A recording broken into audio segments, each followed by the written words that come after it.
rich, but I'm fucking broke, bitch. Hey, got a white girl with some fake tits. I took her to the bay where we get love. What's up, cucks?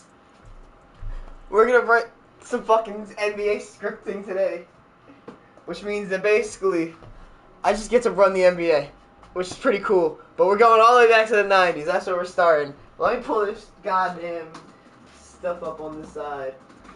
By the way, with the new setup of like the highlights and how they save, everything's going to YouTube, and some of this shit's definitely not getting monetized. So I don't even know if I should like contain the cursing for the first like minute or not, because like how am I supposed to go without saying like what up, cucks? I don't know what I'm supposed to do.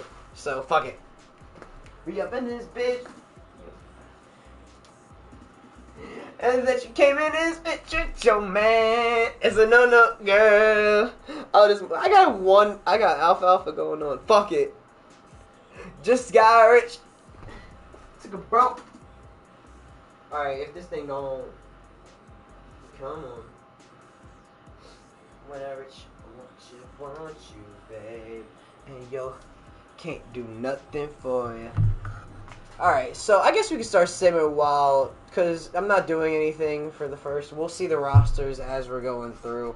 This is the start base. There's really no difference to any of the things right now. I did automate the injuries already, so I don't gotta do that, I don't think. Screaming out money in a thing.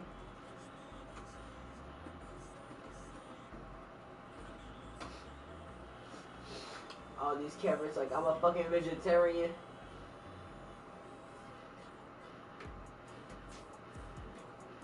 Would she ride that dick? Man, I wouldn't trust that bitch. No! Hold on, come on, girl. Why are you frontin'? Baby, show me something. When I call up, she gon' leave. And I bet that about $1 she gon' cheat. Come on, girl. Why you frontin'? Baby, show me something. And you just spent your bread on her. And it's all for nothing. And yo, can't do nothing for you. What are you all doing here already? I can barely even get the computer started. What did I miss? Yes, Lord. How's your controller doing? Luckily, I have 2 of them. But that never lasts for more than, like, I swear, I haven't destroyed a controller in almost 2 years. And then, I literally haven't even used this one yet. That's how bad it is. I never even got the chance to use both of them. Or, like, whatever, bro. I have issues. I'm working on it, though. I'm working on it. Yes, Lord. How's everybody doing? Is it karaoke time? I just have my headphones in. We just started. I'm just jamming, to be quite honest.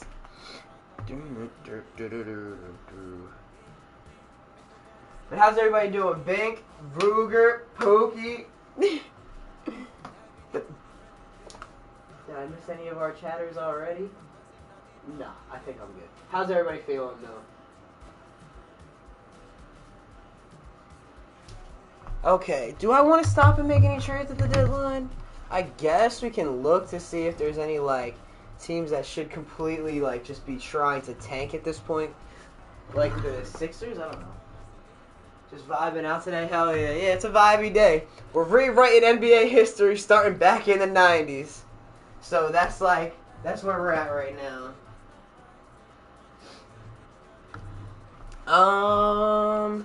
The Sixers don't even have anybody good to trade. They're ass. Hershey Hawkins is good, but like, he's 25. I can't see a reason why they would trade him with another year on his contract right now. Moses Malone. We could do him a mercy. What's going on with the Bucks? They're shit. We could do this could be Moses' last year. My whole life for this one night. It's gonna be me, you, and the dance floor. See, I guess this is gonna be one of them. This is gonna be one of them. The problem is, I actually don't know which teams are good. Forever, forever. So the Jordan era starts after he's got 1 ring, right? Has he already got his first ring? Yeah. So they just won their first ring, and he got his second MVP. So, okay. I mean, we know the Bulls are gonna be good, but like, do we trade a Bull? Swap out like Bill Cartwright. Maybe one other play. I don't know. It's a possibility. I just want to make sure he goes to a good team, and I did not do my due diligence in checking who the good teams were. But I don't have a good way to check that either.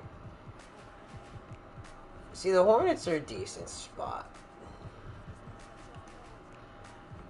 It's gonna be me, you, and the dance floor. Also, if there's any suggestions throughout on how we can make this the most interesting rewrites in NBA history, please do not be afraid to shout some suggestions. Well, we know the Magic aren't good because their players are miserable as fuck.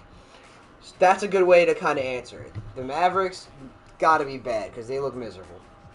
The Nets, but they don't really. Their top need isn't exactly center. Nuggets, the Pacers could be pretty good. Rick Smits is not happy.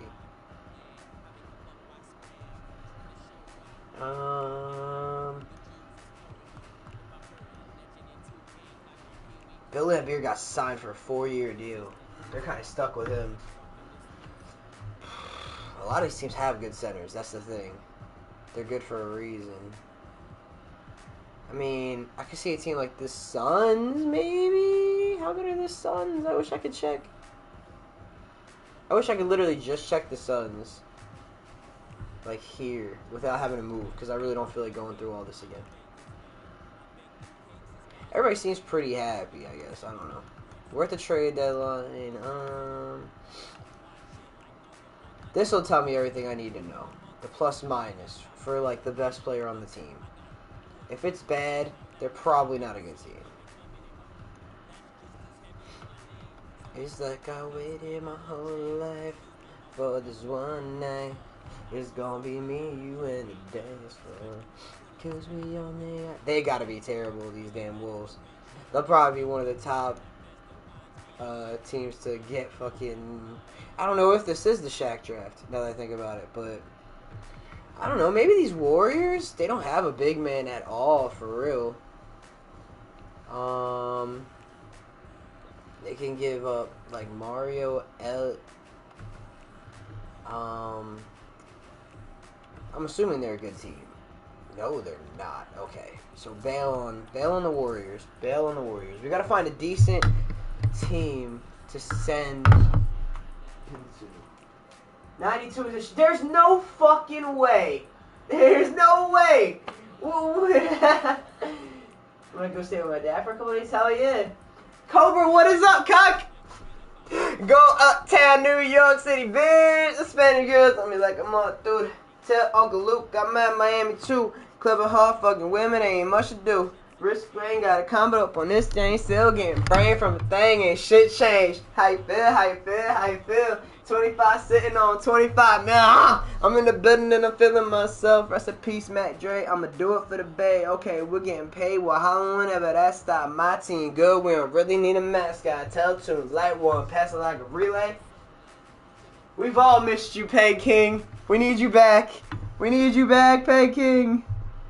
We got Santa Margarita by the leadership. You know, even if I'm fucking with her, I don't really need her. That's how you feel, man. That's really how you feel, because the pimpin' nice called. All these bitches want to chill. I mean, then again, maybe she will. I can almost guarantee she know the deal. I'm sorry. I know this is not what streaming is supposed to be about. There's me just yelling songs at you, but it's fine. We'll be alright. That's Pookie, by the way. I forgot he changed his fucking name a hot second ago, Cobra. But what are you up to? What are you doing? Do you want to come help me write the NBA? What are we fucking doing here? I don't know. You guys don't understand the dynamics that go on with Cobra's everyday life, but... That's my M.O. I be that shit. Yeah, we definitely do need a Fort reunion, for sure. What's a good team to trade him to? Do we just send him to the Bulls and say, fuck it? They got Bill Cartwright and their first-round pick. It shouldn't be worth shit. And then what's Moses on? He's got 2 years on his deal. So... I don't know. Who's like a young asset? How he's 25. Stacey King. Whatever. I feel like this isn't. And a couple second round picks. The Bulls are all in. I don't know. Is this too much? Is this good? It's too much? Who's going where? I'm not at the house right now. I'll be around like 1:30, a few hours if you want to call. Yeah, definitely. I was going to say, call me when you get back or let me know. Former MVP on the squad. Yeah, I'm just trying to make like a couple of trades. It's literally nothing's happened yet. We just started. We're just doing the rewrites. So, meaning we're going to try and make every team as interesting as possible throughout this. Meaning if that's like they should go into a full tank or they are buying up or whatever the case may be.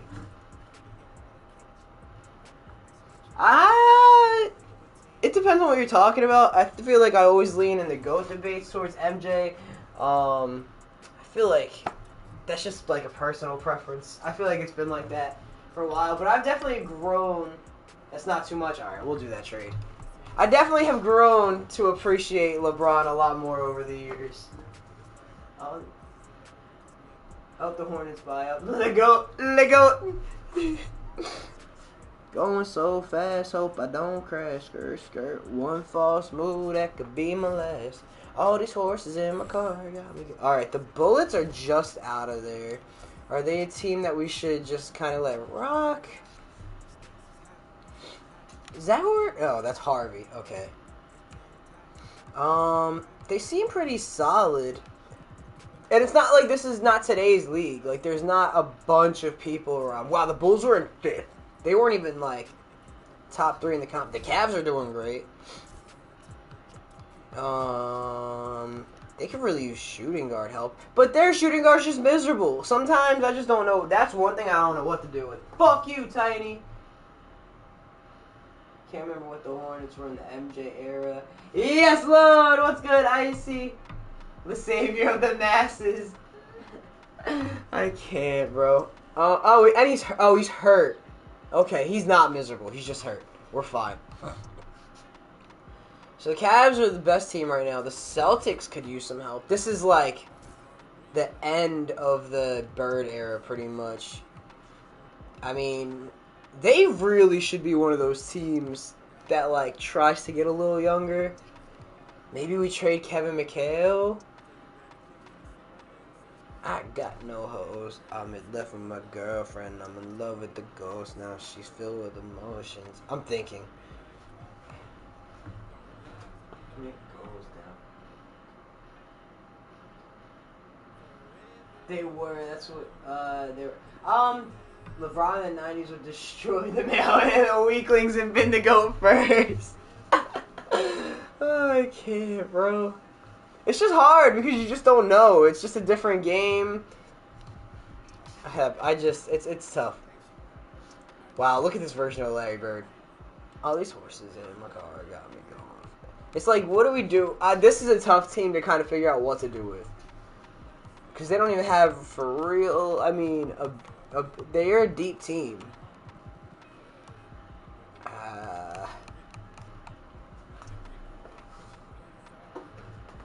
If you think I'm wrong, I hope you go bald like your idol. Larry was a trash man and became an all-time player. Yeah, Larry's a GOAT. Let me know play downtime. Yeah, I'll definitely message you, Kapook. I'll definitely message you for some Fort. Larry Bird was a cold-ass honky. Yes, look. Try to focus more on myself. Yeah, get my life going instead of laying around. Yeah, I feel you. I'm trying to get a lot of shit going at the moment. Trying to live life to the absolute fullest. But one thing I haven't fucking said since I got on this bitch, fuck that. Oh, fuck that. I forgot this is my first fucking stream back. Oh my god. I've been in hell for fucking, hold on. I've been in hell for the last 6 fucking months of my life. What is this? This is a battery pack to my old controller that got smashed yesterday. Fuck that. Anyway, what I'm here to tell you is that you need to watch yourself. Don't ever get yourself into a situation. Don't ever get a crazy bitch pregnant. Basically is what I'm here to tell you. I don't care what you do in your life. Don't do it. Wear a condom. Strap up. Protect yourself from all harm. I rebuke the evil spirits. And I swear to God, oh my God. Don't let anybody try and take your freedom, because I swear to God, the last 6 months of my life have been absolute hell. E-Rocka!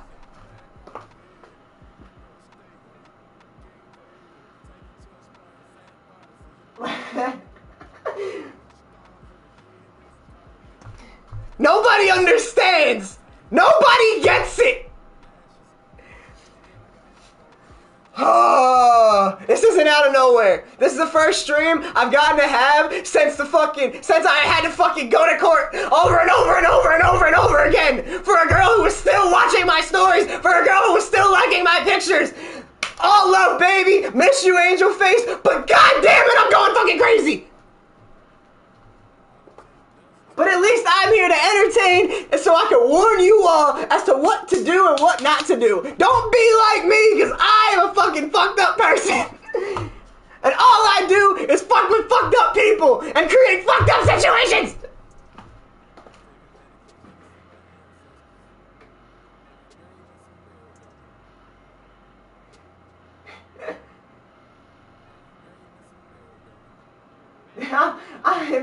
Wrap your jaw. Mistakes were made. Yeah, I had a lot going for me at the time, let's just say. And if you're gonna get a crazy girl pregnant, definitely do not tell her about the dates you go on with your coworkers or fucking just all types of shit. Because I don't care how fucked up they've been to you in a relationship, they will make everything your fault. But regardless, the shackles for today are off. So give me a yes Lord in the chat! And for the first time in 6 months, I can finally tell you to put them GGs in the chat so we can get high with the golden guys! I just want to feel liberated! Yes Lord!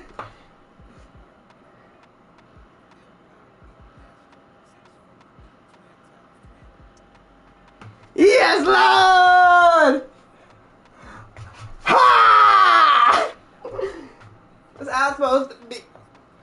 And if you think I've learned any of my lessons and have stopped talking to women or taken a break, you would be sorely mistaken. Yes, Lord!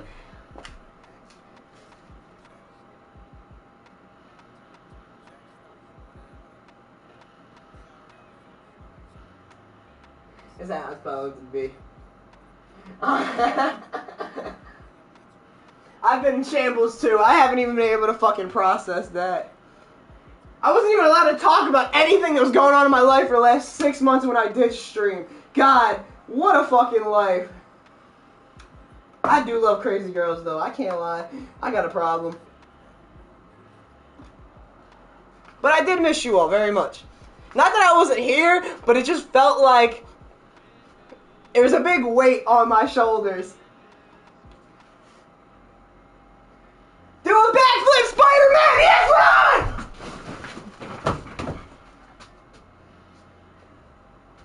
Fuck it.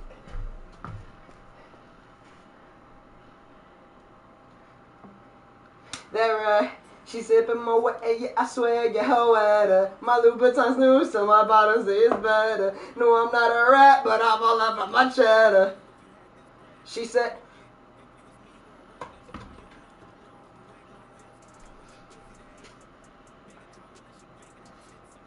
don't die, stupid.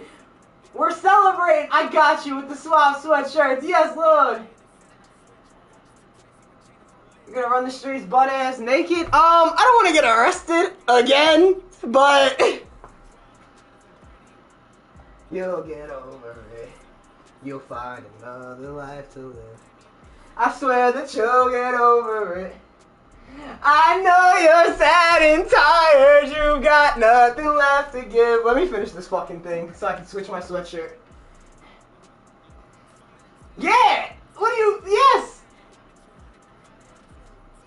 There's certain things, this is why I'm telling you to be careful. I was not educated enough on how easy it is to get somebody fucking arrested, even with no proof. You don't need anything. You will go to jail if somebody says something that they can prove that you two were just in the same place. Be careful.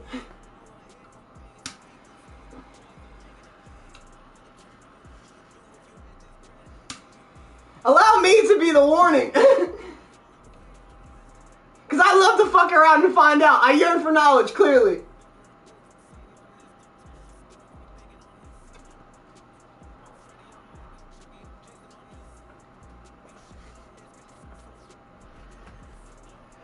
All it takes is one day. One bad day. You don't even have to do nothing. But anyway, I'm tired. I let out a lot of energy. This isn't even lore. This brand new. This shit just drops. This has been the last 6 months of my life till today. Oh my god. Not today, like, whatever. But you get what I'm saying. This is the first time I've gotten to stream and talk to everybody. Because I've been busy trying to get my fucking life back together. Alright. She sipping my wet and yeah, I swear, get her wetter. My Louboutins new, so my bottoms, they is better.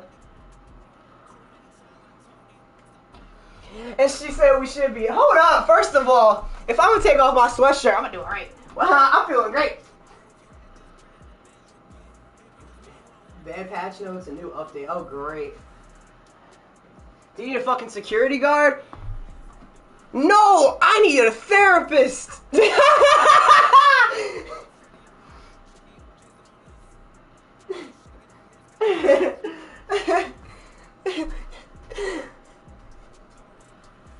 Maybe a female security guard. I need somebody to body these guys just in case. Because you never know. Oh, I need to get a sweatshirt. Give me a second. My stomach. I did a lot of running around. I'm going to give up on this season because this is the first year. And honestly, I don't want to fuck with the teams too much before the first. Have this always. Don't do this to me. Just have them do it. We'll watch the Celtics for the rest of the year. If the Celtics, because Larry Bird's still going to be here. He's on a multi-year contract still. I'm assuming he's not going to retire after the season. He's like 31. So they're a team that I'll definitely consider. Need a cold beer, another cold beer, and a little Fine John. And I need some loving. You can switch out the beer for a couple L's, but either which way, yes, Lord. No cursing for 5 minutes. Oh man. Alright. I still owe Ruger a sweatshirt swap. I'm gonna strip for everybody. Not all the way. Twitch TOS and whatnot. I don't give a fuck.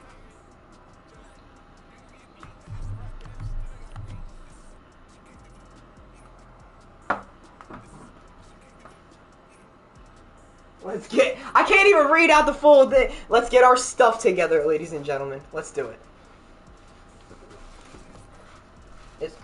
Damn, that's a... Damn, that's a cold-ass honky! Yes, loud! Hold up. For the 1 time. For the 2 time. For the 3 time. Yes, Lord! Oh, man! I don't even have Jerry to, like, hit myself. I don't know. Fucking... Spider-Man's gonna hit me. Because back in the day, if I cursed, I would have just bought myself a Jerry, but we don't got Jerry. I'm throwing stuff around. I'm trying not to curse. I need a sweatshirt. I threw my other one on the ground. Did this shit still not... Did this stuff still not make it to the end of the season? Did it stop? What happened?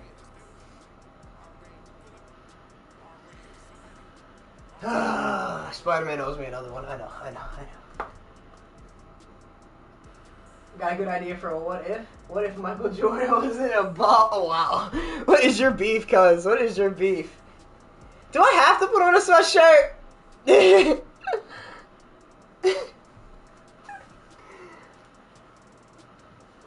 Multi-million-dollar, I'm a fool with the hit.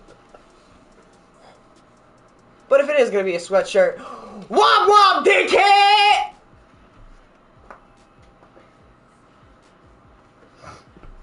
I feel like if he wanted the energy to be brought, it definitely got brought.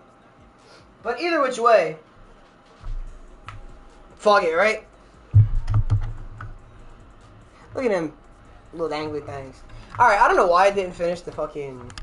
Damn!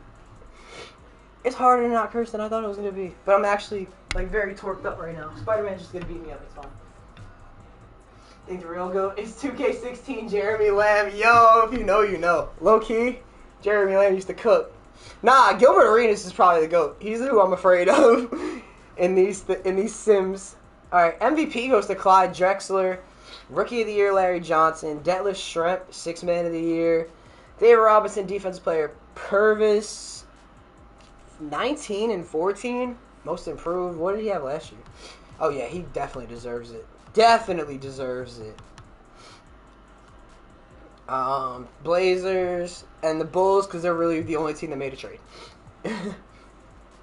Clyde, MJ, Karl Malone, a young Sean Kemp at 22 years old at the All-NBA first team. You see the second team. I'm not going to read out every single name. You can see it.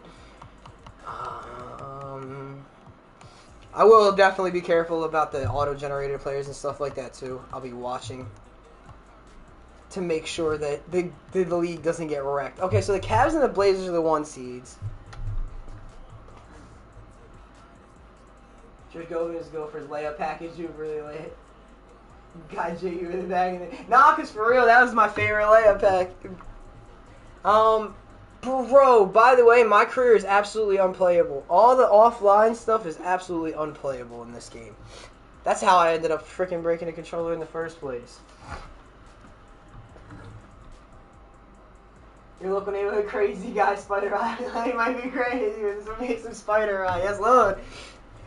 Somebody's got to fight this evil out here in the world. If it's got to be me, it's got to be me. Yes, Lord.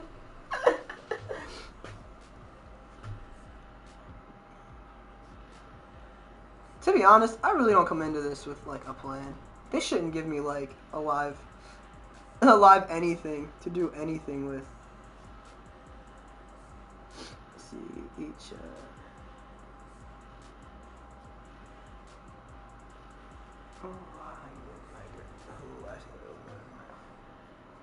oh, 10, okay. I'm debating on if we should, like, just go through the round. Is this still the 3-game series? It must be, because that went so fast. Alright, the Hornets are gone. The Rockets are gone. We'll look and see if there's any upsets. Ooh, the Celtics dropped down to the A seed. They almost got the upset. They didn't. The Knicks lost. They were the 2 seed. Who did they have? Mark Jackson, John Starks. Oh, Ewing's hurt. What happened? Wait, was he not hurt? How many games did he play? I'm confused. Yeah, he was hurt. He didn't play in all the games. He only played in 3 games in the playoffs. Damn. Devastating for the New York Knicks. Other than that, I mean, we had a 4 versus a 5 seed. You could argue that's an upset. David Robinson and the Spurs absolutely give it to the Rockets in the elimination game. So we got Portland versus San Antonio, Utah versus the Lakers, the Cavs and the Hawks, and the Bulls and the Heat. Got the Lake Show. No, the Hornets. Honestly, respect to them for making it. They had a tough first-round matchup against the Bulls. Lose the glass is awesome. Okay, honestly, this is the kind of game I can make this work. I don't really need to, like, see. By the way, I am British, so it doesn't really matter. Okay, what do we want to do here? Who do I got? I'm gonna take... Ooh, who really does good in these Sims? Oh, I just don't want it to be the Jazz. Anybody but the fucking Anybody but the Jazz. Anybody but the Jazz and I'll be cool. I wouldn't be surprised if we got the Blazers and the Cavs. They both tend to do pretty well in these. But if I'm going to play it safe. If I'm picking a team, I'm going to go with the Bulls. I'm probably going to be wrong. Okay, so the Bulls win in 5. The Spurs, we could stop it. Oh, I couldn't stop it. It wouldn't let me stop it. I tried to stop it a couple times. So there's only one 7-game series. I can't see nothing. Like, literally, when I tell you, there is not a single thing on that thing that I can read outside of the Lakers logo. That is insane. I can't read the chat either. I have to get so close to read the chat. So I gotta literally put down the microphone. The Hornets have had CP3, Kobe Bryant, SGA, and probably more to come. They have LaMelo right now. They had Kemba. I can see why losing the glasses is expensive because, oh my god, it is a struggle for me. Okay, so the Lakers are eliminated by the villains of the story. I do write the script. In theory, if I really wanted, this is my script, right? This is my script. This is my script. I'm writing the NBA. I don't have to do anything I don't want to do. You know what I don't want to do? I don't want to watch the Jazz. Love you, stop. In fact, I genuinely, since I'm rewriting this script, I genuinely might move Karl Malone to the pits of hell. I might get him away from John Stockton and give him somebody else to, like, have as his partner. Okay. Karl Malone was on his way to the mailman, to the post office, right? And at the post office, he started having back spasms. Hold on, she get down all over me. Down like her temperature can see me. She 0 degrees, she call all over freeze. I got that girl from overseas, now she my Miss America. Now can I be her soldier, please? I'm fighting for this girl on the battlefield of love. Got me look like baby Cupid sending arrows from above. Don't you ever leave the side of me, and definitely not probably. And honestly, I'm down like the economy. Is he out? Or is this just... He's not hurt enough. Fuck it. We'll figure it out. We'll get him. We'll get him. Kick the mailman out of the league. They're here somewhere. I was working yesterday, so they're here. I gotta work now. Oh, I got you. So they're just misplaced. Does indeed. He's not. Remove him from the league. Yeah, we could, in theory, we could just, like, end this right now.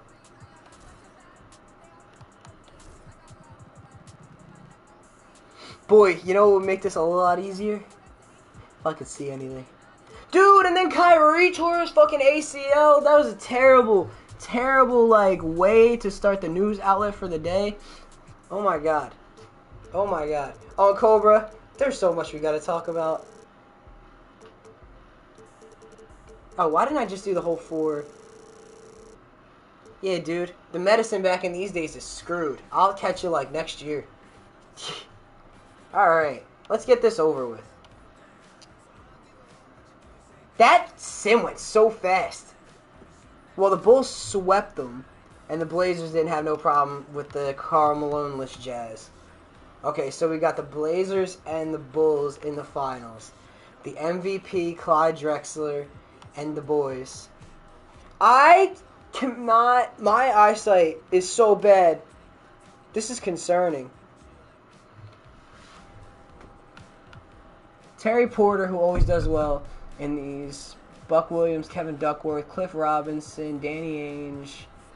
And then, obviously, we know the Bulls. Paxson, MJ, Pippen, Horace Grant, Moses Malone, who they traded for, B.J. Armstrong, Scott Williams. They're not a very deep team. But they're 9-1, and then you've seen how they performed in the playoffs. They've only lost 1 game. I still got the Bulls. We'll go game by game. The Blazers win game 1. Still got the Bulls. I got them in 6. Alright, we'll see if any of these games are close. This is year 1. MVP. Actually, it's the last 2 reigning MVPs against each other with Clyde and MJ. This is not even close. I can't see. This is concerning. So he's out to the 31st. Damn. Kyrie tore his ACL, then sunk both free throws, casually exited the game. Goated shit.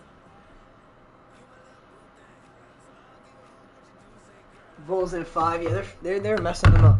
So it's been 5 minutes. See, I always try and give people their money's worth because I'm not timing it usually. So I don't mind going longer than like they expected. Did I knock the wheel out of this thing? No, I think it's just trying to run over like PlayStation 5 controller parts. Where did I put my glasses? My glasses! I can't see without my glasses. Help! I found them. Okay.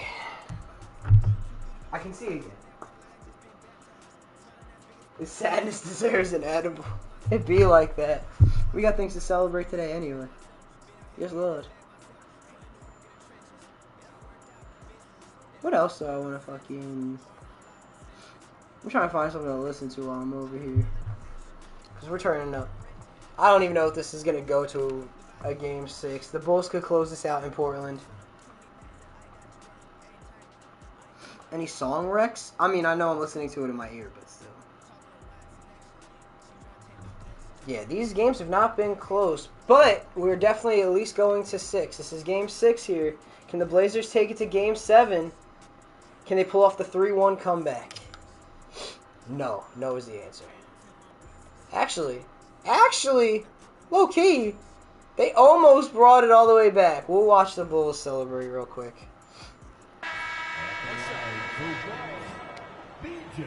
Am I in or am I out? And should I leave the Aorist filter on or should I take it off? The debates. Another month of the wrists. Motherfucker. And hopefully it'll all be worth it in the end if it's like 14 seconds left to play here in the fourth. Properly. What's your take? Honestly, it's pretty simple. If we're honest, tonight they just weren't good enough. At this point, you start thinking of the next game because this one is finished.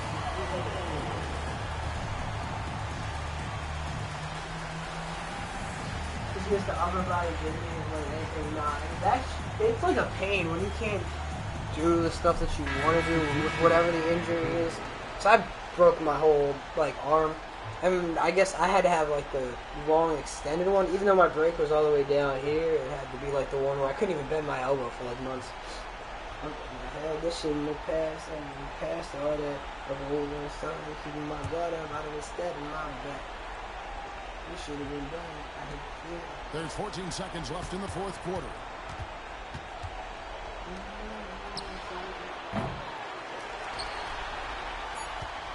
And it's over. The Chicago Bulls are the new NBA champions.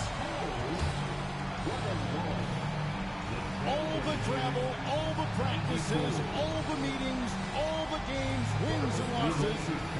Alright, the Bulls win. Moses. I don't know, did Moses ever get a chip? I don't think so.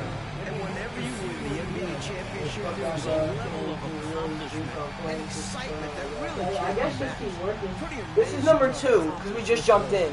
The Jordan era starts right after his first title. So he's got 2 MVPs and now 2 rings. The celebration is here, and this place is going crazy. The bench loves Don't it. worry, we are going to have a very competitive league. We are running so many of these teams. This is one of those I just didn't know a lot. Honestly, I didn't really want to make too many like big trades for year 1. And the Bulls did give up a lot to get Moses Malone. They're not going to have a decent pick for the rest of this draft. They gave up a young power forward, and then I think they gave up like a bench shooting guard. But honestly, there were some good teams here. They're still only the 3rd seed. This goes on to some of them other ones. The Cavs kind of shit the bed. And then it helps that Karl Malone got absolutely wrecked. Moses won 183 with the Sixers. Okay, I knew the Sixers won one, but I wasn't sure if that was like the same era. So he's gonna finish. I don't know if he's gonna retire, but he could. Okay, so these are the retirements we get. Anybody like Massive, James Edwards, and mainly Robert Parrish, the biggest retirement. Wow, he doesn't go into the Hall of Fame. Ron Parrish must really be in the Hall of Fame, because I know the Hall of Fame is not even that hard to get into. Alright, this is the Shaq draft. The Magic do have the number 2 pick. We're going to watch this, because this is big. Not that we don't have, like, the rewrites and whatnot, but Tree Rollins is a legend, of course he is.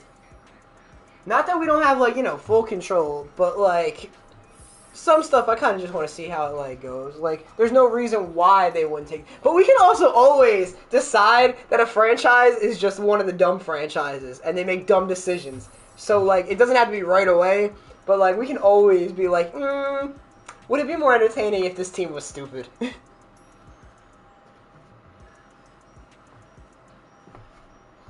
Meaning, if this was like the NFL, it would be awesome to fuck with the Cowboys and the Eagles. But hey, here we are. Let's make the dumb franchise the Jazz. Yeah. I mean, if there is, to be fair, I was going to say the Jazz would definitely be a top pick. I mean, if you weren't who you are and you weren't like a Celtics fan and I didn't have love for you and the jerseys and things like that, I feel like the Celtics would be another like good example of a team to like fuck with just because of like the fan base is very divisive. But the Jazz are also known for having some problematic fans. Oh, the Sixers jump up, the Magic fall to 4. Shaq's not going back to Orlando. Okay, we got the top 3. Who do we think is going to get Shaq? I don't know all the teams that have moved up. I just know that the Sixers are there. I don't think the Sixers are going to get it. Okay, they got number 3. So there's only 2 teams left. The Timberwolves are definitely one of them because they were they had the best odds. I think the Magic had the second best odds. I don't remember how these old ones work. Oh, I'd kind of prefer... Okay. I kind of prefer that. I'd rather him go to the Timberwolves than Sacramento for some reason. I don't know. The Kings are like one of them boring franchises to me. The best that they can do for me is to like the beam stuff. But overall, I find them to be one of the more bland franchises over the years. Not that we can't change that. Gotta make these first so I can play the damn game. Yes, Lord. Shaq and KG. Well, this will be before then. This is gonna be Shaq by himself. I don't even know who's with the Timberwolves. Don't let the only real one intimidate you. This is not like hype enough for me. His palms are sweaty. Knees weak, arms are heavy. That was not the song I was like listening to, but I did see that as I was passing songs. Alright, obviously, Shaq's gotta go number 1. It's not even a debate. Alright, who do the Kings have under contract? Do they have a center under contract? A good one. Not really. There's no reason why they wouldn't draft Alonzo Mourning. They could use some help other places, but there's no reason why they wouldn't. And honestly, the rest of this draft is not, like, super interesting to me. Not that there aren't good players. Christian Laettner, good player. Alfonso Ellis, Jim Jackson. There's some solid players, but I don't really think that there's much here that, like, we have to absolutely oversee. I think this is more kind of like whatever. I think the 2 big names went. Alright, I'm cool with... Is there any objection to me simming the rest of this? The hammer cometh down, feels good. Yes, Lord! The bad hammer has been flopped onto the table. Yeah, I think I'm just going to sim to the end. I don't think there's anything that anybody will really be worried about missing for the rest of it. Ellis goes to the Sixers, Laettner to the Magic, Jim Jackson to the Clippers. We'll continue to see how it goes.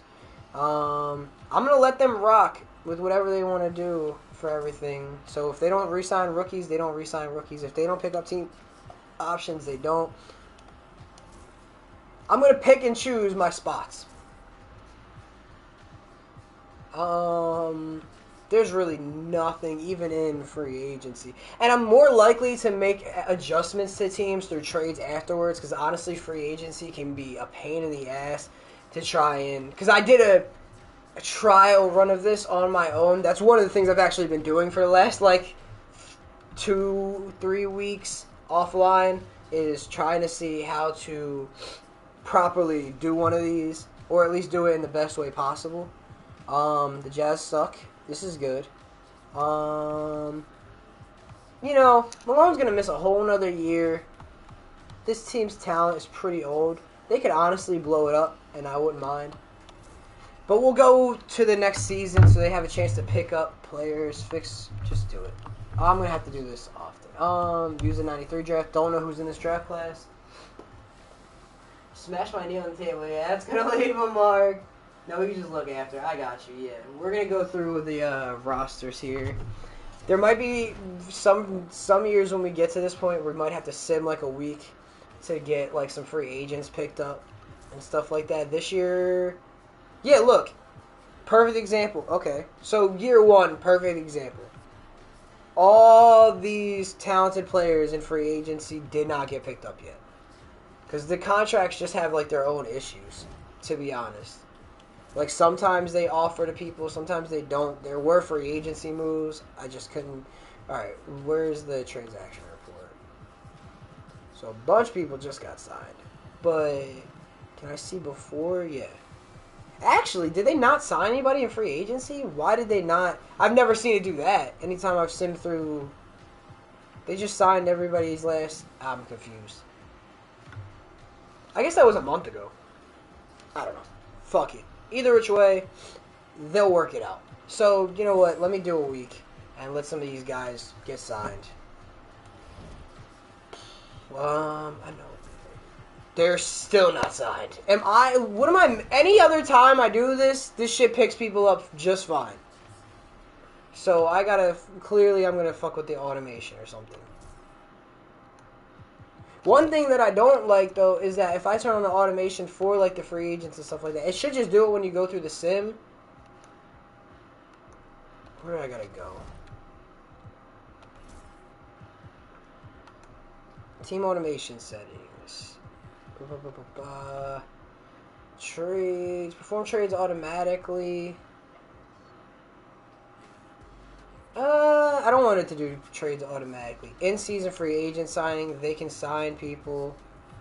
In-season player waivers. See, if I turn some of these on, it might take off the... When enable CPU will decide whether to pick... So, but will the option disappear? Because I've had it where we can't even, like, view them during the off-season. And then it just goes away. I'm just going to leave it for one more off-season. It shouldn't take that long anyway. Let them fucking please pick up these players. Always. This might take a second. Because it's going to go. I swore I set this on its own. The settings in this could be a lot better. I'm going to say that. And it doesn't feel like a lot of teams, if I only did that for like 6 teams, it doesn't feel like a lot of teams picked up free agents. So now I'm still concerned. Okay, no, they did. Doc Rivers is here. Okay, so now we should have a good idea of what these rosters look like at least. John Stockton is a serious trade candidate. I might even just get it out the way. The Jazz really might just be that team. They might just get absolutely pounded on here. They're the 4th seed right now. And it's like, if they do well, he still wins a ring even if he's hurt. I'm writing the script, ain't I? I don't know. Who's a team that's really good, but they're not like they don't have a point guard.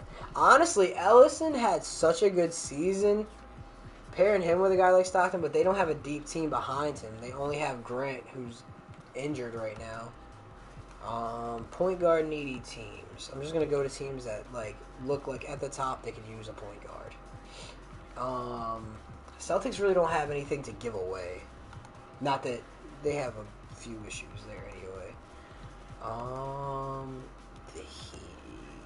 The Hornets? I mean, they have Muggsy. He's 27. I don't know. We're going to figure it out. I'm going to gorilla to verbally abuse me while I stay in the corner. What does that even mean? Just put a hole in my joint. So disrespectful. Hey, yo. Also, set my CPU re-signing aggressiveness up. Is everything to auto? Okay, so certain things are on auto, but I feel like when I put everything to auto, it just takes it off the sim. Like, I can't see it. Like, we can't look at, like, anything when it's not on. Alright, let me just do this trade real quick, and then I'll show you what I'm referring to, at least. The Timberwolves? Yo! Do we pair Shaq with John Stockton? They got Gary Payton, Kevin Johnson. Okay, let's just fucking... This could be a lot easier. The Pacers have no point guard, but are they even anywhere interesting? I mean, they do have a pretty old roster. You got Shrimp, you got Chuck Person, you got Rick Smits. Who's their, like, young guy? Walt Williams, a fucking random. Awesome.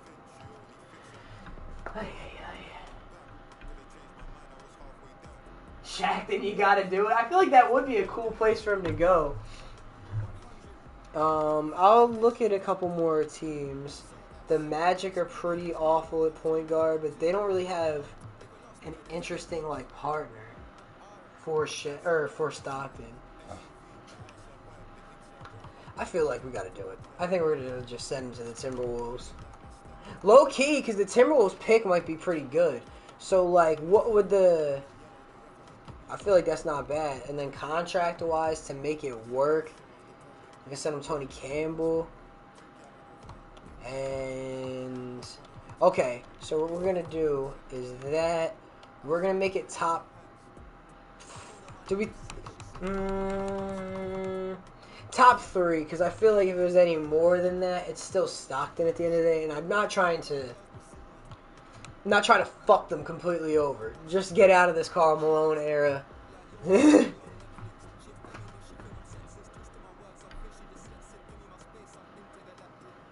Alright. I make the fucking decision, so it doesn't matter. John Stockton is now part of the Minnesota Timberwolves. And the Jazz are entering full tank mode with Karl Malone out for the entire season. Jeff Malone is their best player now, with Tony Campbell the second best. But they have one of the most valuable picks in the draft, or so they think.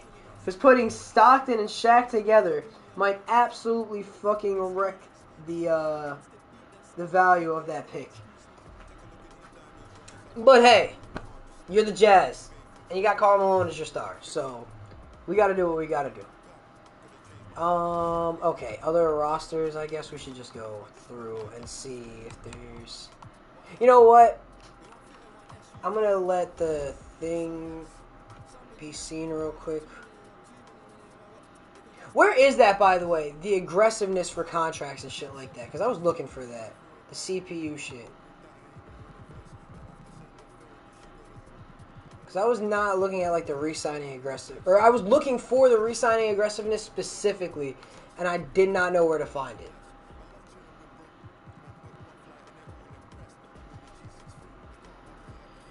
Yeah, see, like I don't know where to find certain shit at. Sliders, the contract ones? Oh, CPU and user maybe? But is this just for... No, this is for in the game. Tendencies, yeah.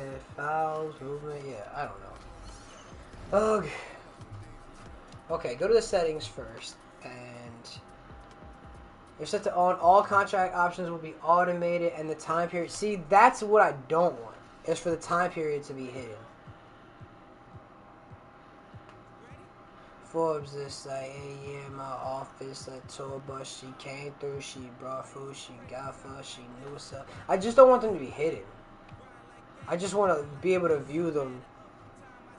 Chances are it is what's in there. Chances are she was acting nothing. I fucked her once and never fucked again. I don't know where to look in the sliders, to be quite honest.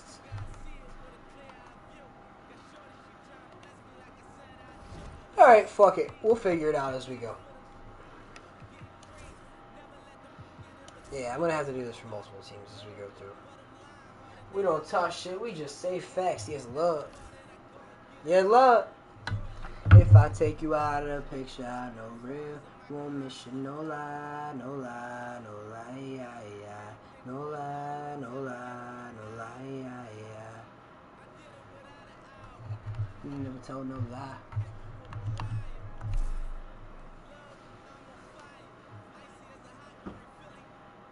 Best thing I don't do. I'm out rap his ass, out trap his ass. Trade deadline is today. Okay, this is where we make our, like, arrangements. The Clippers are bad. We'll start there. We'll start right where we're at. The Clippers are bad. Do they have anybody expiring soon? You can argue. Oh, they traded for. Oh no, they signed John Starks. Well, he's not helping you guys. No lie, no lie, no lie, yeah, yeah. Who's a team that might be a little decent? That might be able to use a shooting. See, that's the other thing. I gotta fucking. Okay. One thing I keep forgetting to do. Alright. Best teams in the West, worst teams in the West. Some teams don't exist yet.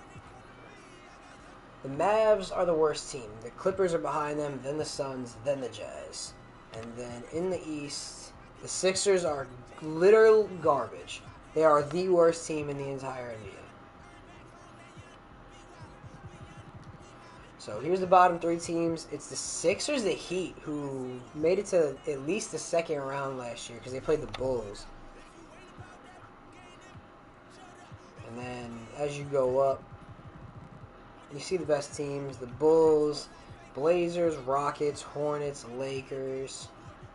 Celtics are probably somewhere in the middle. They're literally in the middle, 22 and 22. The only 500 team. Alright. So the Celtics could use a move.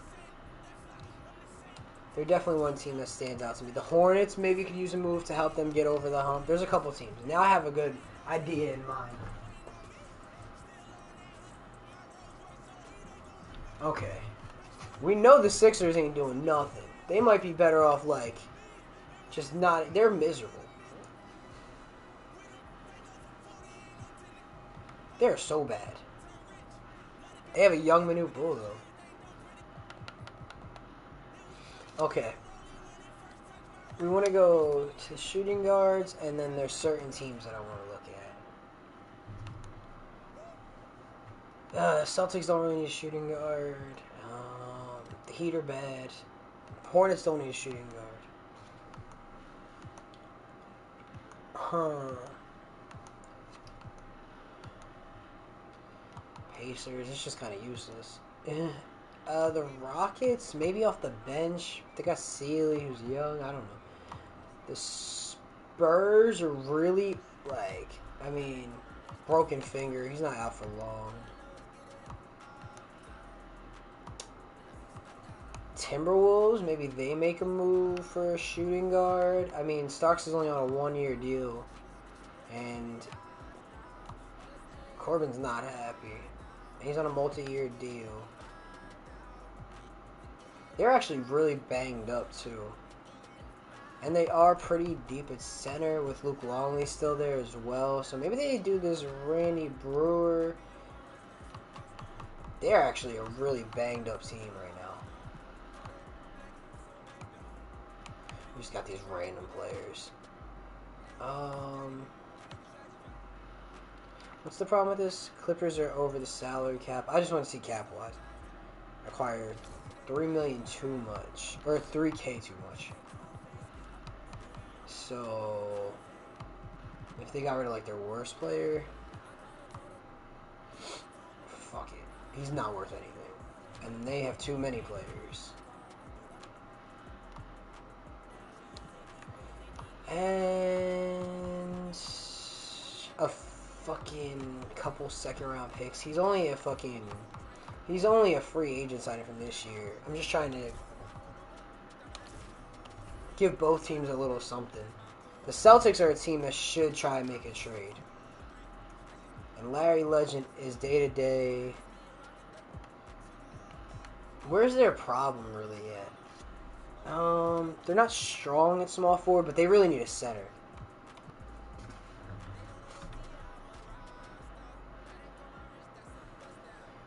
Okay, so who's a center kind of wasting away? It's not going to obviously be like today's league. There's not going to be nearly as many...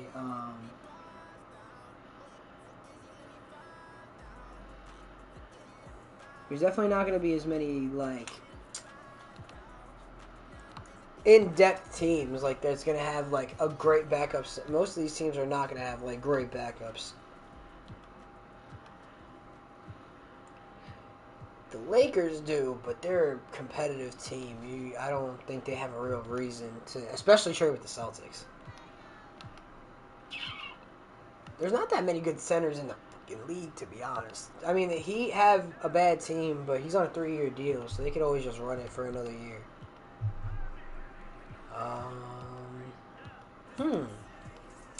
This is an interesting problem to have. Rowland's too old, and the Cavs are usually decent. I don't think there honestly is a good center option out there for the Celtics. They, like...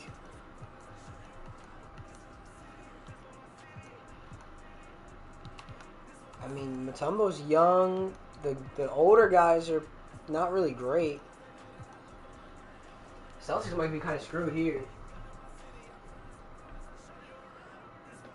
What's going on, Princess? Right now, we are just rebuilding the NBA. Sorry, I have to go off screen to get all the way over here to the chat because I have the laptop over here. I should turn on the TV so I can project it bigger. At this point, all we're doing is basically like rewriting the script for the NBA. Nothing. There's not much more to it. We're basically in control of every team, and I'm just trying to figure out how to make them all better. Maybe Michael Cage, like if they can do like a center swap. And then I don't even know, what is that worth? What is that worth to you? It's the Blazers, so they're a good team too. They're the best team. They probably won't do this. I'm trying to get the Celtics a better center, but like, there's just no good centers out. Like, if you have a good center, you're most likely on a good team. Except for, what's his name with the Heat, but it wouldn't make sense to trade him either. Hi. Pacers might not be great. I don't know. Damn, Hakeem's already 30. Yeah, I really don't think there is a good like center option out there for the Celtics, to be honest. Who's another team? I think the Celtics might just have to rock with it for right this second. Because I don't think it's worth it to trade a first rounder for anything less, and then there's not a good amount of selling teams. I'll tell you what though, a team that could use like a little swap or something is definitely the Warriors. They're just in a weird position with their team. The Blazers are one of them teams. Maybe I could try and even it out with the Bulls. Because like, surely there's got to be a team here that wants to lose even worse than they're losing right now. The Cavs are, by the way, watch out for the Cavs because they could win one of these next couple titles. By the way, they are also overloaded at power forward.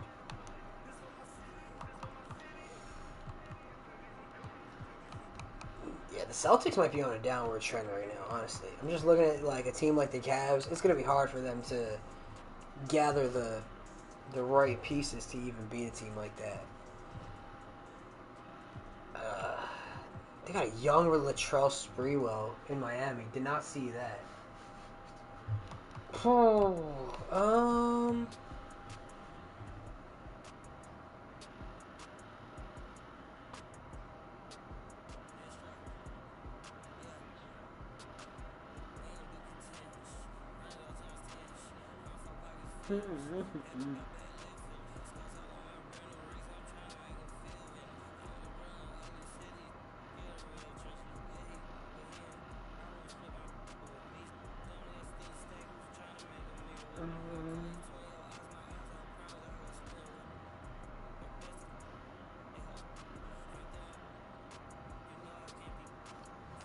I really don't know. I'm trying to think if there's a move for the Blazers with like a bad team, but a lot of the bad teams don't have anybody that's really worth trading for at this point. I mean, you have an old fat lever, but they're actually pretty guard heavy too. Gotta remember, this is Clyde's team. What's good, Pookie? How is this day treating you thus far? I don't know how good the Nets are, to be honest. Chuck Person hurt. Smits is miserable again. And he's actually, we might have a move for the Celtics. I'm going to try and move Detlef Schrempf over here to the Blazers.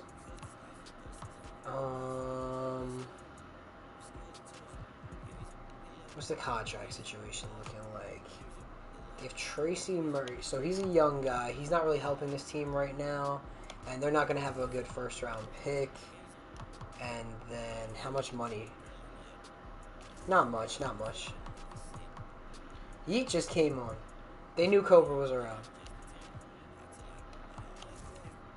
Is that worth it? How much? Oh, Detlef does have a good amount of time left on his contract. We'll throw them.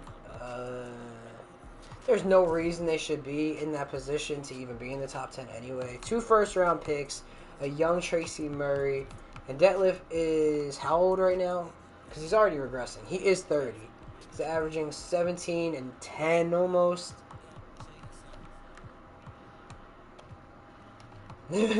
I'll give him the extra second-round pick. Goody, let's go. There's Pokemans in the chat. Alright, I do have a move for the Celtics. Because Rick Smits seems miserable with the Pacers. And honestly, I feel like they could just start a good tank here.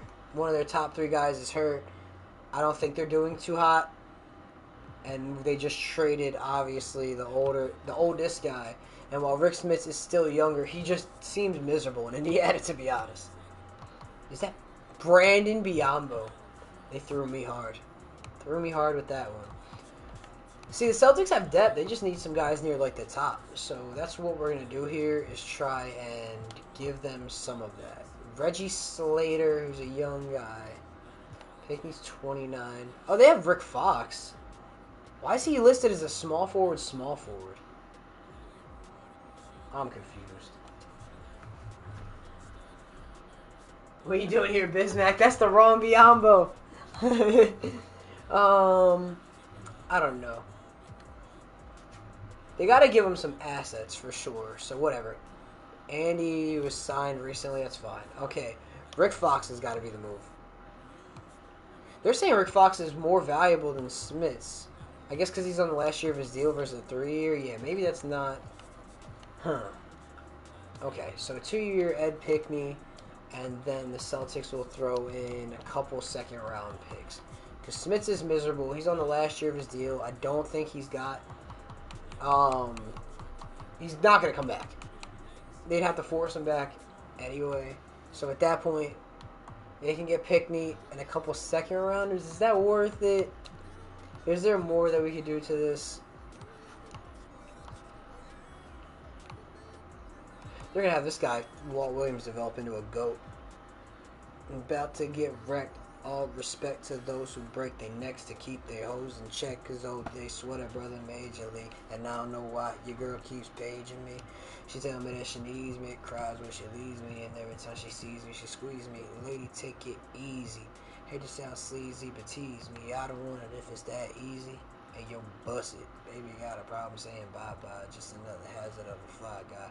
You ask why it don't matter. My pockets got fatter than ever. Alright, Brian. I feel like that's a little bit better because they get an upgrade. They're not getting a first-round pick, but 1 year left on his contract. I feel like this is a little bit more even. Even if the overalls are kind of a little... I get around.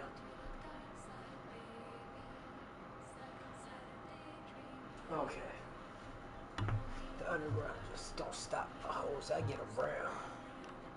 Is there another team that should make a move? There is kind of one move I'm interested in. I don't think this is... I mean, it is my script. I can do whatever the fuck I want. Did we just get Dennis Rodman to the Bulls early? Kevin McHale went here, too. He's banged up right now, but it's only for 1 to 2 weeks. And Dennis Rodman doesn't look happy. I think we're going to do it. He's outraged, in fact. He's outraged. Let me repeat that for you. He's pissed.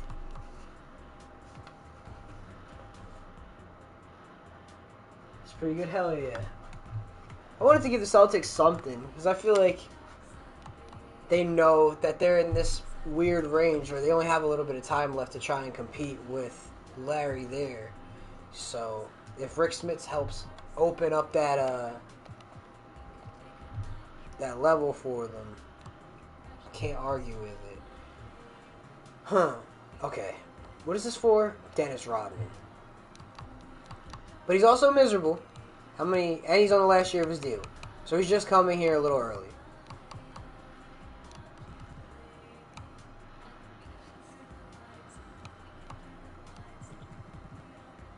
Yeah, they can get Scott Williams. What's the difference in cap? The Pistons would get too much money? Boy. You picked the wrong guy, baby. If you're too fly, you need to hit the dope. Search for a new guy. Cause I only got one night in town. Break down to be clown. Baby dolly, you down? I get around. Yeah, look. It's the Bulls. Their first round picks aren't really worth much. And they get Rodman a year early. This might just stack them even fucking higher than they already are. But the Pistons kind of forced into it. Why would they trade him to the East? Whatever. Because that's honestly one of the only teams that would have given them a first round pick is the Bulls. So they got the most value out of them they could. They got a young player and a first round pick. Super team indeed. Oh, we can bring that sexy, sexy Banhammer right back out. Gonna need to be draft assets, yeah, for sure. Come. Okay.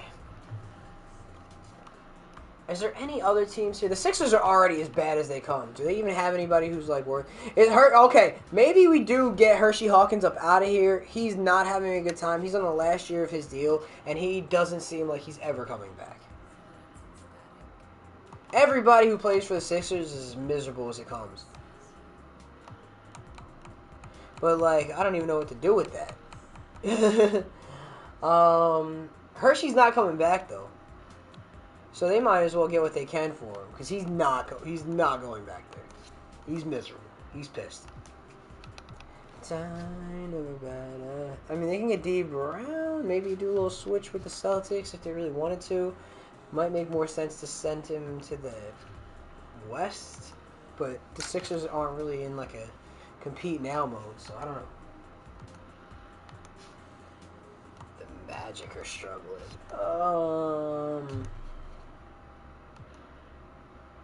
The Pacers have nothing at point guard, but they're also bad. They might just want to be bad for one more year. The Suns, who do have a decent team with Hornacek, Chambers. Some of these guys are banged up. Some of them are just miserable. I don't know.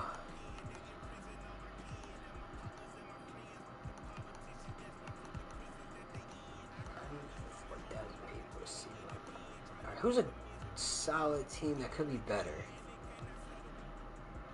I mean, they could put Muggsy on the bench in Charlotte. They are a very deep team. But if they're going to get something, it probably should be a center. But there's not a lot of centers to go get. Like, we've learned this. Oh, the Magic. They're just kind of in the pits for the year. Who would want to rent a point guard for one season that might help them win a championship?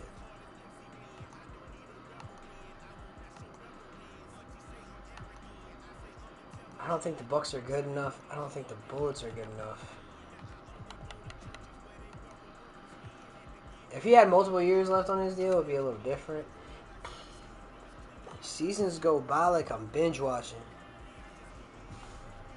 Drake was fucking spitting. I don't know.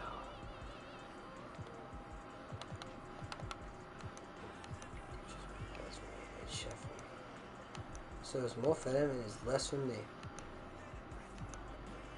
No one's done it successfully. Mark Jackson in the last year, his dude too.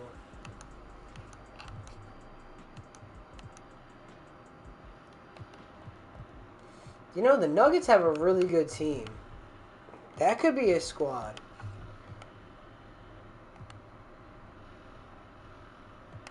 How's Garland playing? Not great, to be honest. 10-2-5 on 41%. I mean, 41% in general is just not that good. He's not a big assist guy. I mean, I could see Denver wanting to upgrade.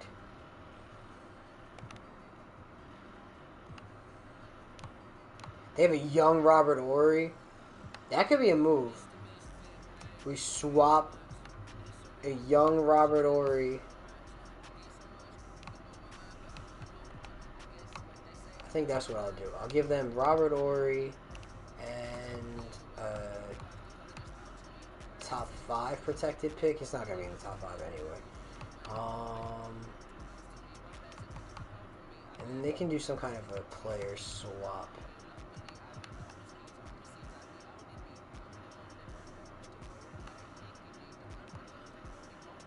If they have anybody that's even decent enough to do it with. Not really. This team fucking sucks. You know what? They're gonna get at least one better player out of this. Even if it's not a huge jump. Scott Hastings. Fuck it. They get the first round pick. They get a young Robert Horry.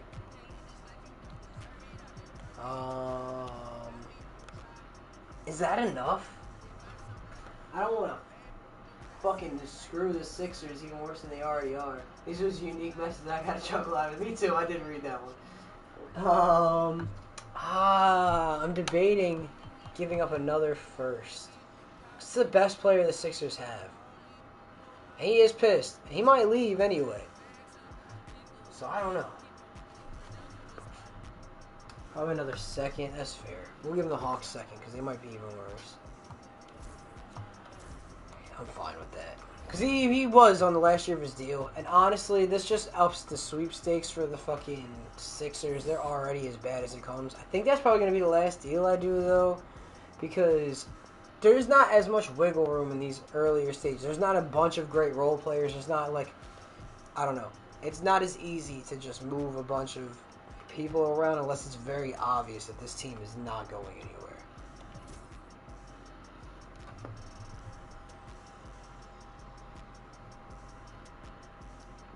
Oh, man.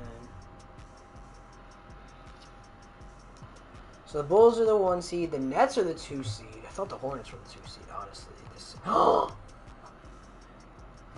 The Pacers were in the playoffs. To be fair, they're 15 games back of the 1 seed, and they have a losing record. So they were in the playoffs, but they're not a good team. They're not going to win the first overall pick, but one of their best players is now on the bench for a while. I don't know how long he's hurt for. I don't feel like going through to check. So, and they were honestly disappointing anyway. Those guys that we traded were like 31 and 20 something. Not that they were disappointing, but overall as a team, they just weren't. They were 1-9 before I made any of these trades. They were 1-9 before I made any of these trades. You know what I'm saying? Some of these teams just don't have anything to offer. The Heat do, but most of their guys are like on multi-year deals, so they might as well just run it back. Not much leverage because he wants to leave. Yeah, I agree. In the West, the Mavs, the Clippers. Okay, so the Suns aren't good enough to really try and make a bunch of moves. The Nuggets are right there, so I don't mind giving them Hershey because I really feel like they're going to end up in the playoffs now. Yo, the Timberwolves up to the 5 seed already with Stockton and Shaq. Honestly, other than that, maybe the Lakers? I'll look at the Lakers. That's like a standout because they're like an older team.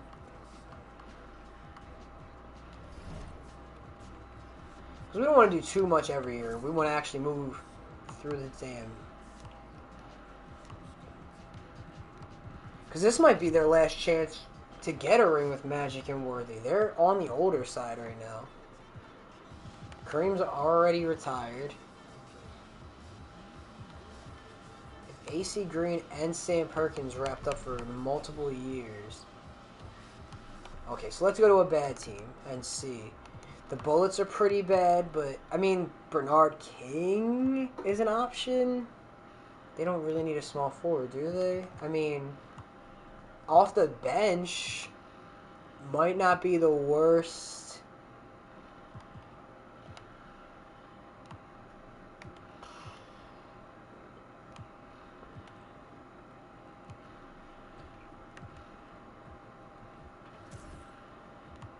To be fair, that's already a pretty fair swap. 1.2, so it's just cap space. But there's going to be somebody down here with, like, way too much going on. Season's changing. Wow. The Bullets' worst players is 70. Compared to a lot of the teams in this, that's, like, high. Okay, so Bernard King is added to the Lakers bench. Doesn't do a ton. Doesn't hurt. Doesn't really... I don't know. I think it helps a little bit. Maybe the Hornets, before we get up out of here. Where are they shitty at? Center, right? Yep. Everybody is. Get in fucking line, dude. I don't know what to tell you. Everybody needs a center. That's the problem. Everybody needs a center more than, like, anything else.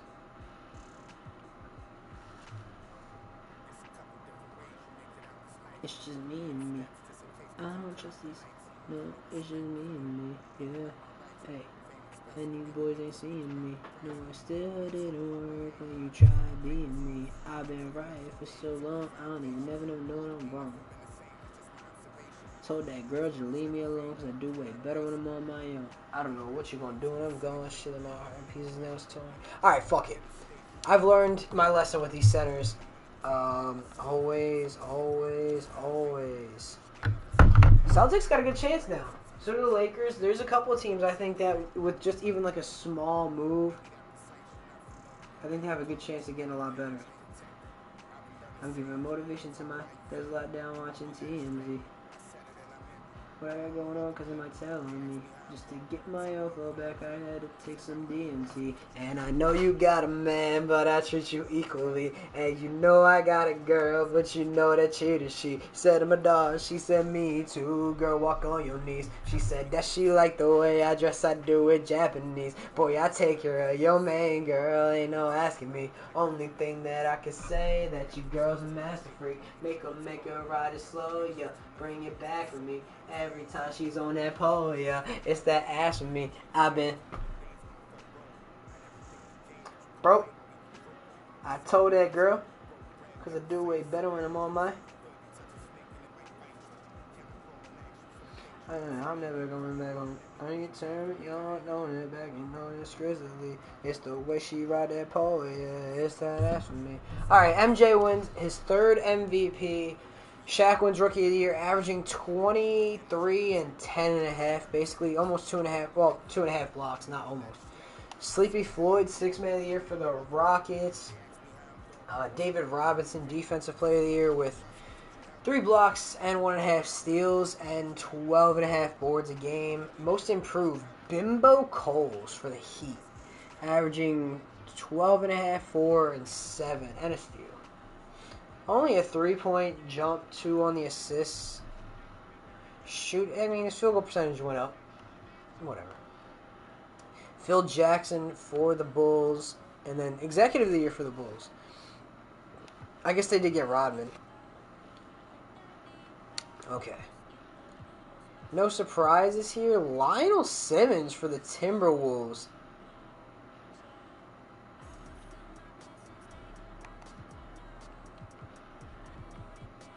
On the All-NBA first team as a forward? How good could he have been?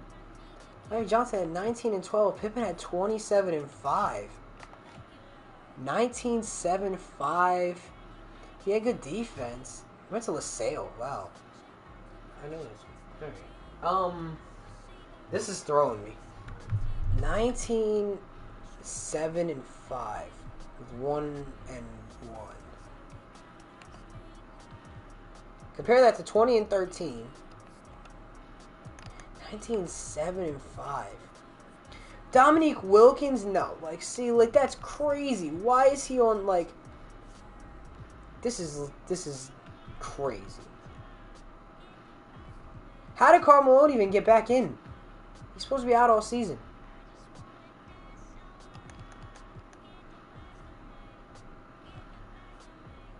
I'm so confused.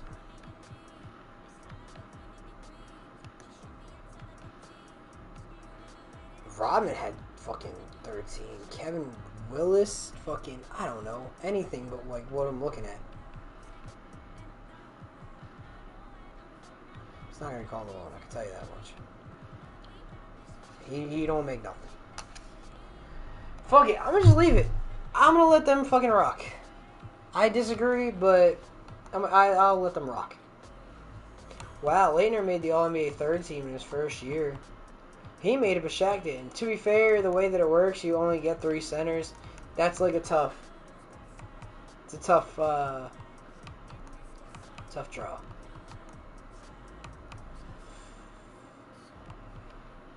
I don't know. Our rookie first team. It just goes to display how good Shaq really was, because even though Leitner made the All-NBA third team and Shaq didn't make an All-NBA team, Shaq was still the Rookie of the Year. It's just, you get what, 6 forwards and only 3 centers? Set up a poll. For what? For what, for what specifically?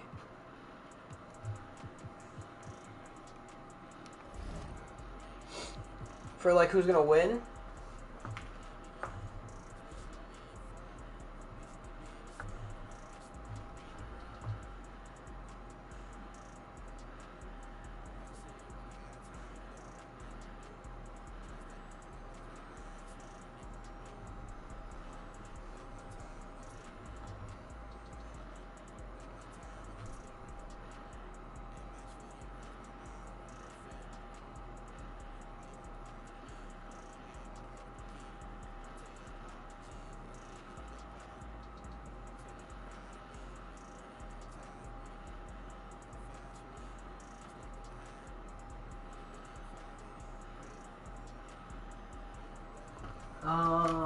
Yeah, we should bet on the playoffs. I got you. That's what I figured. That's why I was kind of waiting for. I just gotta find it.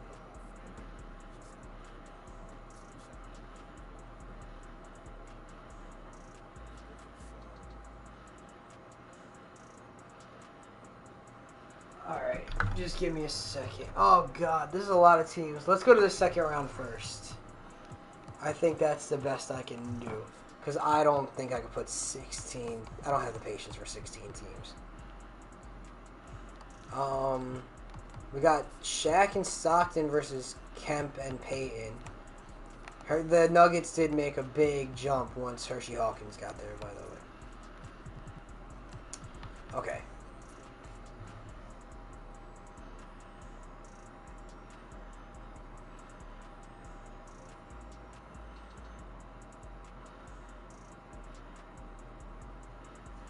Alright. Give me a second. That's good. Alright. So I do have it ready for whatever. Is there any interesting, like, I don't know. We're gonna have to fucking move a little bit, though. Because we started in the, we're gonna be rewriting the 90s. I mean, maybe not all in the stream, but the 90s, it's like, so the Jordan era, the Kobe era, the LeBron era, and the Curry era, all the way till the modern day. Eventually. The Sonics get swept by Shaq and Stockton. They might be dangerous. We gotta sweep the Hawks. Bullets get swept by the Bulls. Warriors got swept. The Spurs got swept. Now we're getting... Wow, the Celtics lost in 4. I did not think that was going to be... I thought they might make it to the second round. And the Lakers win in 5. So Hershey Hawkins does help them. Remember, they were like the 9th seed. So getting all the way up to the 5th seed and a 5-game series in round 1. The only upset, I guess, is the Timberwolves with Shaq, Stockton, and All-NBA first team Lionel Simmons. Can't forget. Okay, so now I can put it in. Because there's enough teams. Holy moly indeed.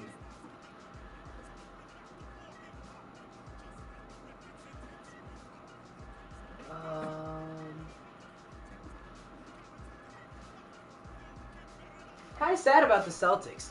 I went out of my way to try and at least make them competitive enough to give Larry some help. But there could be injuries. Was there, though? Not really. I mean, Gamble, I think, actually might be hurt. Gamble's got to be hurt because he's not a 69 overall. But even then, Smith might still be miserable. To be fair. I don't know. It's a solid team. Addicted to my flexing, I can live without it. I don't know what else to tell them. I don't know what else to tell you, Boston. I did what I could. Got the Hornets, Hawks, Lakers, Rockets.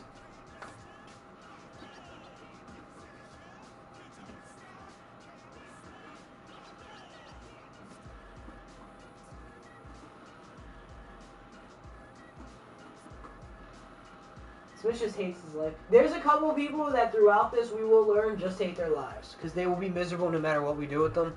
But fuck it, you can't please everybody. You know what I'm saying? You gotta just do you.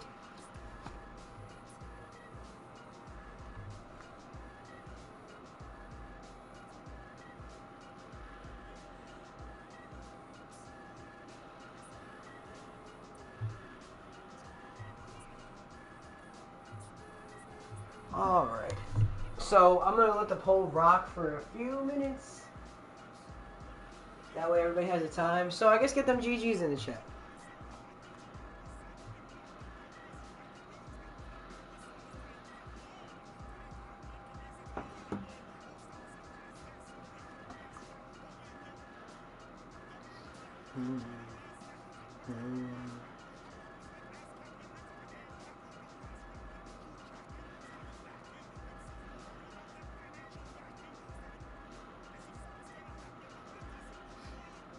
I should probably put a link for, like, Twitch. I'm just posting something while I'm giving everybody a second.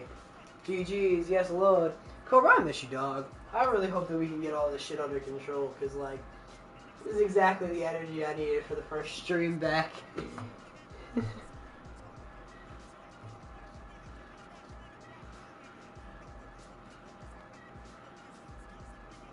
I should have probably copied the Twitch link first. That would have been smart.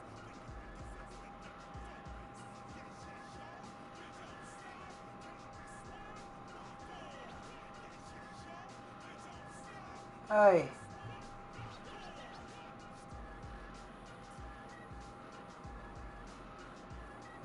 Okay. I will figure this out. Go vote, Cooks. To be fair, people will be in and out. You've been the only person chatting for a hot second, so it might just be you. But I still put in that effort just for you, Peg King, to make you feel at home.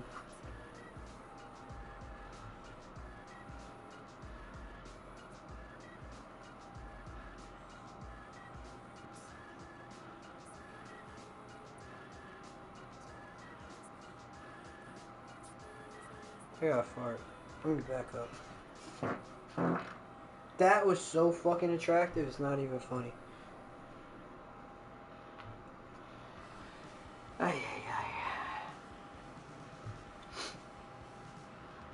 ay. Okay. Yes, love. Got it on the Bulls. I would vote with you. I don't think it lets me vote. Yeah, it won't let me vote.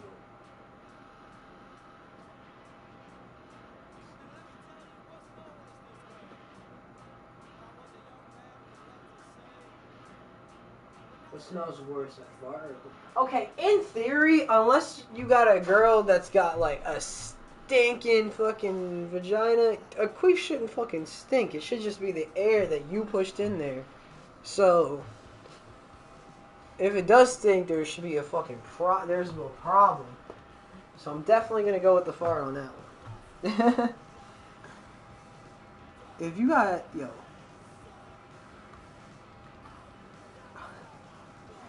If you got a stinky queefer, I don't know what to tell you, dog. You got a, I don't even, what is that? Can I get a definition on that? Sticking to the code, all these hoes for the streets. Up in her nose, it's gonna make her pussy leak. So the Hornets win, the Nets win. Is there any like super interesting series? I don't even know how the Hawks are like. It's not a very interesting series to me. Honestly, the most interesting series is probably the Rockets and the Timberwolves. I guess the Blazers, whatever. We'll see if any of these games are close. Got the shooting, jumping like a pack. Oh, stinky dick. Yeah, those are the only two things. So in theory, should never stink. Wash your stuff. Everybody wash your privates. I don't know what else to tell you. I put on a game, she a fuck for a chain. Got your girl in this bitch, she twirling this dick. Alright, let's see if the Timberwolves can take a game in Houston. They are a very good team. We might have built a dynasty in Minnesota already, just by wanting the Jazz to suck with Karl Malone. That was actually a close game. I probably could have hopped in there. No, we not the same. I don't want to go the whole time. Okay. If she ain't mine, done dope dealer selling dope. Is you like that? So we got 3 games, or 3 series that could potentially be a sweep. Let's see how it goes. The Nets are gone, and the Hawks are gone. So we have our Eastern Conference Finals. The Hawks and the Nets were no match. We got the Bulls and the Hornets. Did we do anything to the Hornets? No. We wanted to get them a center, but there was just no good ones out there. I don't think they have enough to beat the Bulls, though.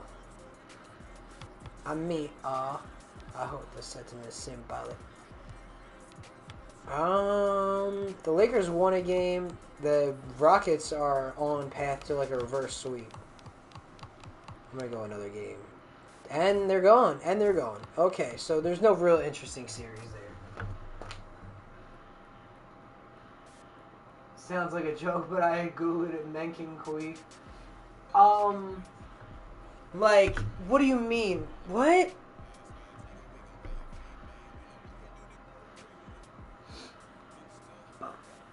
Yeah, I'm really like that, and your best work isn't like that. Okay, what? How? What do you mean? Like, out the, wait. From their peen. How? Where's the air coming from? I don't even know if I want to know. I don't even know. I'm debating. Okay, we got the Blazers, the Rockets, the Bulls, and the Hornets. It was Blazers, Bulls last year. We could be very well just on path for like a repeat. Yeah, the fucking Hornets don't stand a chance. Jeez. Closeout game. Del Curry, the leading scorer. To be fair, Pippen with a double-double. Oh my god. Brother. I don't know what I did to the Bulls other than just made them harder to beat. But, like, that's the point. It's to make all these teams, to be honest, pretty hard to beat. I mean, we got Detlef on the Blazers now. The Rockets, I don't think I made a move for the Rockets, but they're very good. Like, they have one of the most deep teams. Like, Sleepy won, I think, 6th Man of the Year one of these years. And now they got both him and, Kenny Smith. Alright. They're down 3-1, and they're gone. We haven't had very many good series, I will say. We had 2 Game 5s, no Game 7s, barely even a Game 6. We haven't had a Game 6 in the entire postseason. This is the matchup. It's Blazers Bulls. I feel like this is the one that we'd all be waiting for.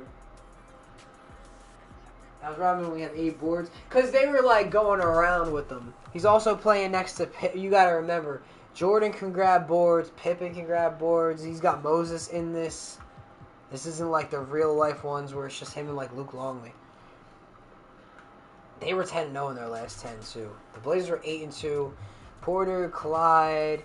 They added Detlef, so it's not like they both have had additions, both at the power forward position. Bulls win game 1 by 3 points.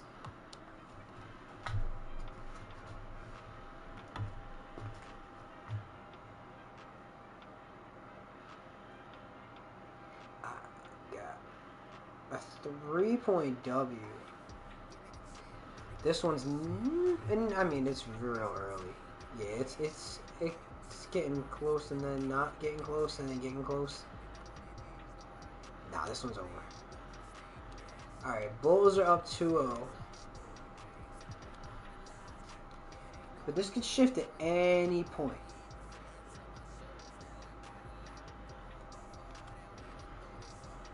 Blazers with a big first quarter, keeping it going. Blazers are going to take game 3. Give it a fan, but I still don't know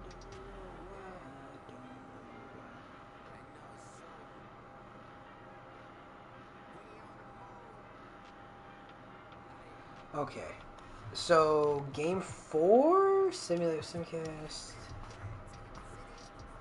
Fighting back, yes, Lord. Yeah, this should be a good series. I don't think this is going to be... this will be the best series from the entire finals. I don't see it not at least going 6. Which would be saying something considering we haven't had a 6-game series. We're jumping in. I've been back on my Click shit. I've been watching so many Click and King of the Fourth Quarter. I almost called him just King, but I just wanted to be King right now. Caught up in all these lights and cameras. But look at that shit did that. The filters are just too much. Like, it's not like... It's a little too much. It makes it hard. What is the toughest challenge yet? We got Clyde, Detlef, Porter, who's like really good in these sims. Clyde just blazed past Paxson. Portland up 3. That takes confidence in your game. Cobain, I did this to myself. And we all just entertaining, so stupid. We continue, and we all just entertaining.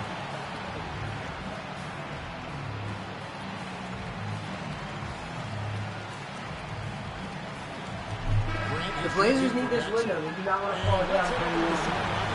That's a huge block. During that last break, guys, I got a chance to hear what Phil Jackson said to the team. The one thing Clyde Drexler's going to do is get it to a bucket. Now, I didn't turn off foul outs. Now it's up to us to take it. That means I have big Armstrong plays and Jordan big there. shots. Let's see if they can rise to the big I don't see moment. Rodman. Thank you, David. Now here's Jordan. It's a 4-second differential between the shot clock and game. Jordan to Moses Malone. Oh, and he can't grab it. Intentional foul. It's another one of those, so They took it 2, but this is not a 3-point error. Foul to stop the clock. Couple of misses here, and they could be back in it. 11 seconds left in the fourth quarter. Oh, they're giving Kobe all the bad hats. Yeah, Moses, Sell. It's only going to take 1 free throw from Porter to really ice this. He hits the first one, and that We'll let it play out because I gotta hit this anyway. So because GG's in the chat, I know this is technically for last GG's, but you know. Oh, I'm so hyped to like got my fucking wristband back. Hey Kobe, there's a couple things we gotta talk about. Armstrong kicks to Grant. Social media game. People you do follow. There's pictures you don't like. I'm gonna fucking choke you up, bro. Was tremendous last game. And that has bled into this game. And to be clear, you will be the first person that's ever happened to without consent. Not the second.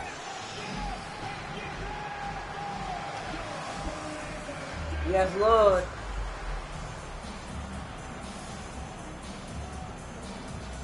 I didn't even get to talk to you that much about some of the stuff that was going on near like the tail end of everything. It's so crazy. Look at this sexy man. Yes, Lord. The OG. Yeah, bro, I literally, so the day that I went to, like, turn myself in, or whatever, I fucking left it on, Tommy's, this is over, by the way. I left it on Tommy's, like, shifter, or whatever, and fucking, we had it there literally until, like, this weekend. I said I wasn't putting it back on until I did my best to clear up whatever I could. How you doing, by the way, Hayes? How you feel? How you feel? 25, signal 25 mil. This is so cool. They have to miss both, and then they have to inbound. And I mean, I guess they can get a shot off, but I don't even think they have a timeout.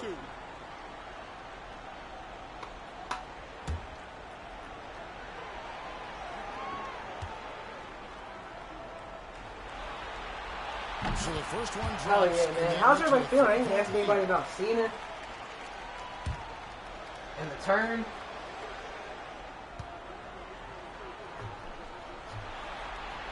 Second one is good. In both at the line. It's a 4-point bogey.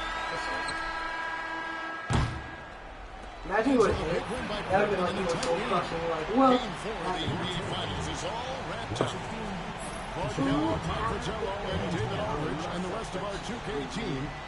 This is Kevin. yeah, how's everybody feel about the Cena turn? We'll see you next time. It happening at the Chamber. I think a lot of people were expecting maybe a WrestleMania turn.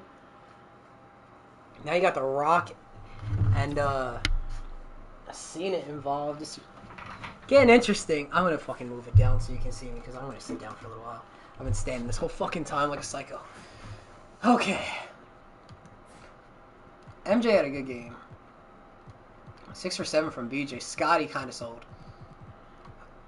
Nobody had a bad game. Other than Pippen, I'd say. They didn't get up a lot of shots, though. It doesn't... Oh, I missed it. Moses Malone played awful. 6 of 16 for your center is really not great. That is tough. He sold. Moses sell. Moses sell. Yo, Tone! Moses sold on that bucket, though. Nah, he sold in general. Turns out he was playing awful. Yo, that Cena turn was crazy. I still have to watch the full chamber over again, but... My God, I am just, like... Shooketh. My hero. My hero. My GOAT. Not my GOAT. Nah, it should be such a fun run, though. Yeah, that is fucking terrible. I don't know what that actual stat is, but for a center in this era, to go 6 of 16 is really bad. Who's even guarding him? Oh, Duckworth. Well, you did a good job in that one. But Moses shouldn't be putting up the second most shots, but it's probably his, maybe... Oh, Rodman's hurt. I went too far. He's out for the season with left knee tendonitis. Rodman is out for the... This makes it a little bit more interesting because, honestly, that was the big addition for the Bulls this whole season. Not that they still don't have a freaking great starting lineup. This definitely thins out, like, look at their bench. Uh-oh, indeed. Uh-oh, indeed. I feel like Cena's always good. Yeah, I feel like this will be exciting for his, like, last run. I've always wanted to see Cody kind of go down that route, but maybe this will, you know. I think everybody was kind of expecting that to, like, there goes my hero. Watch him as he goes. Put me on the Bulls for never losing a game. Okay. Whatever you say, Hayes. Whatever you say, buddy. Alright. Huge game. I was going to say, this is definitely an unreleased Uzi song. I love my Spotify.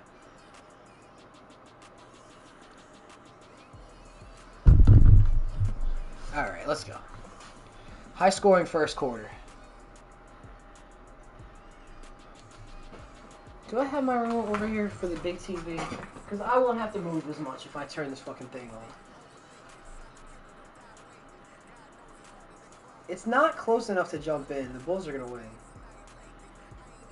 Alright, so every game has been won by the home team so far.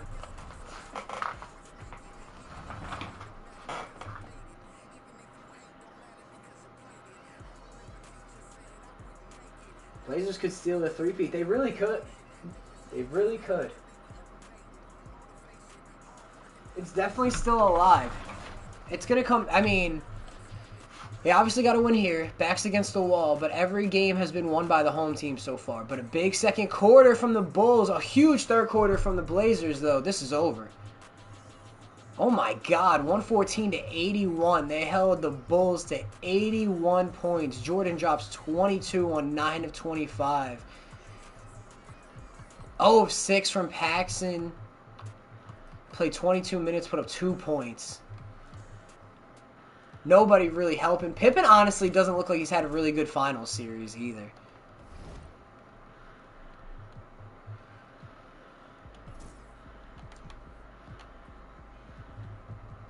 Oh no! Wait, NBA finals, yeah. Look at the drop off from Pippen right now. He went from 27-9 to 17-5. It's Pippen. Right now, it's Pippen. Don't come. You don't gotta do that. Holy shit, I'm fucking bussing. We got a game 7. Yeah, it's Pippen. I thought it was based. And look at what they're missing from Dennis Rodman. You're missing 13.5 boards a game. Conference Finals 11.5, first round 14. You just can't replace the rebounding that Rodman can do. Even when he played, I guess in the first game, he got 12 and 9. All right. LeBron would never. I didn't even really look at fucking Jordan stats, to be honest. In the playoffs, he's averaging 28, 6, and 6, 2 steals and a block. What about in the finals? Pretty consistent. His field goal percentage is down. So who's leading the team in rebounds right now? It's, I mean, Moses and Grant. Yeah, they don't have the rebounding without... This is going to be very interesting. Because every team's won the home game, but the Bulls look so vulnerable. Can they finish the three-peat? Locked up by Jason Terry. I want to slow it down.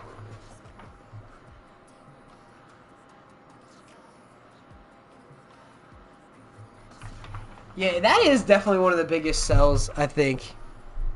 Or I don't know how you want to put it. I mean, the Mavericks just played well, too. But...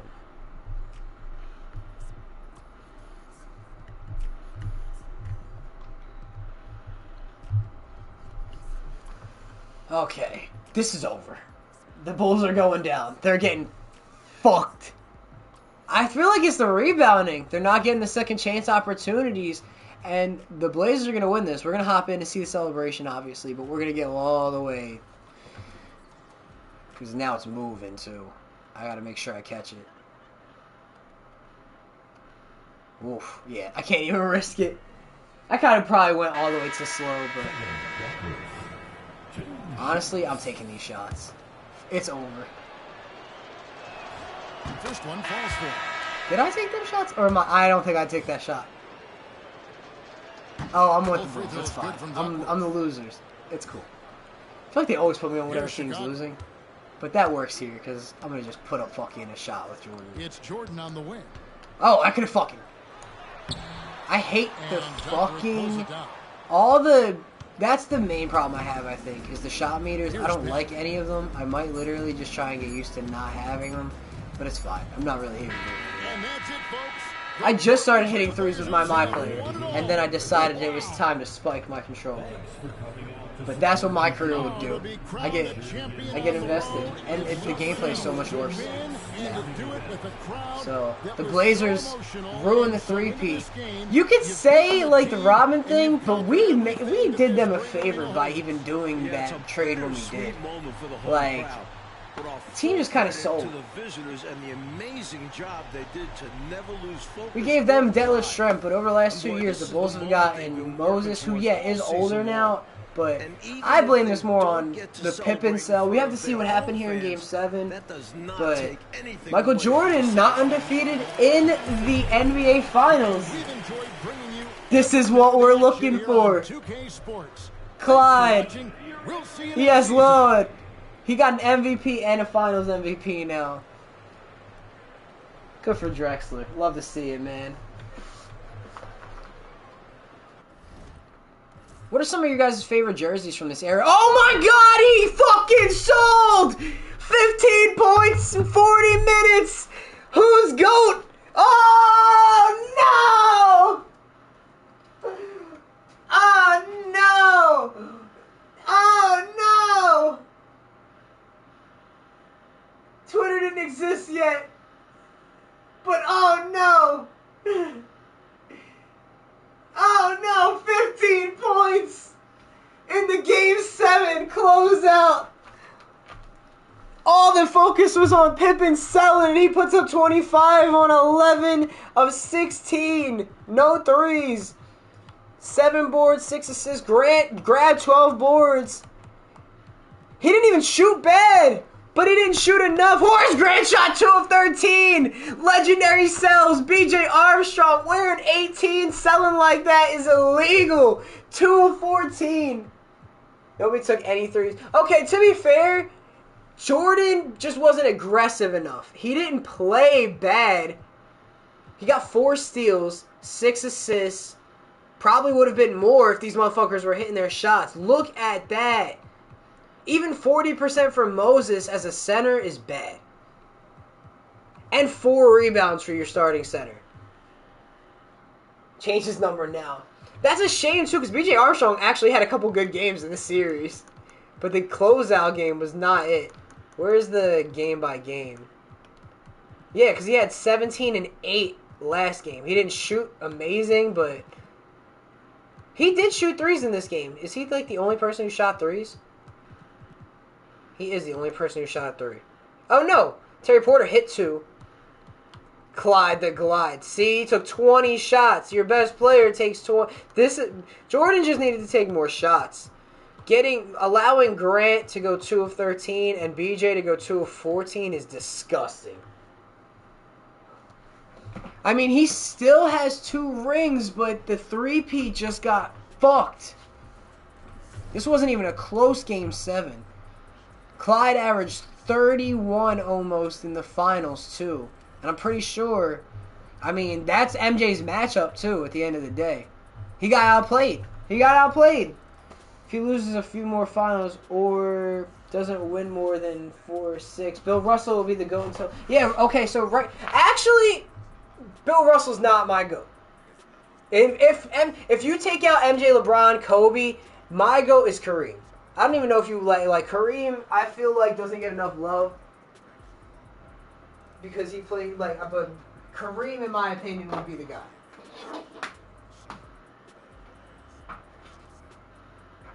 You could argue Magic too. Those would be like. I'm also a Laker fan, so, but.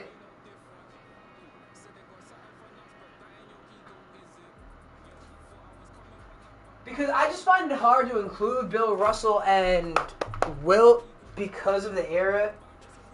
But, by the Kareem era, once you get to the era where there's, a bunch of superstars, or at least a good amount, you're talking about, the Oscar Robertsons, the Moses Malone, Julius Erving, those type of stuff, Kareem played with a lot of greats. So, I feel like that's, my level. Players that you could say were ghosts, but you can't say that shit now because of what they did. I mean, as far as I'm concerned, there's really nobody in the GOAT conversation that's I mean, Karl Malone's probably there's probably other players and stuff like that we don't really, get into too much, but I'm trying to think about it, honestly, and I wouldn't consider Karl Malone near the GOAT conversation, but I'm trying to think of who, the best... absolute legendary players are. I mean, obviously, that whole thing existed with Kobe for, whatever amount of time. But I've learned that fucking people can say a lot of stuff that doesn't make it true. Not going to disregard Carl, but I feel like most of his shit came from Stockton. He did play. I mean, they're both. It's a combination. It's hard to know how they would have been success-wise without each other. Moses retires. He was on the last year of his contract anyway. They made it to Game 7. That's a tough way to go out for Moses, honestly, especially because he wasn't playing well. But it's probably for the best for him and the Bulls. He helped them win a championship on his way out. I'm just trying to see his accolades. 3-time MVP, a back-to-back MVP. Nearly got, I don't know what happened in 81. Finals MVP in 83. 2-time NBA champion. 12-time All-Star. Got to give him his flowers. One of the greatest Sixers of all time. I don't know how long it's been since he was with Philly, but yeah. So there you go. Oh yeah. Because of this. Oh yeah, but you also have to remember that goes both ways. Like, okay, just to even pull it into right, like my career with Cannon, when I broke Stockton's assist record, you got to have players who can hit. Like, having Kevin Durant definitely helps you break the assist record. Like, so it helps to have that. Like, you need a good scorer to complement a great passer. Because you have a lot of great passers. Like, look at LeBron and some of the people that he's had around him, like, over the years that couldn't necessarily, like, it just either doesn't work scheme-wise with everybody. They were the perfect combination together, too. Which is another thing you have to, like, take into account when it comes to the dynamics, which is why it was really good that they were paired together for their careers. Yeah, Moses makes the Hall of Fame. He's the first Hall of Famer we've had. He gets his number retired with the Rockets and the Sixers. Good for him. And Walter, I said that in such a weird way. Good for him. Walter Davis. What are the historic changes? Just some logos for the year. I don't know what the Nuggets new one is. Alright, I don't know what draft class this is. Any trades? Nothing really significant as far as the trades go. But to be fair, I feel like the teams that acquired picks are the bad teams. So, do we want to go through this whole thing like this? No, let's just fucking go through. Let's see. Sixers get the first pick, the Mavs get 2, and the Knicks. So 3 big markets picking in the top 4, because you got Miami at 4, then the Bucks. But you got Philly, Dallas, and New York. The NFC East coming strong in this draft. I don't know what this draft class is. We can check real quick, just before we get there. Chris Webber, Penny Hardaway, Jamal Mashburn, Vin Baker. There's honestly some players who do very well in these sims in this. Injuries are on, but that doesn't necessarily mean that they're going to happen the same way that they did in real life. Like, so Penny could have a whole different career here. Alright, let's see how this goes. They did just trade away Hershey Hawkins, so they could easily go with Penny here at number 1. They are easily the worst team. Oh, why am I fucking talking about it like we're not doing it? We're going with Penny Hardaway, right? See the smart pick here? It's him or Weber. Who's the smarter pick for the... They need everything. Weber's a little bit younger, but I feel like Penny is like the consensus. He's the guy. He's the number 1. I think we gotta go with Penny. I'm not seeing any differing opinions, so I think we're gonna go with Penny. Look at those Sixers jerseys. Those got a lot going on. Alright, Dallas is gonna take Weber, I feel like. Unless, I guess I'll check there. That would be a smart idea. They have old Derek Harper, they have an old team, but they do need a forward pretty bad. They need everything. They're another team that could just, like, take the best player available, honestly. He plays power forward, but, like, they just need everything. Alright, the Knicks. You have a power forward or a guy who plays small forward and power forward. So it really doesn't make a big difference. Is there anybody else here who I really am worried about where they go? It'd be interesting to see where guys like Nick Van Exel and Vassell and guys like that go, but I'm not really too sold on it. Alright. I'm trying. I just want to see who they have. I guess I should have checked. Oh, I mean, wow, Ewing's team is picking in the top 3. I didn't even, like, that didn't register. So this is easily the team that's got the best talent. I guess Mark Jackson's hurt, won't re-sign. So they have Ewing and Xavier McDaniel. So this is kind of a team. But they are both older, so it's not necessarily like, oh, well, best option might be to trade the pick for somebody better. I don't know. What do you do here as this team? Charles Oakley is on some of his I mean, you got 3 guys either 29 or in their 30s. I can't trade Greg Anthony because he's hurt. And this guy, Tony Castle, is not going to be worth much. I have to watch Raw over and The Chamber, honestly. I just really wanted to get a good stream out for everybody, and I've been so busy, like, trying to get everything together this last, like, few, like, weeks. Everything's just been crazy. Crazy life. Crazy life. Okay. What do the Knicks do here? I feel like they trade this pick low-key to a team that could probably use some help.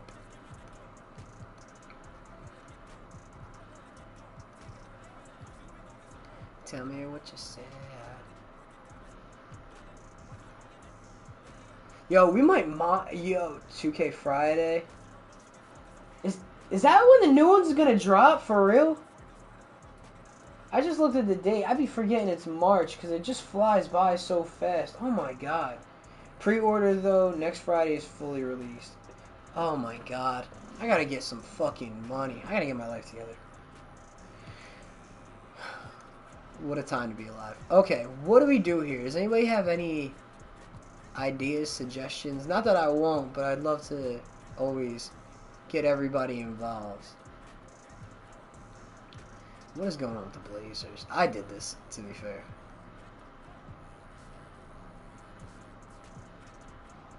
They just won the title, too. So I don't see them deciding to make some huge changes. I don't know. There's so many teams in a weird position in this league right now, to be honest.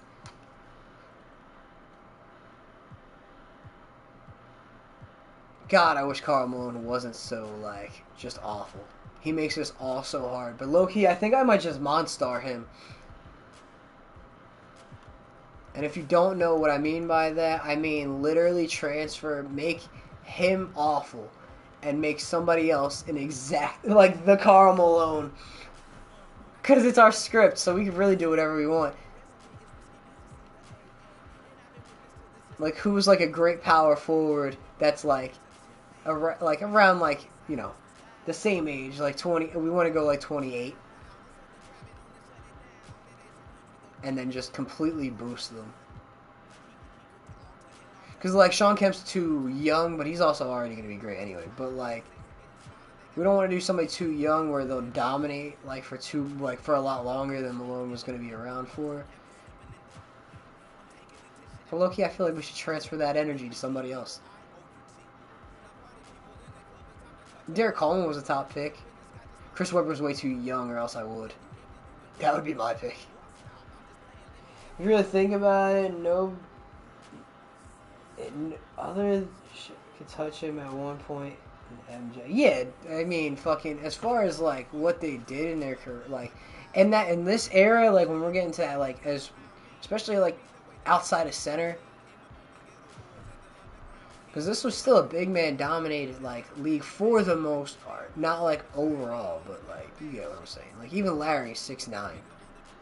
And then with some of the best guards, like or the most successful guards, like Magic is Magic. You know what I'm saying?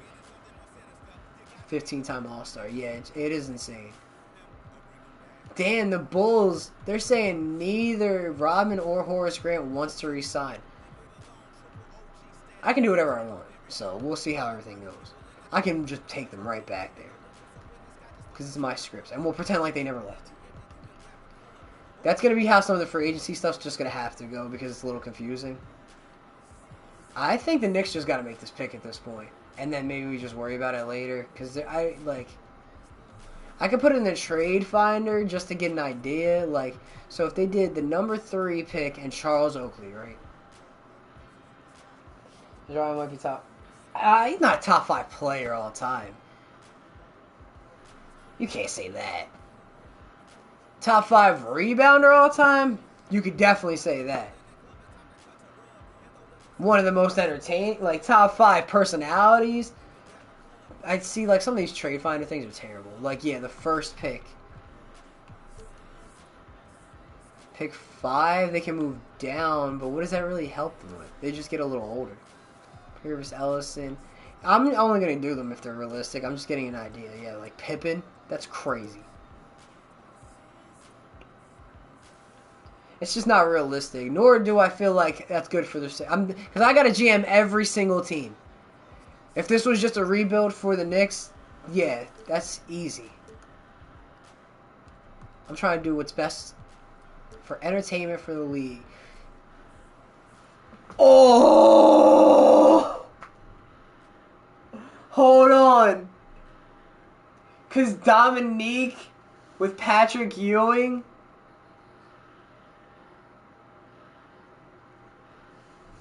He is old, and it is the 3rd pick.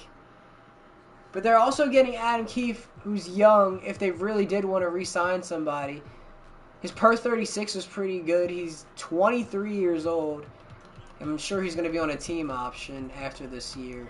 2 more years on a team option. So they are getting a young piece as well. It's obviously not the talent they'd get at number 3. But they're upgrading a lot from Oakley. I'll look through the rest of them real quick. Playing 07, watching in the background. SmackDown vs. Raw. Glenn Rice and a first. But see, that doesn't make sense for the Heat because they pick next too. They have no reason to do that. I feel like it does make sense for the Hawks because they are at a point where they're not going to get any better. I think it's got to be Dominique, but I'm going to like look through other stuff. I can't have Doja Cat playing in my ear on Spotify right now. That's the last person. This is not the time. Not in a bad way. Just not in this way. Magic Johnson. That's not going to happen, but that's hilarious. Imagine Magic Johnson and Sam Perkins. Magic and Patrick Ewing would be something to see, though. See, like, they're going to offer Chris Webber. Whoa. See, they're too young. Like, why would the Nets just completely give up? Mutombo from the Nuggets. 27, 4-year deal. I don't think there's a prospect that's even as good as Mutombo for the Nuggets to make sense to even offer that. I feel like it does make sense for the Hawks because I'm just trying to figure out if it makes as much sense for the Knicks. I might have to navigate that trade, but that might be the direction we go. The Pistons haven't done jack shit in this, by the way. I don't know if like we just are past their era already. I don't know what they were like at this time in real life still, because I know MJ was obviously already beating them, but I haven't even really noticed them. They did already win their back-to-back titles. You could argue the Pistons, I mean the Dumars is an option too. I don't think that's as exciting to me personally though. The Rockets are too close to a chip to like be going in this direction. Because Bad Boy Piston era is over at this time. Yeah, it pretty much is. They're just not ready to admit it yet, I guess. The Suns, Hornacek's are already going to get worse. Gary Payton's too young. Timberwolves, no, we're not doing that. We're not breaking up Shaqtin'. Deadlift just got there. I'm cool. We're going to navigate this trade with Dominique. What pick do they have? They have the 23rd pick, so I'm going to give that to the Knicks, as well as, I mean, they're not getting, so this team might as well just enter a full rebuild, because they're literally missing, Kevin Willis is gone, Dominique's like 33, because it ended around like 89. Yeah, no, I think this is, I mean, this is the MJ era, so like the Pistons aren't winning a bunch of titles. So these guys all really suck other than Augment anyway. I mean, contract was once decent. They can't give up another. They can't give up a future first though. They can give up that 23 because they're gonna be worse for these next couple years. So their pick is gonna be too valuable. So they can give them a couple second rounders. I think that makes it a little bit more even, and I'm cool. The Hawks can now like move on to their next era. They're probably gonna still be bad next season. Do they want Vin Baker or do they want Mashburn is the question. Some projections have Mashburn going like 9th. And they have Bruce Bowen going 4th. Oh, that makes it like more. Alright, let's just go overall wise. I gotta say, like, Vin Baker's just gotta be the option here. Okay. And this is the Heat. The Heat are in an interesting position because they have talent. They're just not doing well. Like, and they have all their best guys under contract until you get to Grant Long at power forward. And they're all relatively young. Seakley's not young, but like they're not. None of them are should get worse. And they have a young Latrell Sprewell, who's gonna get better. And I'll ensure that he gets better. His potential is a C, but we're gonna make this a little bit more interesting. That's one thing I promise you we'll do. Okay. So power forward. I mean, Vin Baker would have been great, but he's not here. Mashburn can play small forward and power forward. And who would be their best option at power forward? I mean, Bo Outlaw.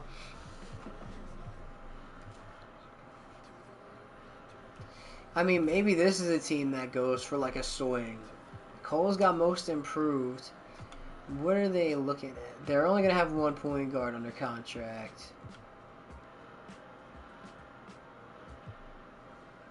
Do they move on from Glenn Rice? I don't know.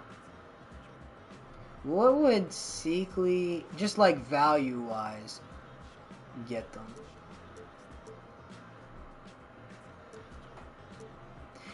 This trade low-key kind of makes sense for both sides.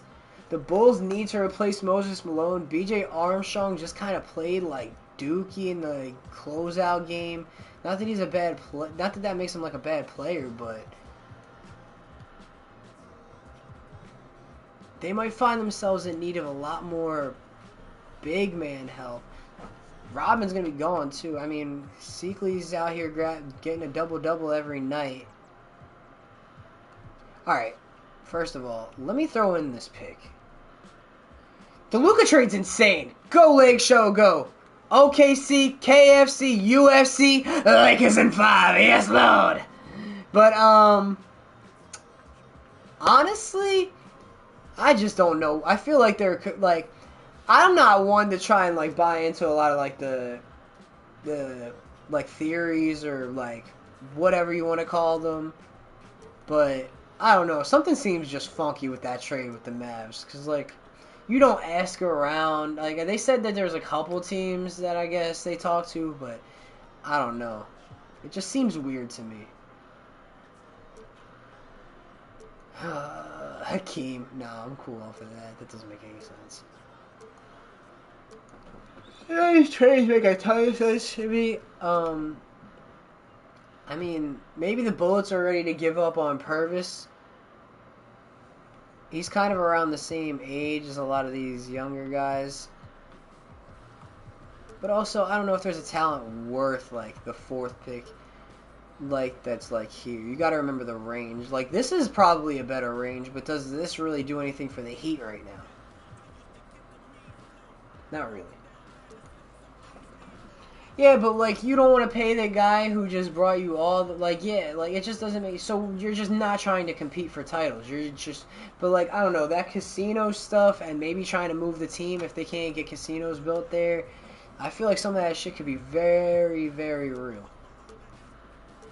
Is there any team that's just, like, willing to just, like, wave the white flag, like, that it makes sense for? Because, like, I don't know, do the Heat need Dumars?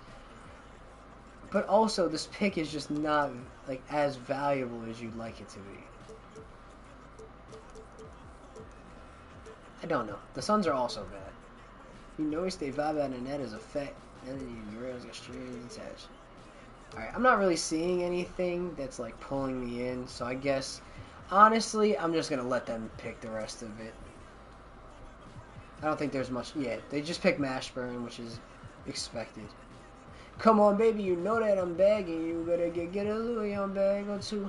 Don't want it as bad as you. We got them paddocks on paddocks too. Made it straight to the top. Got a whole lot to lose. Kiss me, ask me shit, trying to find the truth. I said, baby, I'm better off lying to you. I said, baby, I'm better off lying to you. You're Marisol, big motherfucker.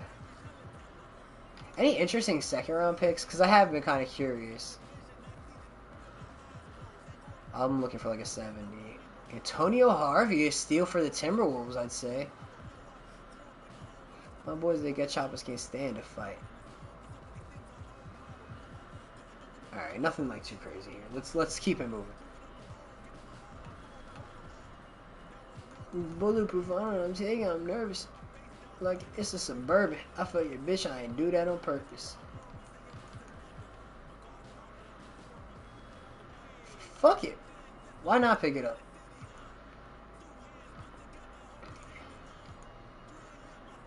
Another one. I don't know why you wouldn't pick it up. My pocket is big if you scared. Oh, I can go through the entire league. Where do you play? I can't see where you play.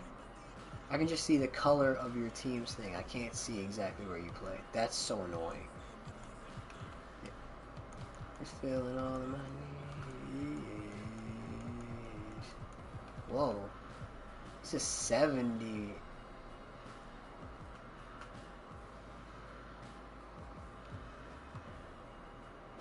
Fuck it. He's not real. He's not as important.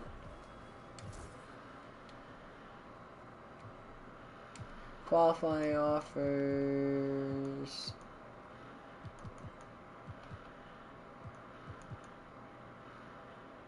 Yeah, they're definitely going to offer that. See, I'm glad I go through and check. Sometimes I don't feel like the automation does it all justice. Leave me in the front. The fucking Bulls better. They're fucking in bad shape. Jared Dudley, what are we doing here? What are we doing here? What a face.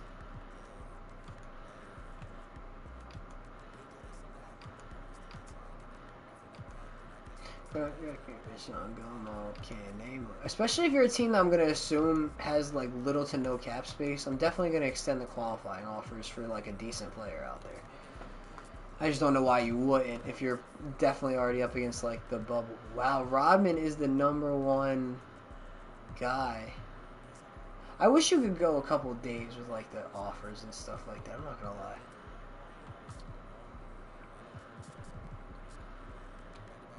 I'm gonna see how this works one more time, and if it doesn't work, I'm just gonna automate the free agency.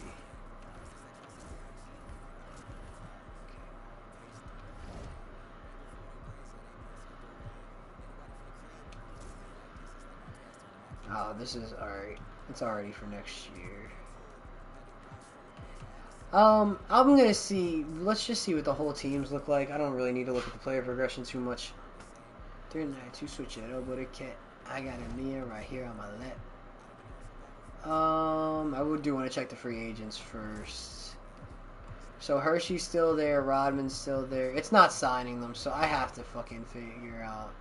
I have to put. I don't know why it's doing that though. I've never had that problem before. If I sim through, it would just do it. Like it would sign people. So I don't know why it's not now.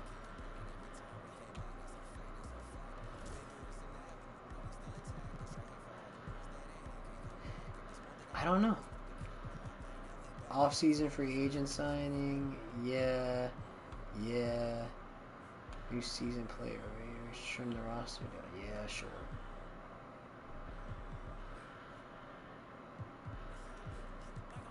They can throw people on the trade block because, I mean, maybe that'll help me get, like, a good idea. I just hate... Alright, maybe this won't make the whole thing go away.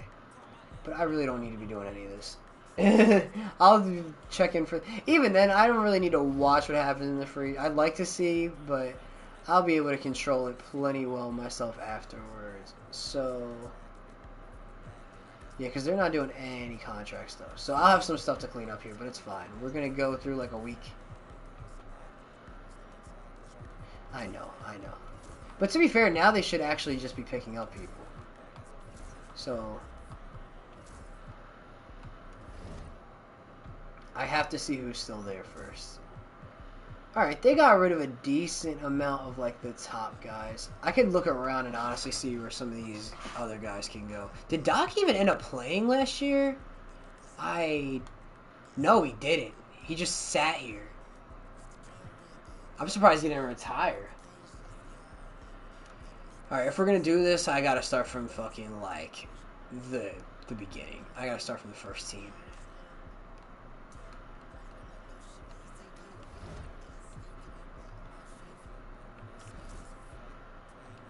Is that the best way to look at the team? Just in case I have to make any... I mean, the Sixers could use a shooting guard. They signed Rick Smits, which I don't know if that's the most sensible signing for them. I might switch a set. I might trade Smits, because I'm assuming they just signed him. I don't think Smits would sign with Philly. I think he would go somewhere else. Honestly, low-key, Bulls might not be a bad option. Because this is just free agency signings. This isn't even me helping any team specifically. Like, I'm just going to have to use some second-round picks here and there to just get some trades done. But I might not even have to use a pick here because I might just be able to put like the bottom person. How much is this? Bills are over salary cap. 1.6 million. Who are you fucking paying money to? Dale Ellis? What are we doing? Actually, to be fair, he didn't play here before, and he wouldn't play here now.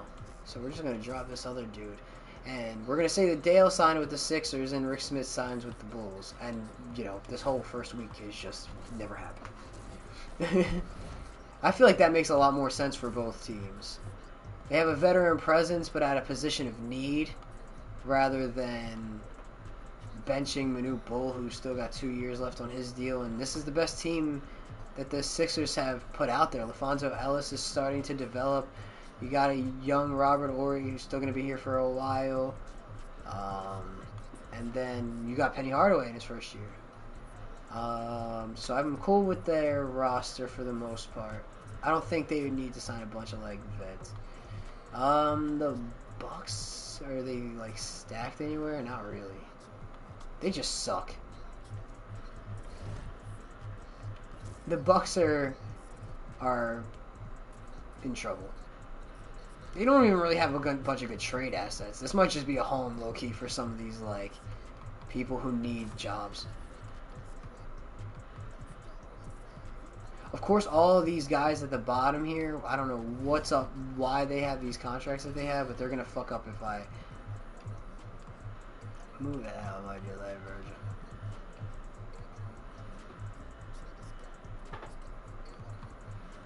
Virgil. You might just be better off trying to just unload talent and fucking lose. I don't know what to tell you. You're not going to find a team that's going to be able to take one's fucking cat. I'm telling you right now. Shoot the rat like bye-bye birdie. You be lacking hoes like we playing bye-bye birdie.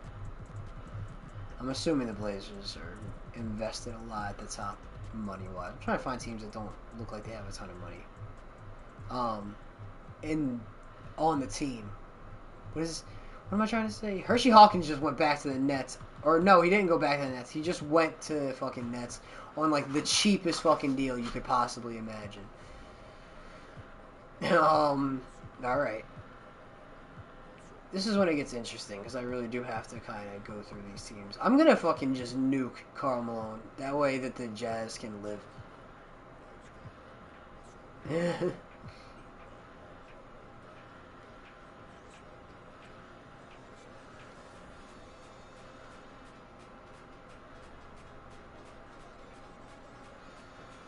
all these bad contracts. Okay, just for like reference. How much over the cap would that put them? 5 million, which in this era is a lot.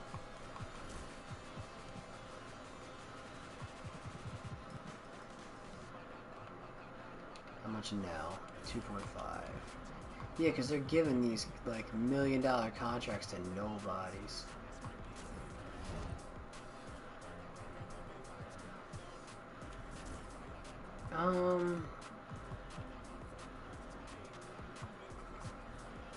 I just feel bad that Doc's in here. They don't have the money for him though. Will he take this? You didn't even play last year. I was gonna say you better fucking take the deal.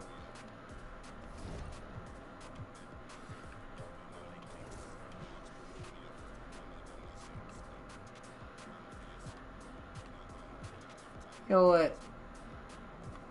This team's going to be in a lot of trouble either which way. The way I see it. Oh, and your best player is not real. Oh, Milwaukee. We got to fucking help. I'm going to fix it. Okay, because this can't be a thing. We're not doing this. He was like a 70 what? 7-ish? Who do you got that's like young? But they gotta be real. Let's make that deal. You got a bunch of fucking fake players. Toulson just got like a lot better. He's not young enough to be the main guy. Fucking Jaren Jackson. What the fuck is going on? They don't have a lot of young guys either. Other than the fucking fakes. I'm too afraid of them coming and dominating. So Stacey King can get better. And Doc's gonna get better. Just because it makes it more entertaining. Fuck it. So I feel like they got better, just not in a way where it's the young guys. I should probably go around and do a little bit of maintenance when it comes to that. Okay, so first thing on the list. We are going to boost Clyde by a couple. Because low-key, he deserves it. I'm going to boost Ewing a couple too. Because I feel like this is right. This is like peak Ewing. Even if he wasn't in his like later or in his 30s at this point. Hakeem, I'm going to boost him a little bit too. Because his regression rate is really fast for somebody whose championship run is ahead of him still technically. And then there's you. Goodbye. I'm probably going to have to fix your contract too. You know what? You're just not the same player anymore. Your injury has just kind of like lacked your career. So the Jazz are just kind of fucked. But hey, that's on you guys for your best player being who he is. Not me. I'll give Gary Payton a tiny boost. Shaq's going to get there regardless. I don't even know if I have to do anything to Shaq. R.I.P. to Dikembe.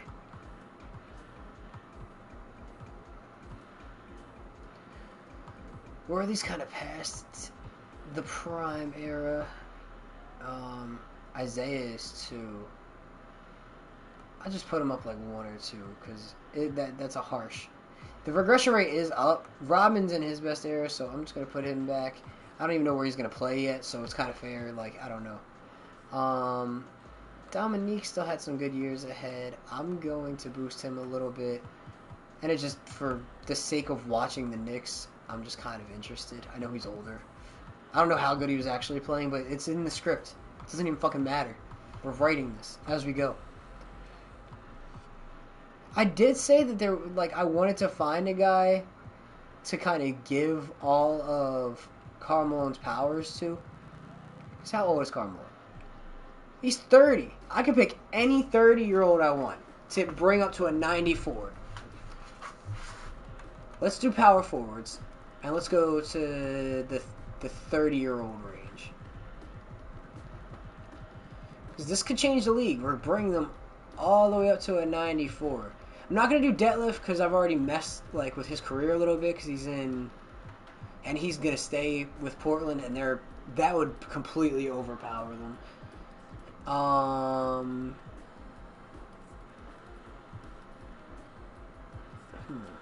It's not gonna be Karl Malone. I'll tell you that much. All right, maybe it won't be a 30-year-old because there's not a lot of power forward. I mean, it doesn't have to be fucking a power forward. I suppose it could be a small forward. Does Pippen deserve a boost? I feel like he does. So he was only a 90. I'm gonna put him up to a 93. Feels just better for me. Okay. I'm still looking for the guy. Xavier McDaniel, Tyrone Corbin, Chris Mullen, but that wouldn't be like much of a difference from where he already is. You know what I mean? And then James Worthy's a little too old.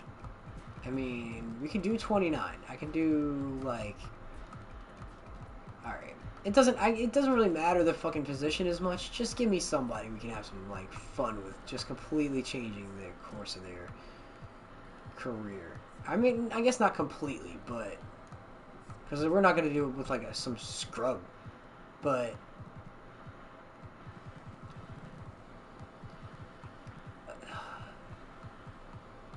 okay. I guess we're going through fucking 30-year-olds in every fucking position. That's gonna be. That's the new one. They actually do have them in like overall order, I think. What would be the most interesting?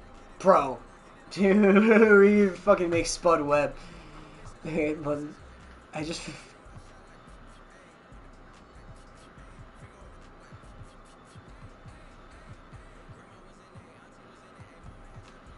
We could do somebody in the same like lower range too. It doesn't necessarily have to be. All right, to the 29-year-olds we go. Ron Harper, Duckworth, but I can't touch that team. They're just. We could do Oakley. We gotta remember, 94 is a serious like.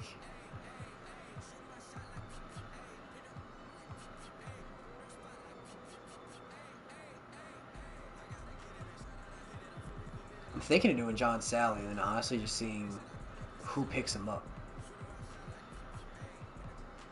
I feel like that would be like the most fun option. I think that's what I'm gonna do. We're gonna bring out of nowhere John Sally, who in his career in Detroit, he's an average 7-4 guy. He's about to have the jump of his life because he just stole all of Karl Malone's powers.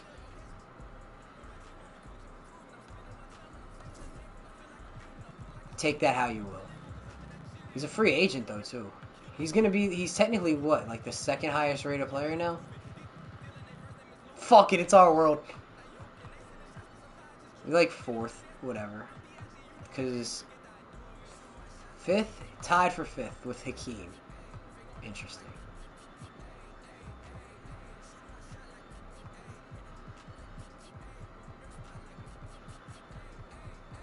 Alright. Confirm that. Not Carl. Hey, at least it's not Carl. He's gone. We fucking solved that. John Sally. Basketball IQ, post defense, athleticism, but you can see 99 standing dunk, 99 layup, 99 close shot. No worries for the rest of your days. It's our problem-free philosophy. Hakuna Matata.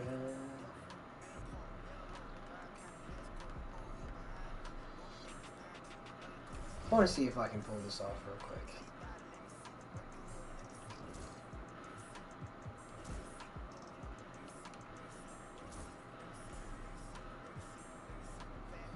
John Sally might not take a contract from anybody. Now, to be honest, now that I boosted him, that might be our only problem.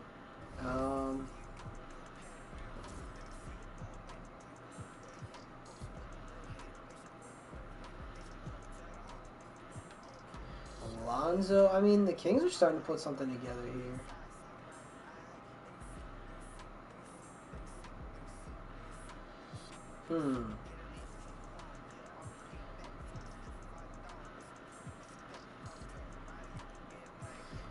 Lakers are one of them teams that might want to start thinking about the next era themselves, to be honest.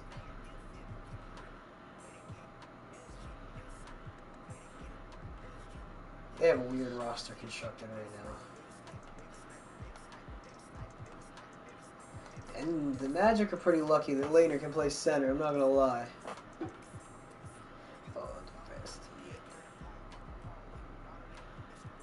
Mavericks. I mean, whoever can go back and forth, they'll be playing some center.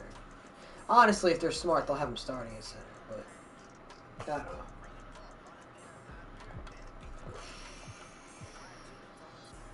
Some weird teams that gotta be fixed. Alright, let's go back to the beginning. This is always the part when shit goes a little funky with a free agency or something. That takes a second, because then some teams are just a mess. Like, look at the fucking Bullets, bro. They have more shooting guards than some teams have teams. They have a team of shooting guards.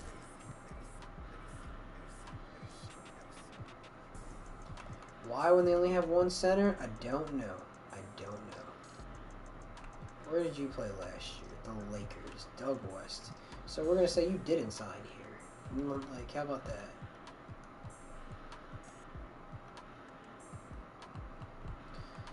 Sonics are in desperate need of some center help.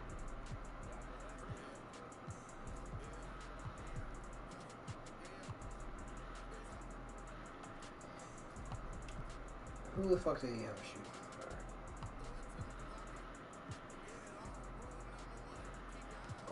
for? They did trade for him. Some of these guys just got fucking some shit contracts, though. I'm gonna say, like, who the fuck gave fucking this for fucking 59 overall, 1.1 mil? Hey, hey.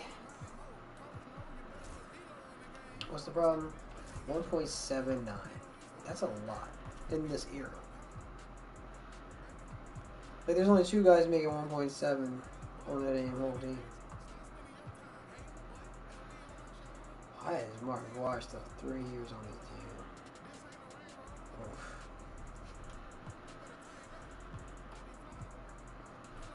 It's from...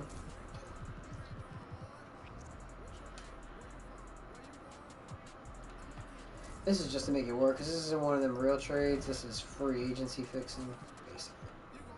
Don't know how else to put it.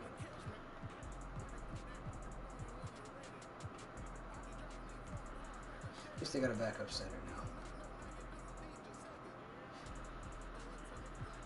Alright. A young Nick Van. I'm cool with that. The Bulls. Are we going to make any trades or changes to the Bulls right now? Is Kobe in yet? Nah. We've only got through 2 draft classes. We got through Shaq's draft. He's on the Timberwolves with John Stockton. And the one that we just had was who?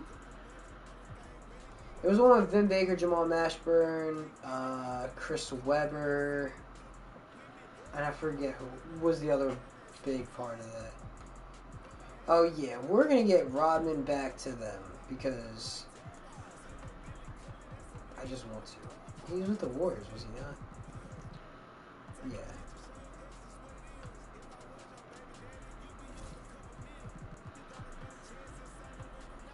Just going to pretend he's re-signed. Who are you?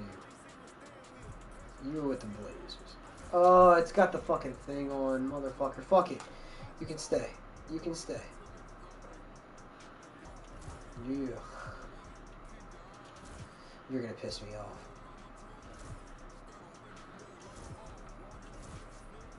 Everybody's gonna have just been signed, bro. Fuck it. We'll get the Warriors back. This is just to get Rodman where I want him to be. They got their big 3. It's crazy because like people really don't think of this as like a big 3. Like, I mean, what are we doing? What are you talking about? The Cavs are such a weird team in general because like they are a little. They don't need Steve Kerr anymore because life is. They don't need all these point guards.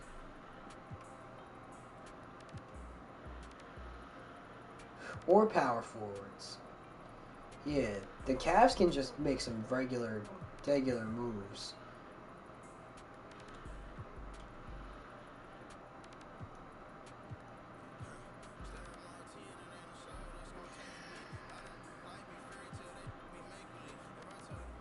The Bulls can't make many trades, so that's not going to work.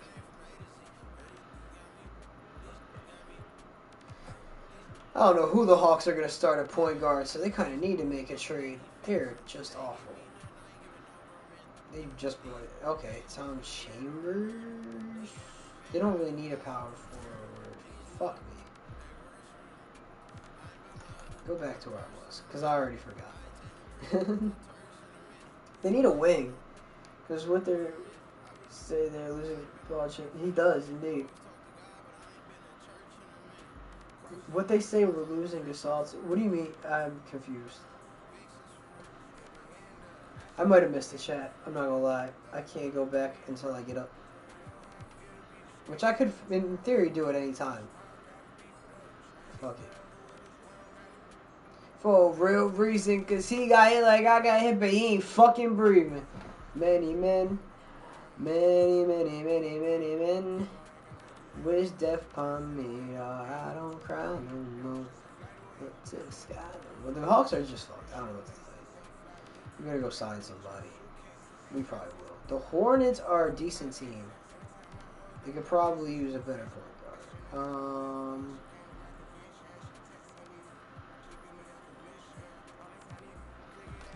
Yeah, if the Hornets kind of dig into their... I mean, Del Curry might be a smart guy to trade at this point. He has been in Cleveland before. He's shooting 62% so far. He almost shot 50% from 3 last year. How many threes did he take? 167. Yeah, we're gonna trade Steve Kerr for Del Curry.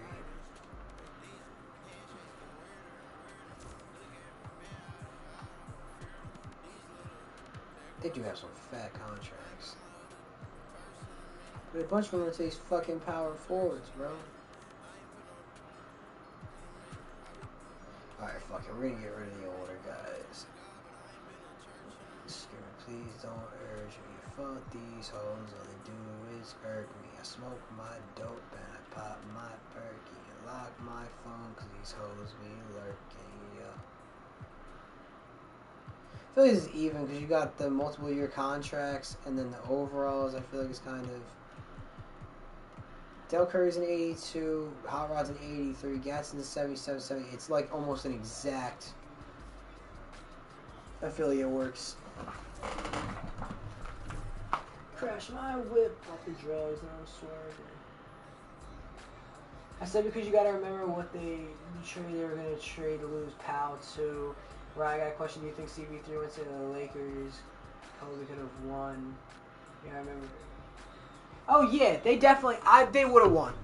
If you, bro, unless obviously barring injury or something, taking out how much stress that put on Kobe, and then Gasol was like never as good as he was. Like his prime, as far as I'm concerned, in his Lakers years was just past, and I think it really did damage because you got to remember it still came out that they were getting traded. So like Artest, Powell, they knew now that they really weren't wanted there and that they tried to get rid of them. So it just created an even worse situation for the Lakers because it's not like, oh, just a trade that didn't work out. Like, no, it became public. So you hurt the Lakers in one way. Then they end up eventually trading for Dwight Howard. And, like, literally, you can honestly trace back Kobe ending up, like fucking injuring himself. Or not injuring himself, but you get what I'm saying. Getting injured in that game due to the wear and tear that would be put on him because they blocked the CP3 trade.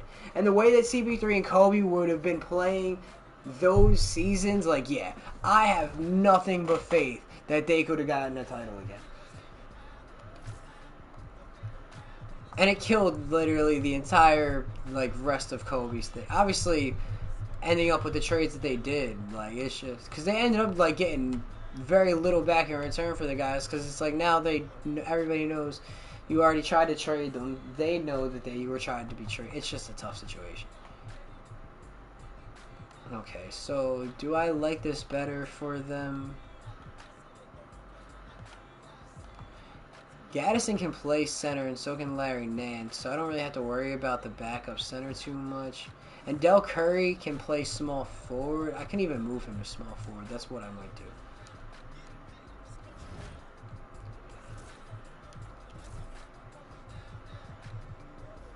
Fuck, I went too far.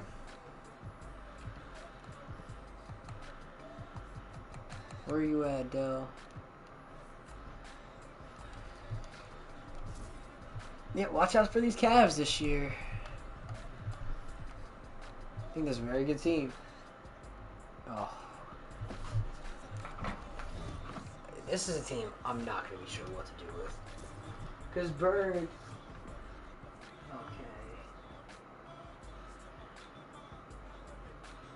My fucked up part is one of the owners in the Hornets got called doing something illegal. Well, they didn't have an actual owner. Technically, the NBA owned the Hornets at the time. They were trying to, like... Is that isn't that why they said, like, David Stern said it was in, like, the best interest to, like, find something better? Yeah, exactly. Okay, yeah, now I get you. I was reading a little ahead. Okay.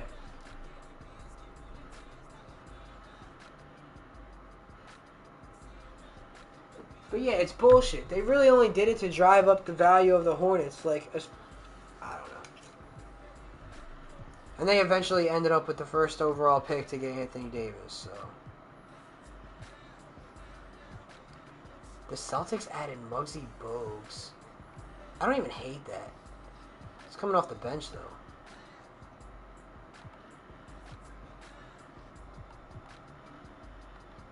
I mean, I feel like they would go hard on trying to get a center here.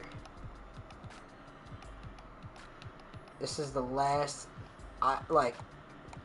this is the last of the Larry Bird window. You know what I'm saying? So I just gotta feel like they would try something. I came in with a new 40 rock. Fuck on your bitch, make that hoe want a Millie rock. I'm my boys in the we do got Millie rock. Do they just sign a guy? You know.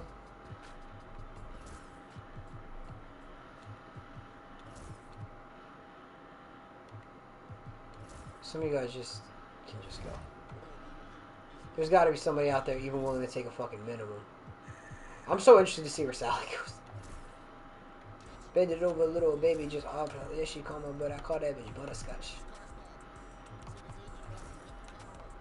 Oh my god, why do you want more? Nobody wants... Like, I hate when you try and negotiate with them, they only want a certain amount, but, like, then you'll see them take some, like, crazy offers. Whatever. That's as good as it's gonna get for them.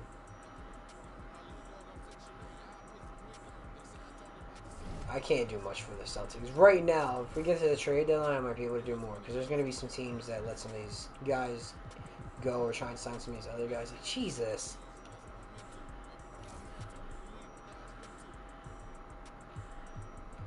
The Clippers. What's going on? Funny money into this. He's not a silly watch. Got a rich and Millie. This is not a silly watch. The Hawks are fucking terrible. Charles Oakley in hell. The Heat.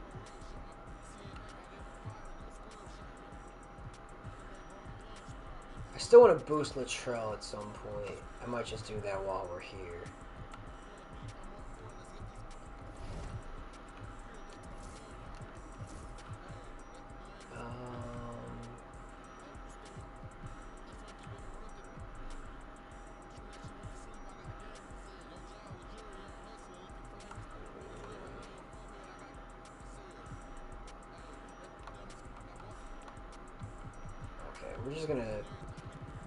I'm just gonna put his... Oh, his potential's an 89. I don't really have to do much. It said like a C. Maybe I was just looking at the wrong person. I'll give him like a slight bump. Just because we're already here. But fuck it.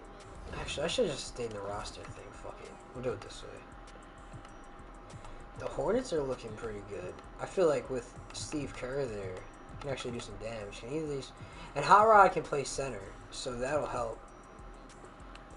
I don't know if you want to. Do they just start him at center?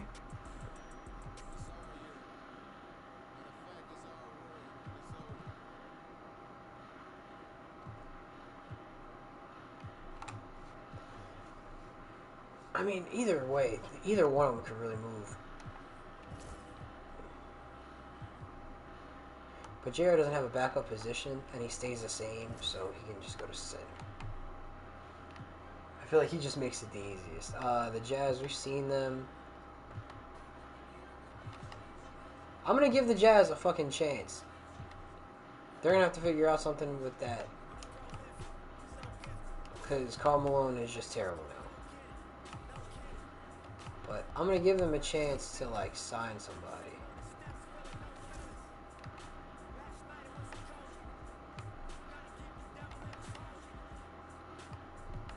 Kings are a weird team.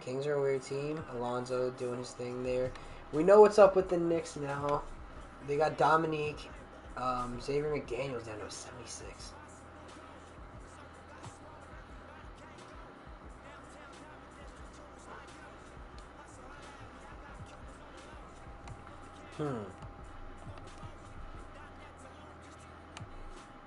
I mean, Adam Keefe.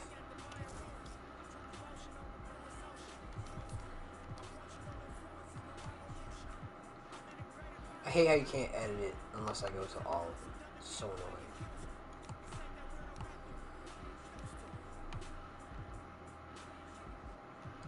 Bro, I tried to... Did it take the editing off? Okay. No, it didn't. You're just being stupid.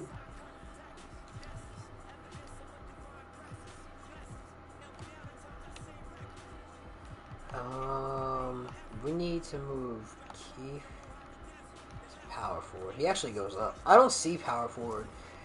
I feel like small forward is always where they make the jump, but fuck it. That actually works great for the Knicks because Keith can now start day one.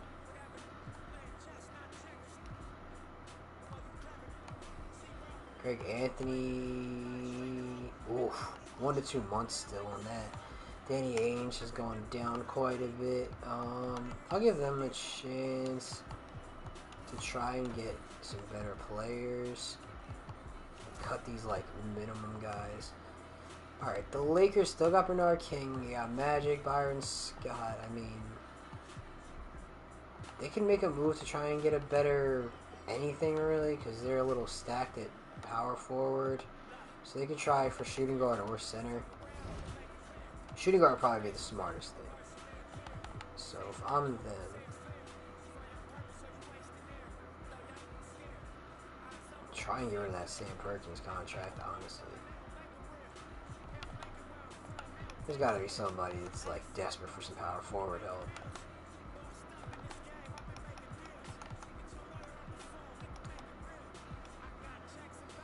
The Nuggets. But they don't have a shooting guard option to like get rid of. I mean the Knicks, but again, it feels like you've got a power forward problem, you probably have a shooting guard problem. The Heat would be a good one.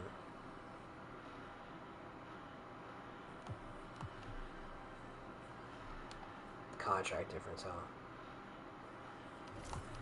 1.4.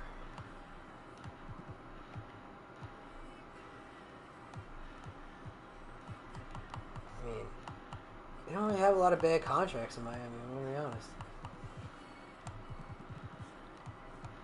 Maybe they can improve in a contract somewhere. Like Sickley's on a big deal.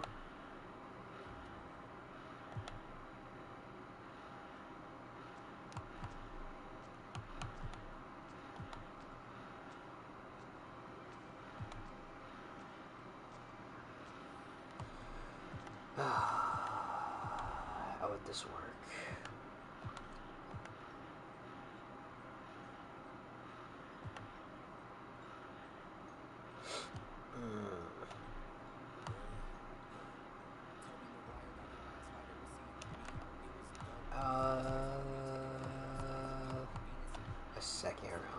because I feel like there's enough here. Because Perkins has got some years left on his deal too.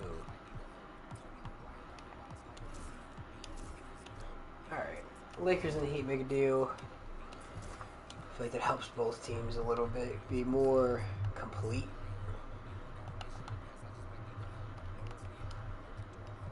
The Magic are still a bit of a mess, but they really haven't.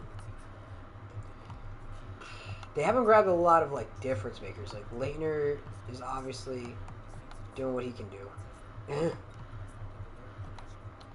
There's another team. I'm gonna cut some players and see if they can. See, like, look at that shit.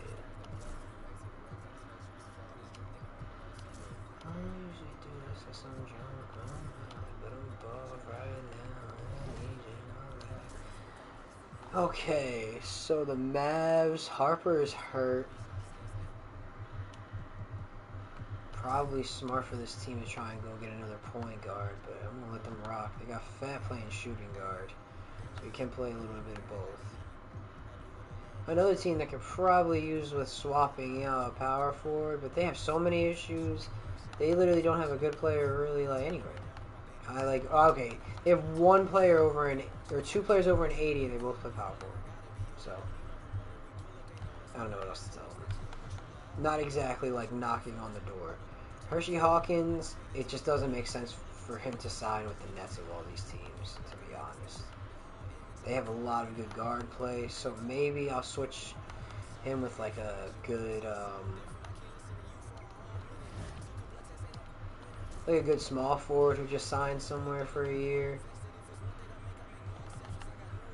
I'm literally just looking for like the 1 year deals. Like Reggie, he's playing in Denver.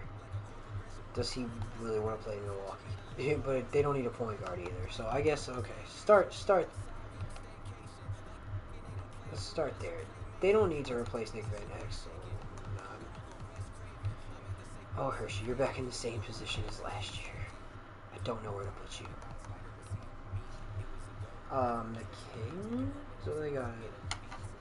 Nothing good. Oh, Hirsch. I mean, maybe the Magic just make a move just to do something.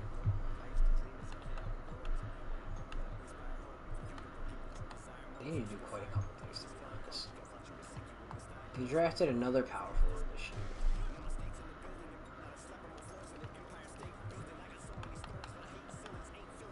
They don't need a power forward. I just had to check. Get it together.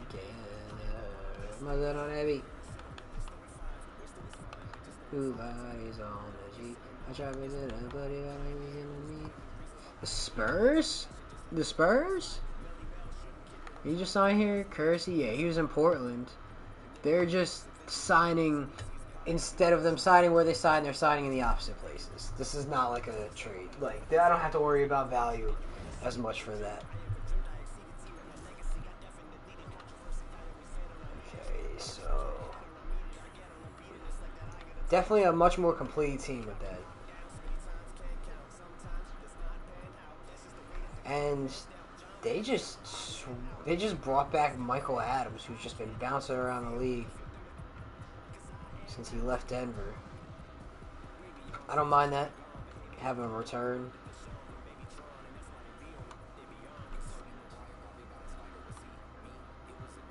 They could use some power forward help, but they're not like super OP anywhere, so. Pacers have no point guard. I mean, Starks can play point guard, though. Why? Why am I looking at it like this? Why does it look like this? I don't understand. The Pacers fucking suck, if we're being honest.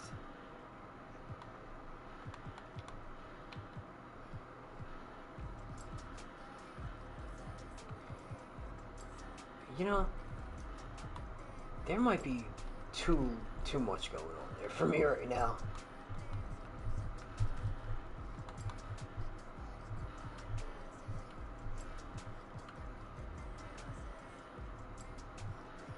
Alright. I mean, I'm gonna let the Pistons rock for right now.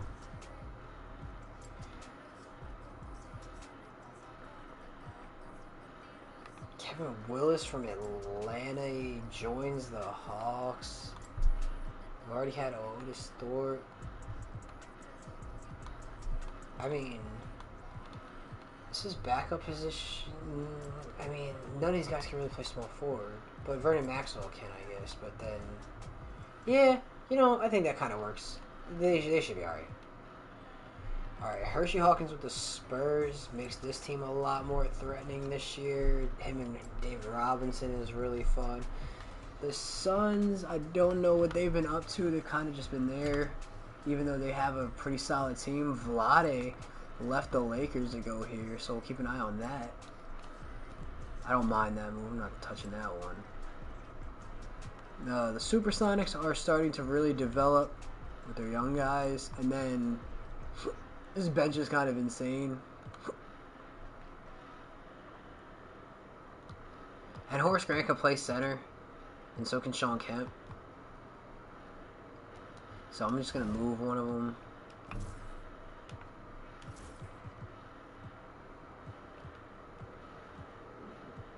Okay, I did that for nothing. I'll just change Horace Grant, I think. Whoa, Shawn Kemp is fucking 280. Did he go down? I don't know. I don't think so. Alright, I think that works.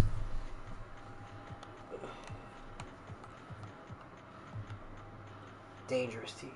Supersonics could be favorites. I'm back as load. The Hornets actually have a pretty good team now. Low key. They're making some runs. They made the Eastern Conference Finals, and they just added Steve Kerr. The Timberwolves are a team to look out for now with Shaq really starting to develop. Lionel Simmons, All-NBA first team last year. I'm just going to leave it. They could actually use some help, though, honestly.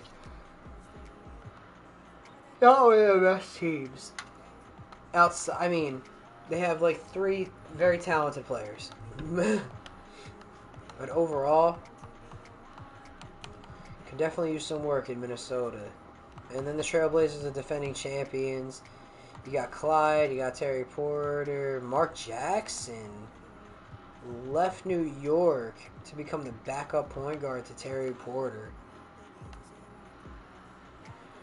And then Shrem can honestly just move to small forward, and that could resolve any issue there.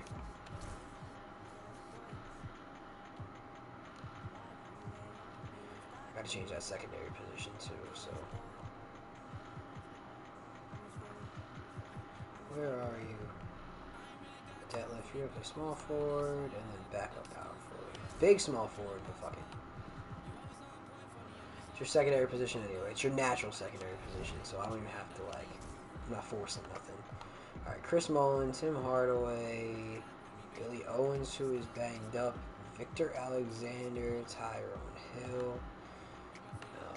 I mean, they got players all over the place in Golden State.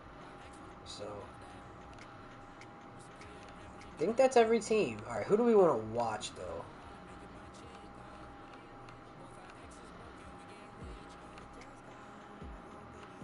Oh, you know what? We do have to go like a... I have to see if anybody picks up Derek Coleman. Or not Derek Coleman. Fucking... What's his name? Sally. Because we transferred all of Karl Malone's powers to John Sally. So...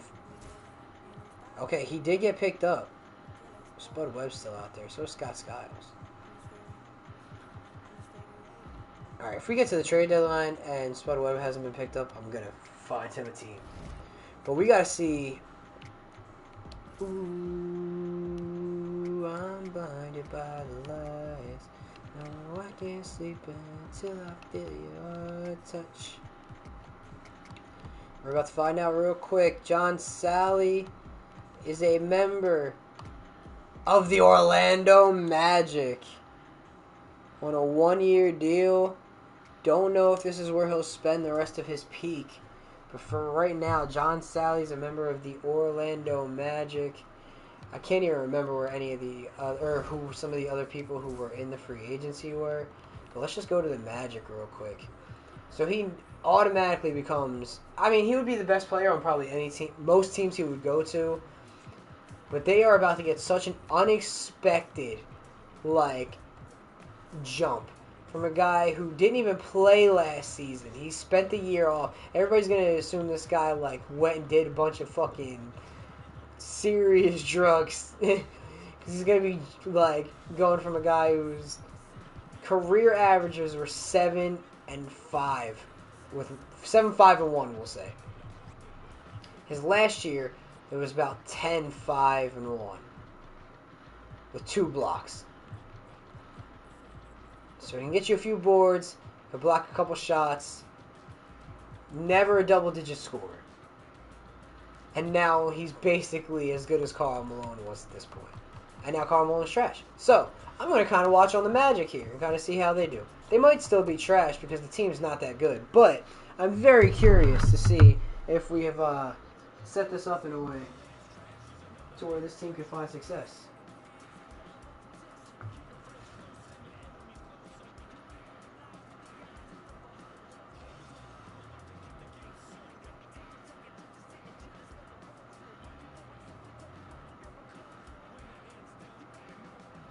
Ooh, blinded by the lights.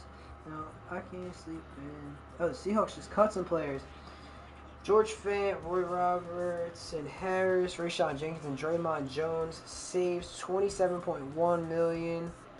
And better chance now that Lockett won't be cut because he wasn't a part of it. And none of those are quite surprising to me. Actually, most of them are very unsurprising to me. Oh, we gotta stop at the trade deadline.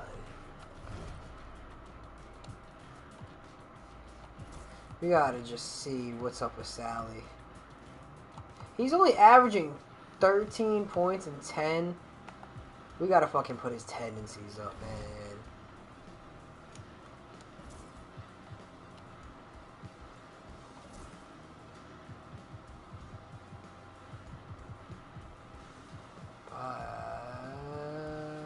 Tendencies.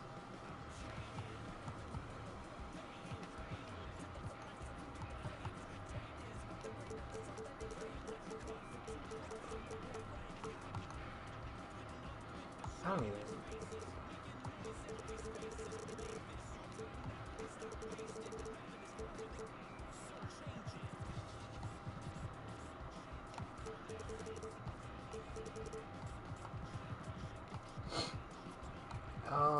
Honestly, he could shoot a 3.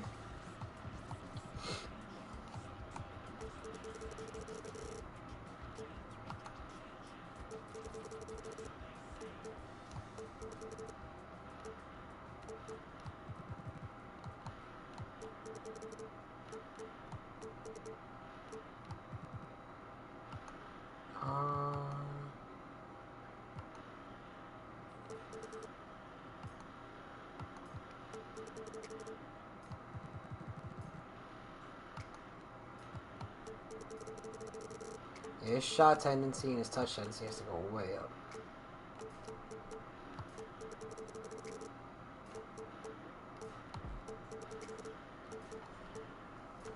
He's basically got to be. He's got to be that guy.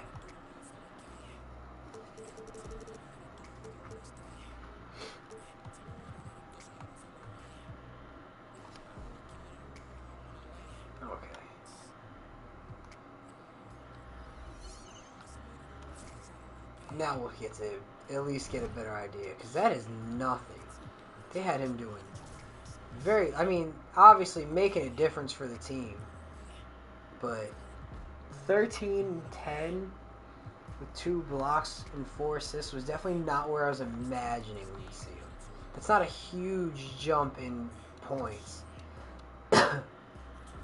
Obviously the rebounding going way up. But, anyway. So the Magic did make the... Well, they're in the playoffs right now. Let's check the standings.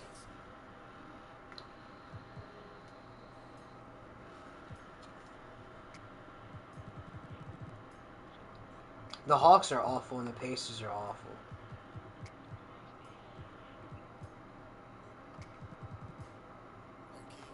I don't know, man. You got yourselves into this.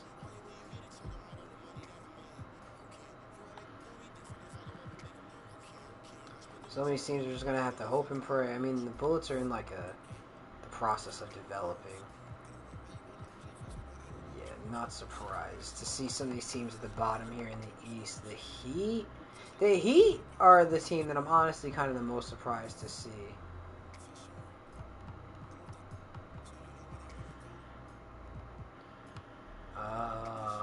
They probably just got to move some of these wing players and try and grab a center or something. Sixers are still in that development process. Surprised the Cavs are below 500. The East just looks like it's not very good. The Jazz, still one of the worst teams. Not surprising. They're paying a bunch of money to Karl fucking Malone. We got the Kings with Mitch Richmond, Alonzo Mourning, just not doing anything special.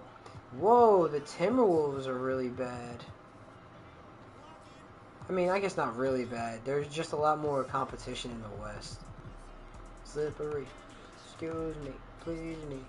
I'm a believe me. Get me, cause I'm fessing rocks. I think the Timberwolves should honestly hit up the Heat at this point and try and get a like decent wing player. Depends though.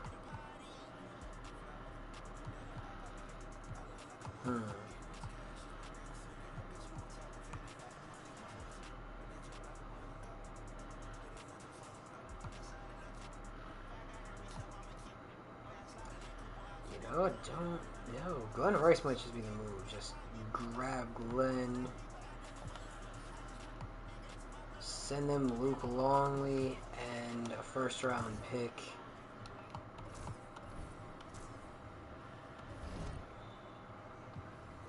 It might not have been just quite enough, but I don't know.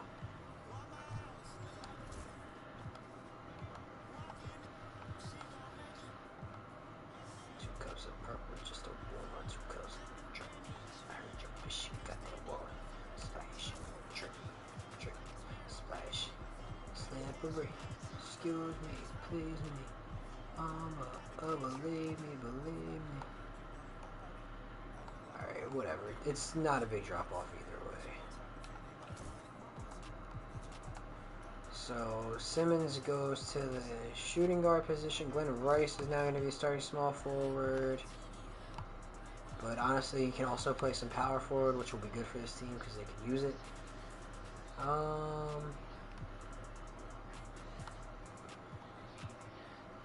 Oh, Detlef is hurt for the Blazers.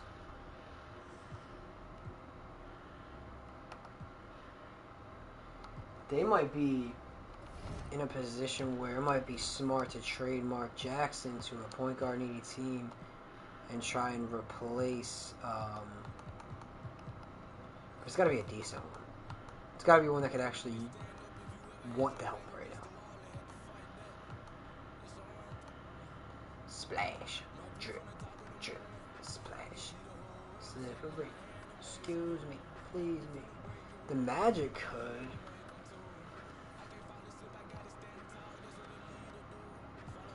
Rodney's a little young to want to trade him. Oof, Leitner out with a spinal injury for the season. Just as they're finally starting to put something together.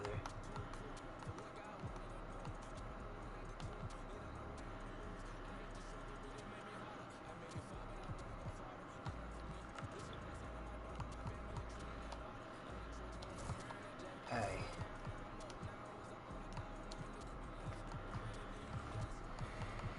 I don't even know if the Blazers have anybody really, like, young that's worth anything, to be quite honest.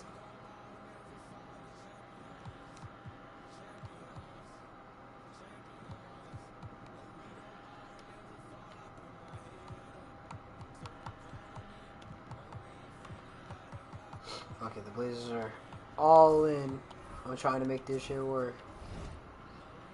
They're all the way at the A seed now because of that injury that they got going on.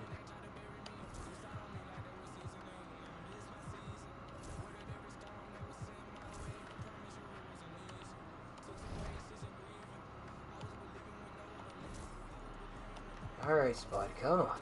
Yes, Lord. At this point, surely you guys have given up on getting contracts. Honestly, Blazers might be right back in it now. Terry Porter with Spud Webb as his backup. Still got Clyde. Brought in Chuck Person. Brought in Kevin McHale. Yeah, it's a dangerous team again. Get beat, cause I'm flexing Rari's. You can bet on me, skirt, skirt. I'm just gonna try and do this a couple of times to get everybody some real fucking, like, help. Dude, a lot of point guards, though. That be Molly Raw. Woke up in the morning, brushed my teeth, smacked my bitch ass. Damn. All I do is think about the cash. What? Yeah. What? Getting all this cash. Yeah. What? I'm 200. Brikowski is the most insane name you had as a basketball player. Plus the double plus, cause I'm rocking Subies, yeah. I fuck with my same hoes. I don't trust these movies, yeah. Now in 90s, that's the noobs, yeah. Smoke that boy like he is a Lucy, yeah. On his end, hearing noise, I load it up. Oh, these diamonds ain't nobody cold, it's just fuck it.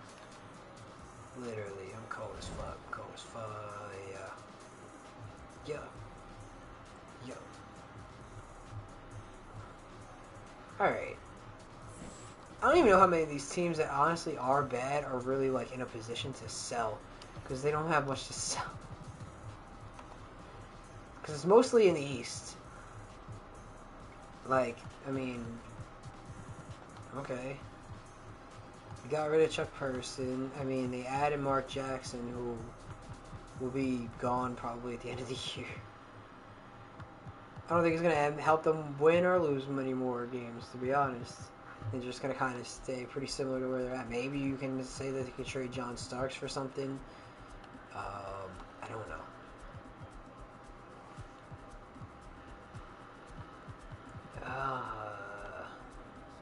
So many of these teams are in the pits of hell.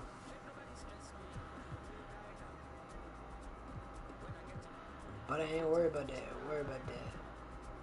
Worry about busting the trap. Lil Z, yeah, you know I'll be smoking that pack. If she's gonna leave, you know she coming right back. I don't know why the Cavs are as bad as they are, to be quite honest. I feel like the Cavs should be a way better team.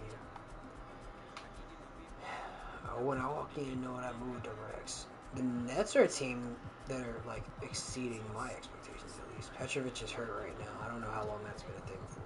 They're 2-8 in their last 10 though, so they could be on the way down.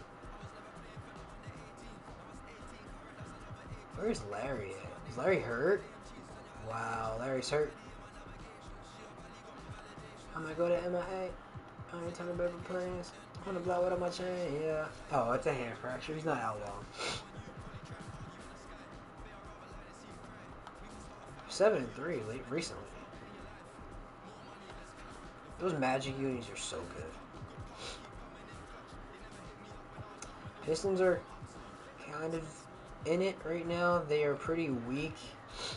And the big man, it's really just Isaiah Thomas and Joe Dumars carrying them. Doug West on the bench.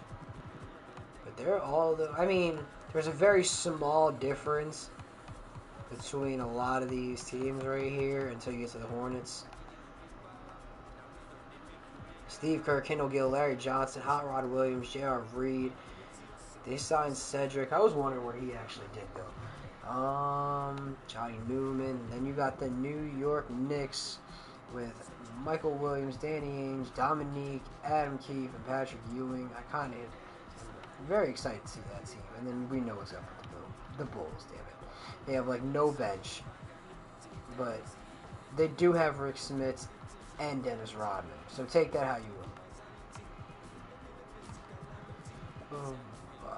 The Jazz, just nothing. We gutted them. But hey, maybe that'll open up the door for them to get somebody decent at some point. I don't know why the Kings are...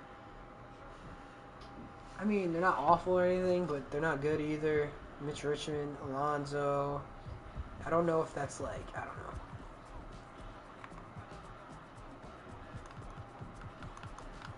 What's the contract looking like for Mitch? Because maybe he would be a guy who would want to leave. It ain't about how fast I get there. It ain't about what's waiting on the other side. What was Mitch playing? He's playing shooting guard.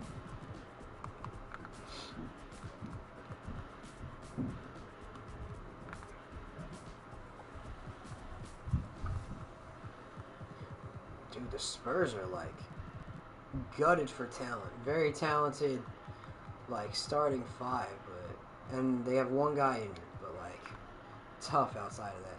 Supersonics are going to be hard to beat, and that ain't got nothing to do with it. That's just them dumb. The Lakers are starting to slip a little bit, desperately doing what they can. Actually, they're 9-1 recently though. And got the Clippers.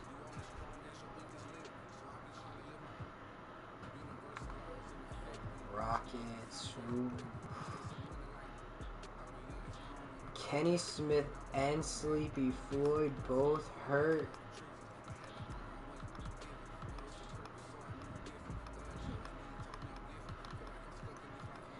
Knee tendonitis and a torn MCL for Sleepy Floyd. The Rockets are doing what they can to hold on.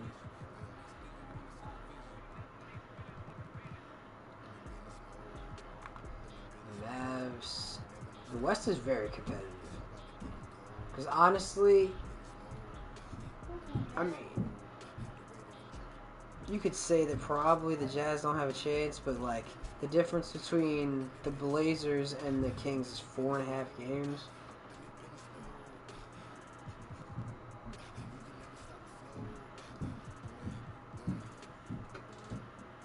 Alright. Let's see how the rest of the season goes. We'll follow along. With Chicago, I mean, they're not like on any historic pace or anything like that. 37-7, but we will observe them.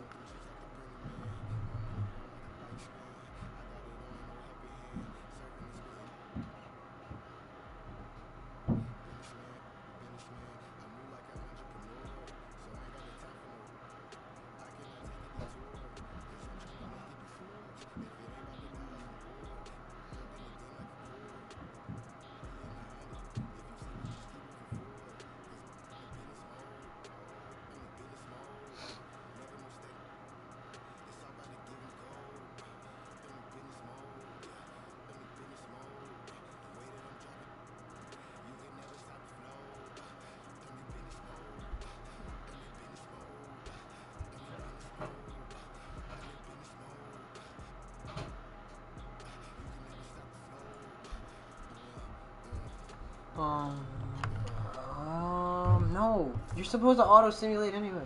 Or auto-extend.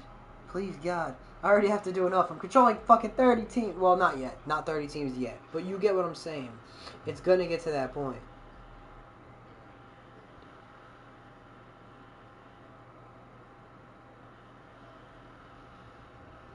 And MJ does win MVP once again.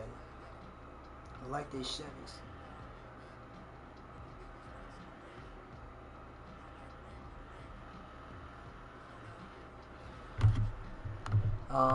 Anything special? Whoever wins Rookie of the Year, averaging 19 and 9, 4.5.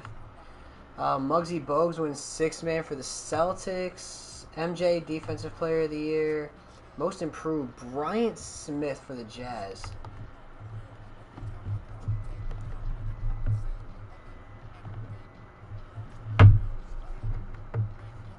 I guess.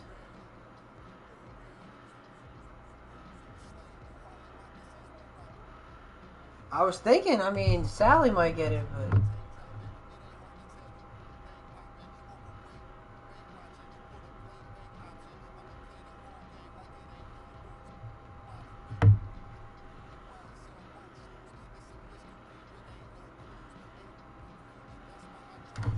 I don't think they're ready.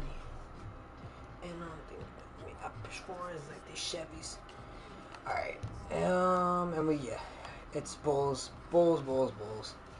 Tim Hardaway makes the All-NBA first team. I think that's the first time I've seen that. Pippen makes the team. John Sally just replacing fucking Karl Malone, Dominique Clyde, Stockton, Derek Coleman, Patrick Ewing, Sean Kemp, Larry Johnson, Chris Webber, Gary Payton, and Isaiah Thomas. Chris Webber in his first year makes the All-NBA first team. Or third team, excuse me. The defensive teams.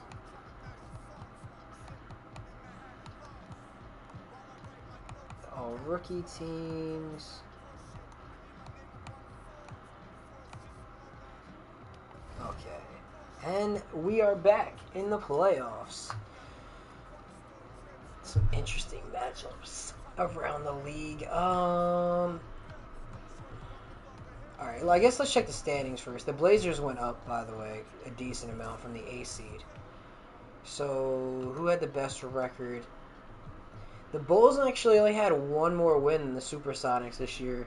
We definitely could be on a fast track to see these two teams play each other. All the way at the bottom, we have the Atlanta Hawks, who are the only team to not win double-digit games. A terrible, terrible team right now. But they got Vin Baker in his early stages, averaging 16 and a half and 10. Definitely going to need to get his shooting up, but he'll get there. 2.5 blocks a game, too. You got the Bullets right above them. Nothing really surprising when you're looking at these. Like, when you're looking at who was starting by the end of the year, I don't know if any of this is surprising. Based off of injuries and just, like, everything else. Roster construction. The Pacers, they had Person, they just swapped him for Mark Jackson. Never really expected them to do much this year. Even the Heat, I don't know why they're not good. They just haven't been. Even now, they're rolling out this and going 3-7. So maybe it's just their center. I don't really know. The Celtics, just somehow, some way, I feel like center is just so important in this current iteration. Like, look at all these teams at the bottom. Not one of them has, like, I mean, they have Charles Oakley playing center, but, like, true. All the teams that are bad, like, they are stacked everywhere else. 77 center, stacked everywhere else. 74 center, and they don't make it. Like, Alonzo and the Kings, they're, like, the first team out here that's, like, really got a good center. And they're, like, what, the only team... One of the only teams that didn't make the playoffs. Them and the Spurs, who do have a great center, but they have nobody playing point guard because Hershey Hawkins is hurt, and they went 5-5 in their last. And dude, the West is just so competitive. We're gonna have to split it up because you got some good teams here who did not make it. The Spurs, I mean, the Kings have just been kind of disappointing, but they weren't really like. They weren't good, but they weren't, like, awful either. The Spurs were 500 team. I don't know how long Hershey was out for. And then you got the Clippers, who actually have a solid team. Again, another team that could probably use center upgrades. And if they had those center upgrades, they would probably be in the playoffs. And then the biggest surprise of them all. The Suns sneak into the playoffs, and the Timberwolves miss the playoffs, even after bringing in Glenn Rice, because Shaq's hurt. How many games did he miss? He missed 20 games, and I'm assuming that they did not play well in the 20 games that Shaq did not play, because their backup center is a 66 overall. But that's a lot of the league. It's like there's not a lot of... It's a thin league, so if you're like... If a big player on your team gets hurt, you might be screwed. Alright, the Rockets jumped all the way up to the 2 seed. I know they were in, like, the thick of things. Who did we even... Oh, they just got back both of their point guards. They didn't really need anything. I forgot. So, just goes to show how good they were. The Warriors... doing their thing. They're a deep team. They're one of the few deep teams in the league.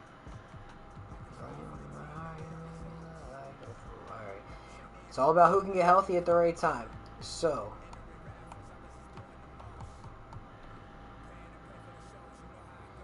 I know exactly which one was the last game. That's how you can tell I was already running this at one point.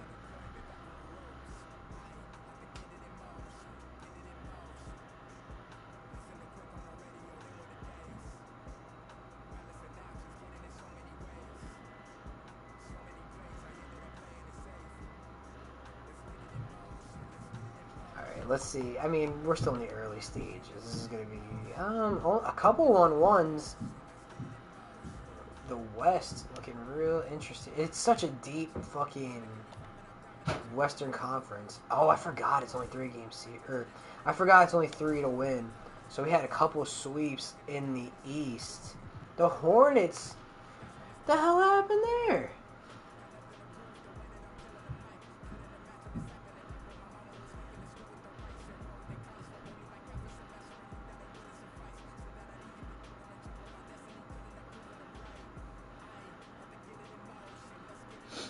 To do what I had to do, caught in life, I can't let it go. Yeah, if the Bulls are healthy, they're a problem.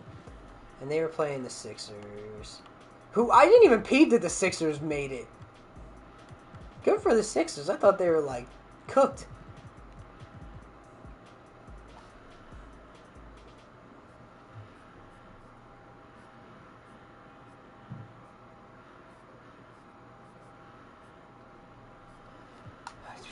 Good for them for even making it. I didn't even think they had a tiny chance of making it. So, what happened with the Hornets?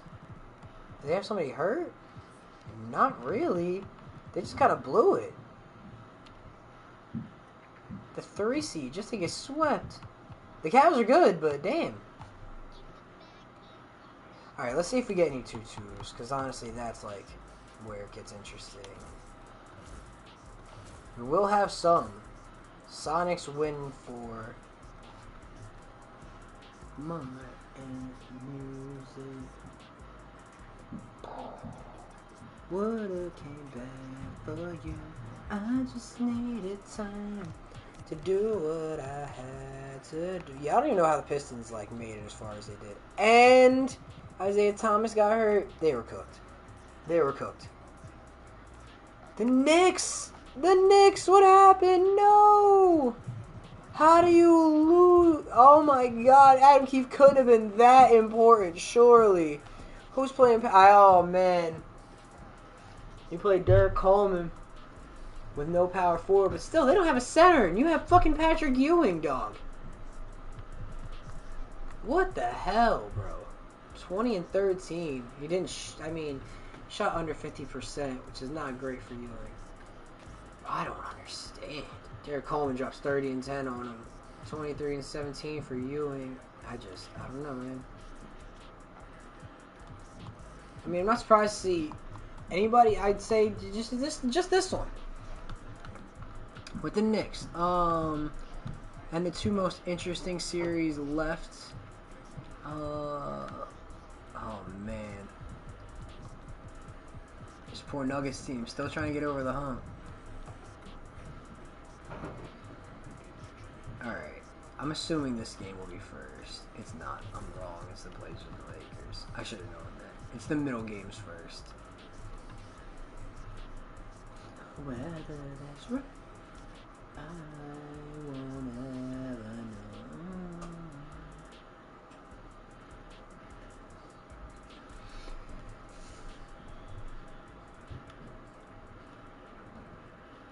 The Lakers are cooked. Yeah, the defending champions are going to get another chance.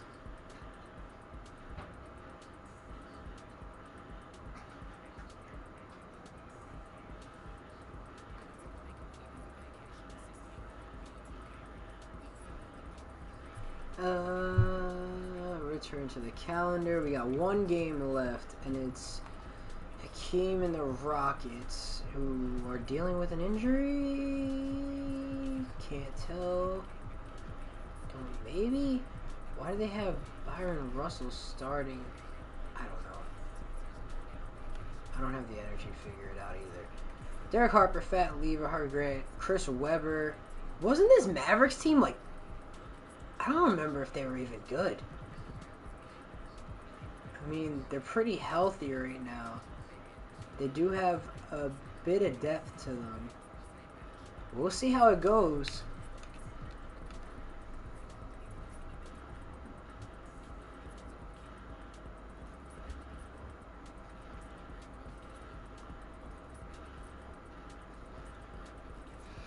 Thinking about the time we spent. Tell me what you left me. You told me this was forever. Tell me. The Rockets are running away with it right now. Yeah. Okay. So nothing too crazy in the end. I mean, 2 upsets in the... I mean, multiple upsets. The only one that wasn't an upset, I guess, was the Bulls. West kind of the opposite. The 5 seeds on both sides win, though. Over the 4 seeds from the past. Like... The legendary 4 seeds of the Pistons and the Lakers couldn't hold on. And it's gonna be in memory. And by the way, we have MJ versus John Sally. Whatever that's worth.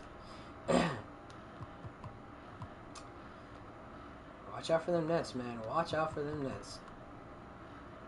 Let's see if any of these series get close. We have 2-2-2s.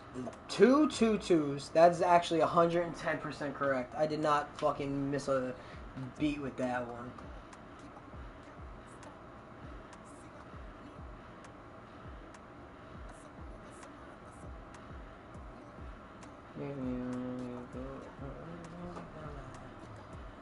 Without you with me tonight, better have alone.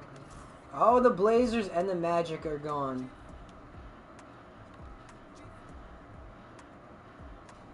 We might to bet, let it rest in peace.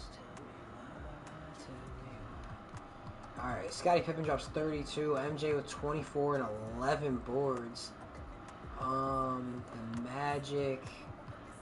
Sally kind of didn't do anything. He wasn't even really relevant. In this game, at least. I don't know. On the other side, the defending champion Blazers go down to Pierce Kemp, Gary Payton. Person was actually the leading scorer. Drexler went 7 of 12, 17 12. Alright. Let's see if either of these go to a game 7. Okay, this one does not. Rockets eliminate the Warriors. Tim Hardaway drops 41. Good performance, but just not enough.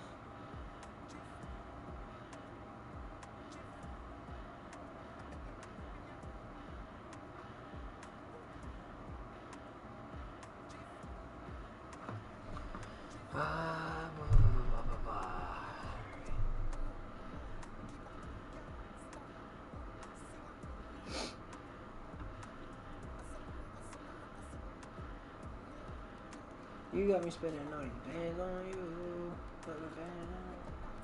Wonder how the way you dance, girl.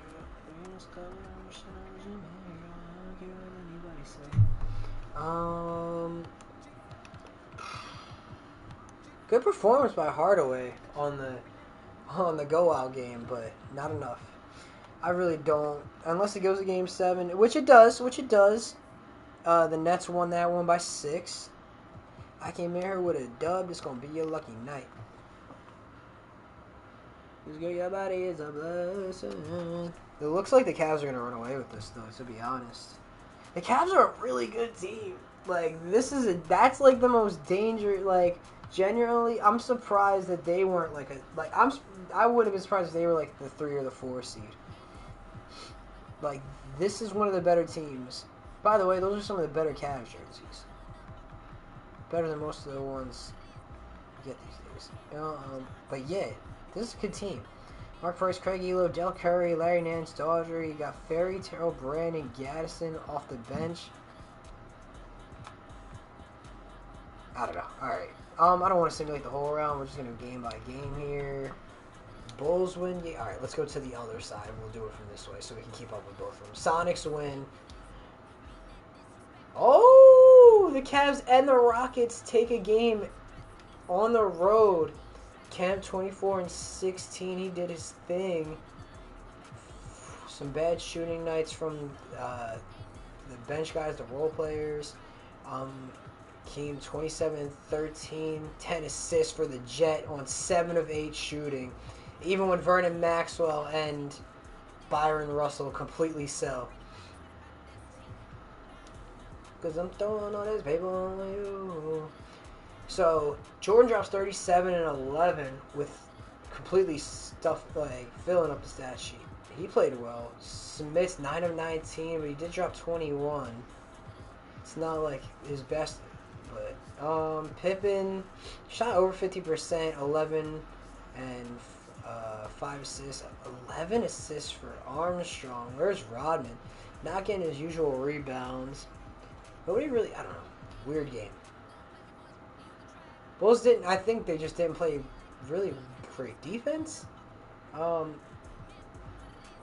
Second chance points for, nah, the bench of the Cavs just completely overwhelmed them. Yeah, looking at it. Oh, Brandon put up 19 off the bench on 8 of 14.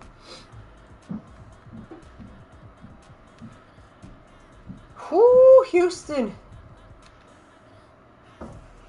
Oh, man. We got two good series here. And the Sonics go down in 5 as the 1 seed. Don't get me wrong, the Rockets are really good too, but the Sonics completely fall apart. Pierce was doing his thing, though. He had a couple high-scoring games. 35 there. Camp 13. Where's Peyton? He just didn't shoot. Honestly, in this game, they didn't shoot bad at all. They shot well over 50% from the field. It was just like, it looks like defense. Yeah, the matchups are just not there for them. Well, the Rockets, they're there. This is right around the time. I don't know what year exactly we're in. And the Cavs are up on the Bulls. I didn't even see. Oh, God. Are we going to get an elimination here? Are the Chicago Bulls going to go down?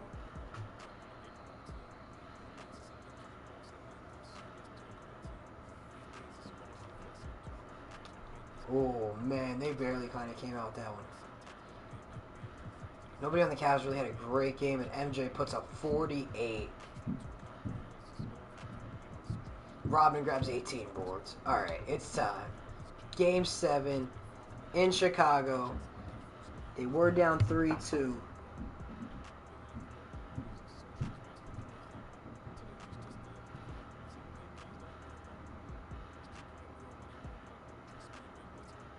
And take me away.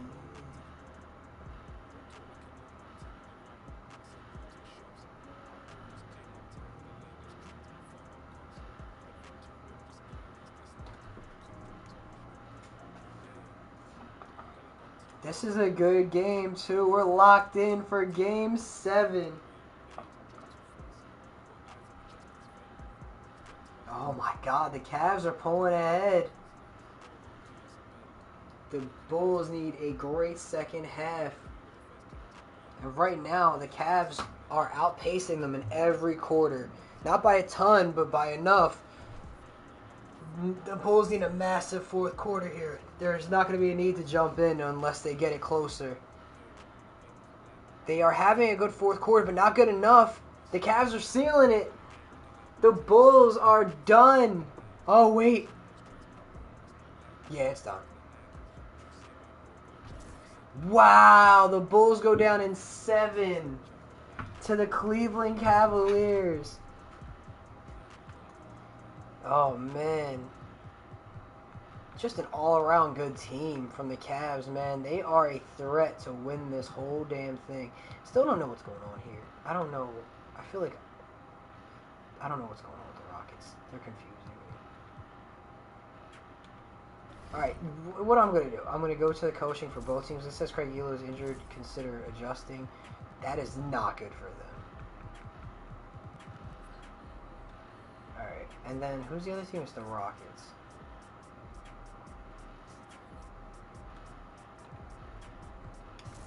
I don't know why they have Byron Russell playing so much. Like, why? Doesn't Otis Fort play? Oh, he plays power forward. That's why.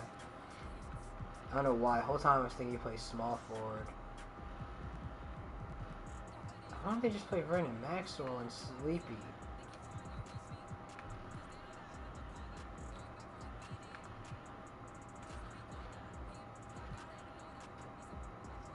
I don't know. They've been doing fine without me fucking with it, so fuck it. Rockets win game 1. Rockets win game 2. Not even close, by the way. Win game 3. I mean, Elo being out is not helping the Cavs here.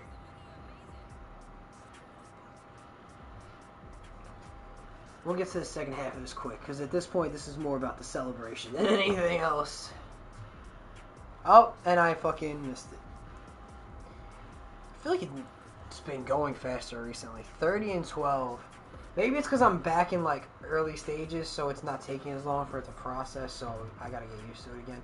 Alright, so we've had 3 different NBA champions in every year that we've played so far.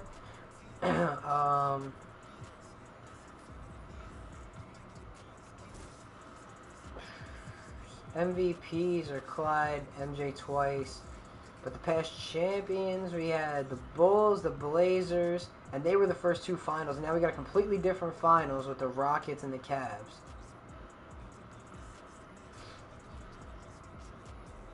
Alright. On to the next year. Player retirements. Kevin McHale retires with the Blazers.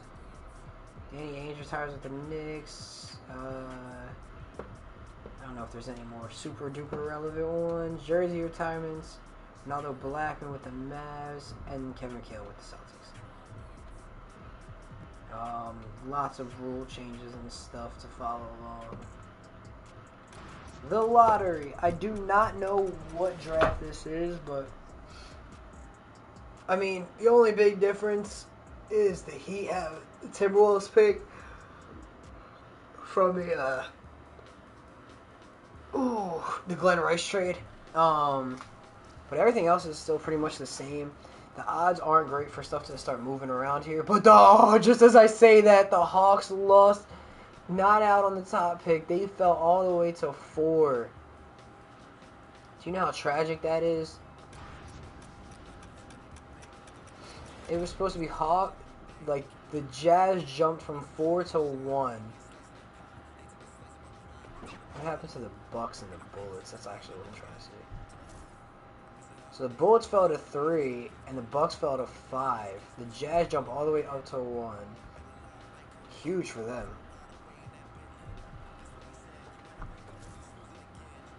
And the Jazz is honestly one of the teams where, as far as I know,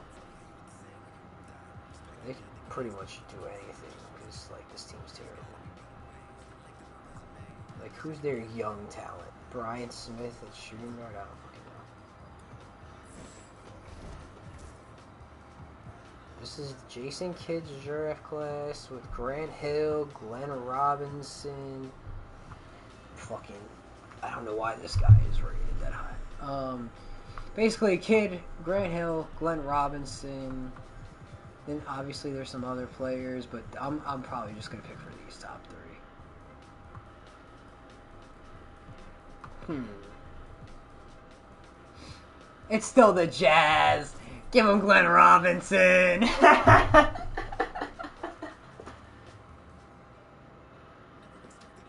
Oh man, fuck it.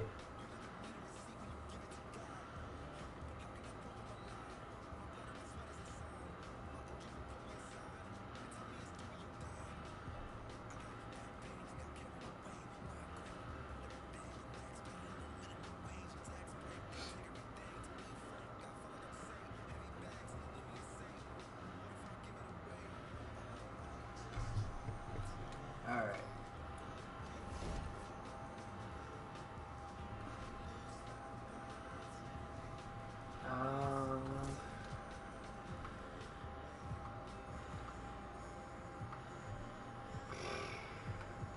I don't even know how the Spurs got here, to be honest. Hershey Hawkins isn't going to re-sign, though.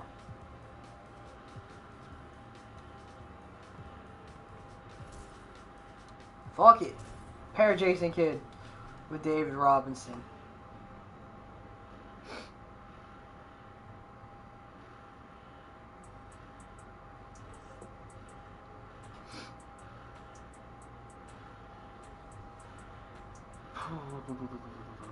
Okay. And bullets.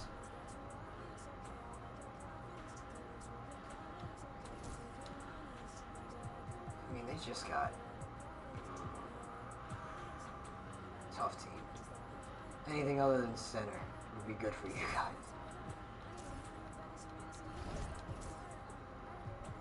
The Hawks, at this point, you missed out. They literally could have gotten any of the top three, and they would at least had somebody who I feel like would have made a big difference. They just passed that and got to the next level of like the. You'll get a solid player, but I don't know if it's going to be somebody who changes your franchise. It is. Like, look at that. Look at the difference.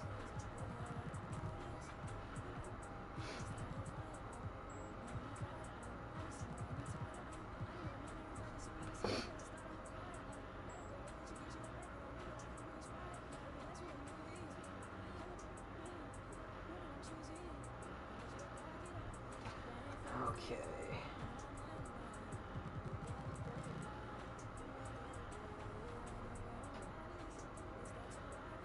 I heard that when a little boy might be day free. Don't make it day free, cause if your DM is your man secret BD. What's good, dog?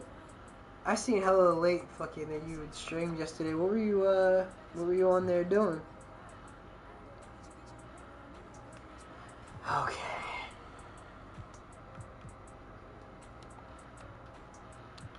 Rookie signings, they just got to do with it. We're rewriting the NBA. We're doing what we want to do. I've tanked players. I monstarred Karl Malone out of the league.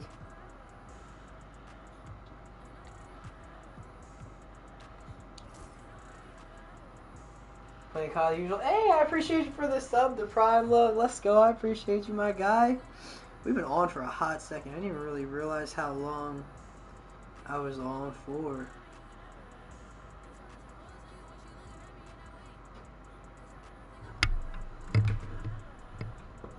Alright. Oh yeah, and John Sally, because I wanted to do somebody who was around the same age, so we just transferred Karl Malone to John Sally, because John Sally, I'm hoping, is a better person than Karl Malone. Maybe I should have done a little bit more like, I'm playing Uncle? What the hell do you mean by that? Alright, I just hope that it actually signs players. Because it hasn't been doing it. Oh my god, they're going to be a problem. Please, Heat.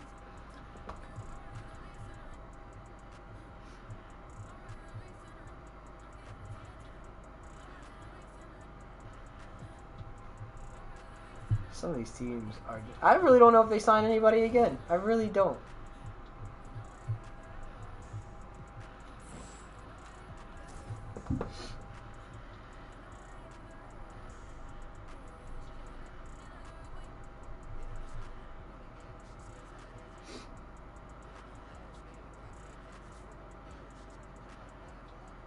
Holy Neptune! Holy Splatoli! Alright, 95 draft class. I don't even know what some of these draft classes are.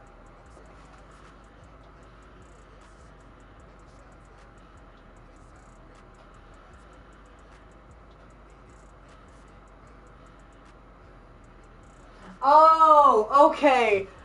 When you said I've been playing Uncle, I was so confused. I got you now. I was still confused. Bro, the process that it took me to get to where, like...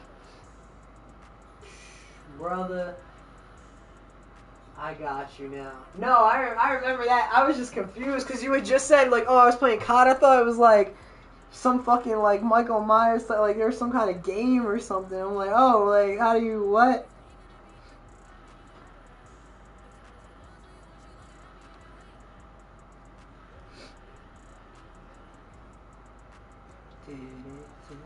I would still be holding you like this.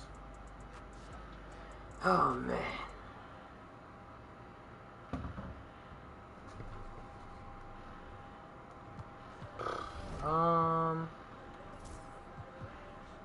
Oh, I gotta check free agency to see if they got picked up. Well, how's it been with her staying there?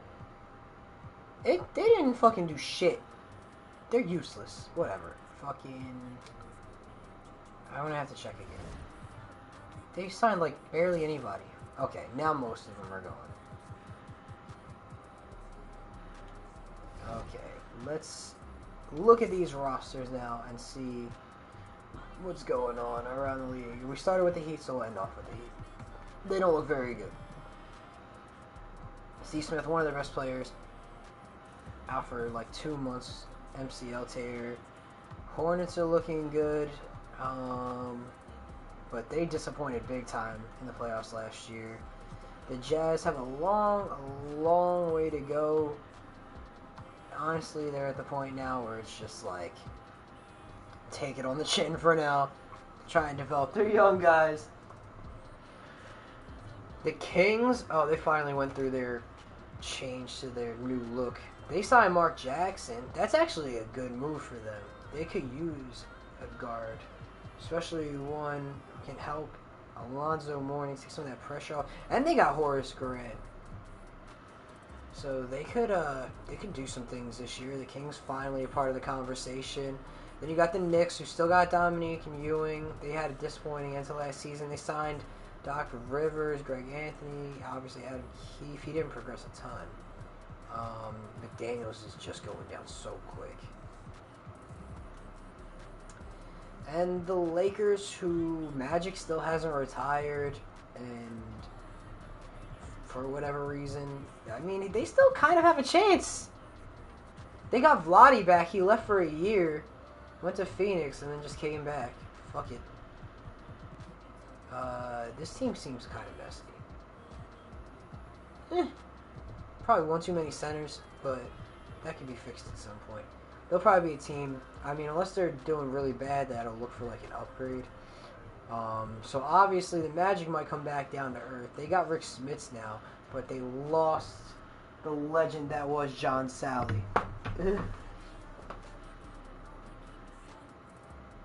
So I don't know. I don't know how they do. Oh yeah, Amar, if you're still here, I kind of got to go through a little bit of all the nonsense, so we can officially just get high with the Golden Guys and stuff.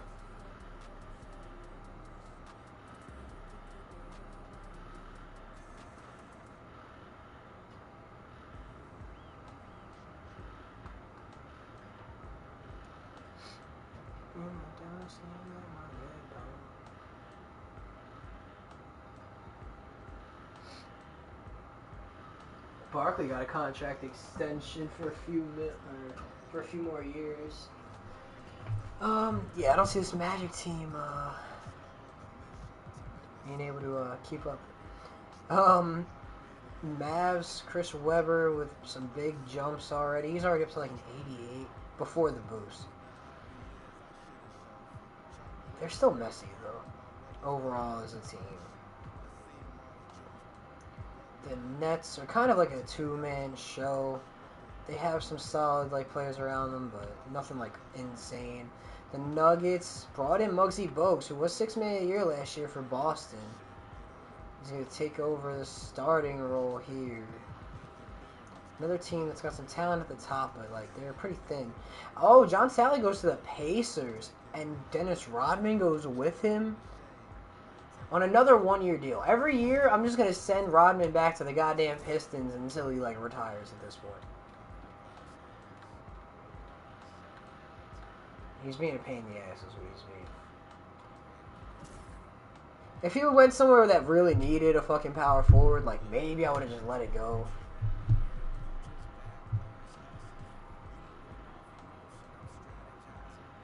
Just get a fake player off the team. I don't even care. The poor damn Pacers, but they're gonna have to like live.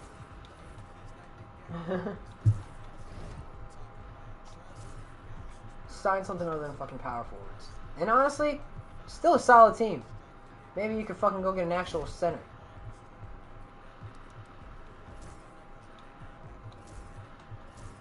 Okay. Never mind.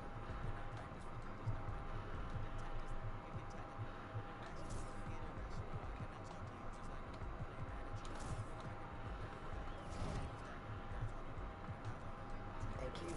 Okay, see if they can just minimum. Why? You probably didn't even play ball last year. Okay, you played a little bit. You haven't played in decades at this point, my guy. Greg Grant. All right. Mike Brown, another guy, whatever. You're going to take it. You decline that? You whore. You're insane.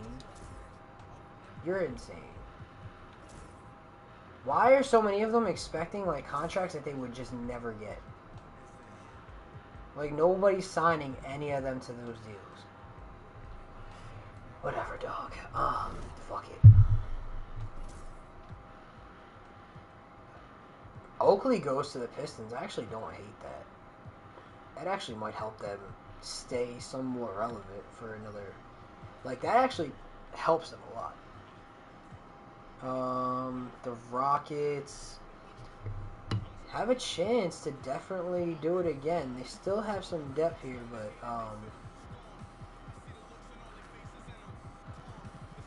Belichick, take that pad out the ball. I'm going to help them out here and see if they just pick up anybody that's relevant rather than these fucking nobodies at the bottom.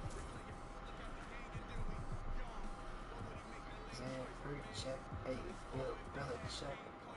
Alright, the Spurs, definitely a dangerous team. Got Sean Elliott, David Robinson, Terry Cummings. Jason Kidd's already hurt with a strained MCL, but he's there.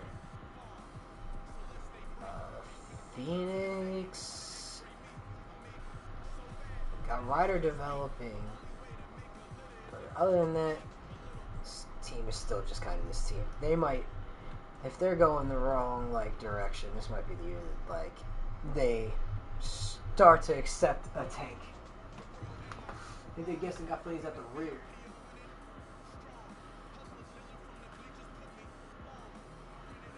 Goats in order. Oh, man. Goats in order is so tough. I would probably go MJ, LeBron.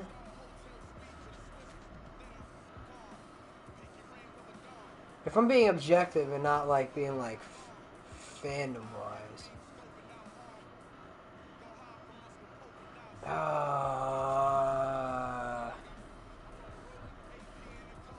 Kareem, Kobe, Magic. But that could, easily fucking be... I don't even know if that could easily be persuaded, honestly. I feel like that's, probably a solid... That's, probably my solid 5. I don't think that there's much that could change that in the period we're at without, obviously, somebody new. Yeah, I'm gonna go with it. I never really think about stuff like that, but if I'm going, just off the top and how I'm feeling right now, I feel like my top 3 is usually kind of been like that, at least my thoughts on how you measure the greatest. But that's what makes it so hard, is because Kobe and Shaq and every one of them has played with so many other great players, and then you have other players who didn't necessarily get the same, but it's just tough. Glenn Rice, John Stockton, and Shaq all on this Timberwolves team, and they add Kevin Lillis. This team should be one of the best in the league. The Blazers, they're just older now. They're all in their 30s. They still have a chance, but they have to stay healthy. Where does Steph fall for me? Oh! All time? I don't know. See, but all time is really hard for me, unlike even a GOAT conversation like that. Because in general, if you ask me certain stuff, I don't know. It's just hard. It's tough. But if we're talking about point guards, he's definitely top 20. Because in my opinion, he's probably, because he's arguably, he's up there with Magic as the best point guards ever. So, but it's also hard, because it's in a different way. Because if I'm talking about a point guard, as a position, obviously, that's just the position he plays. But as far as scoring goes, is there many better scorers ever than Steph? I don't know. At least from he does it in his own way. But I would definitely say somewhere top 20. Because there's a lot. I'd probably have an unfair amount of point guards in my top 75 to 100 anyway, in general. But Steph would definitely be up there. Because I think Steph is the only point guard that you can really have a fair conversation with him and Magic. just because of success. Like, I do have to weigh success somewhat. It doesn't have to be everything, because I still think Russ should rate very highly in a lot of, like, stuff like that. Kyrie, who only really won with LeBron, like, stuff like that. I don't know. KD, obviously, another one, like, and I don't even like KD, but if I'm objectively speaking, like, Michael Williams to the Sixers. See, ones like that really piss me off. Because why would the Sixers go out and sign a Michael Williams as their big free agent signing the same, like, a year after they draft Penny Hardaway? Like, why don't you just fuck off? Harden? What about Harden?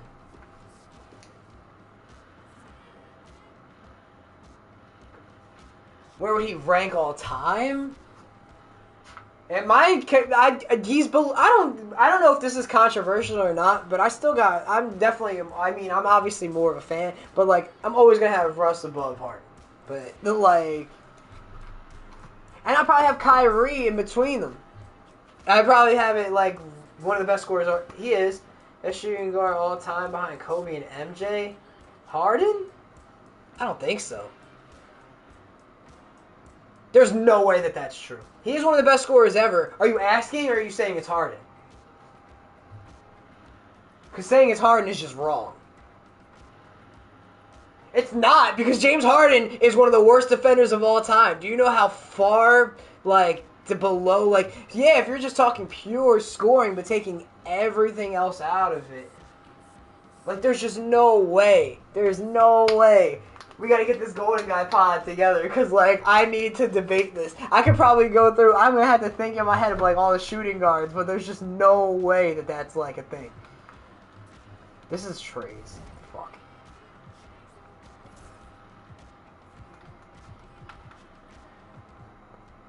Like, is he better than, like, even Clyde? I'd have to look, like, overall. I'm in the worst era to be doing this, because it's, like, we're so far back. I'd have to look through, but I disagree.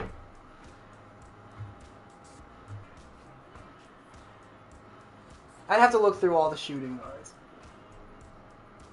He's probably top 5.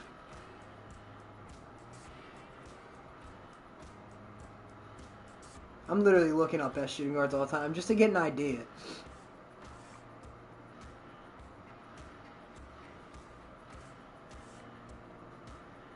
Nah, you're bugging. You got him above Tracy McGrady, Vince Carter, depending on whether you want to say he's a shooting guard or a forward. I guess you could say the same thing about McGrady, but, like, you got him above both of them. I would say he's above Manu, but you got him above both of them, Clyde, AI, D. Wade. They're saying Jerry West, but I'm going to count him as a point guard. I don't know enough about George Gervin. I think Ray Allen and him are probably in that same, like, realm. I think he can do more than Ray. I'd put him above Ray. I don't know. It just didn't sound right when you said it, and now I'm looking at some of these people, and I still don't think so. Because if Harden wasn't a playoff choker, he'd have, like, 2 or 3 rings. Some of these guys, if they had the teammates that Harden have, they'd have rings. There's definitely no way he's above Dwayne Wade. You're talking about a Finals MVP, 3-time champion, and a guy who won one of those pretty much on his own back. There's no way that Harden's over him. Then you're getting into the argument with him and AI. I don't know if he's a better scorer than AI. If AI played in the modern era that Harden played in when he was doing his MVP run, I don't have him over him either. And I can't make an argument for guys like Reggie Miller, Ray Allen, even, like, I don't know. Some of these other guys I can't make an argument for because I didn't see them as much. But knowing what I know about, like, the guys that he would be at maximum 5. Choker, he basically ran into the Warriors for 5 years straight. Okay, but what about when he was the 6th man for the Thunder and he absolutely shit the bed for, like, 5 out of 6 games for fucking the series against the Heat? The whole reason why they didn't have a Thunder Big 3 was because Harden didn't play well enough in the finals when it mattered most to actually get himself a new whatever. There's just no way. There's just no way.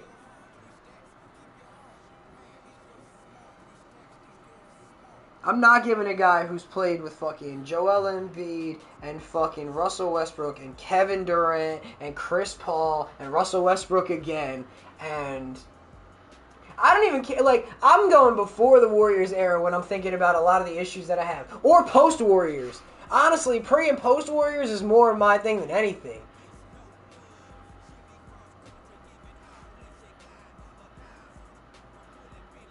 There's just no way he's over D. Like, because even then, we still, like, there's an era where D-Wade basically won a championship with, like, no other real, like, big stars on his team. Like, I don't know. Overall, if you were just saying who's a better scorer between the two, I'd be like, okay, Harden's a better all-around scorer than Dwayne Wade is. But is he a better fucking, like, player overall? I just can't. I can't get on that. But he was Finals MVP, which is more important to you. I guess it depends on who you are, because if you ask Cam Newton, he would say that it's more, like, the MVP is more important to him. But, like, if it's me personally, if I'm weighing one versus the other, I'm taking the Finals MVP. Especially when you have that ring before LeBron got there. He had a ring before LeBron. Like, I don't know. Like, and even if you don't count Wade, then what about AI?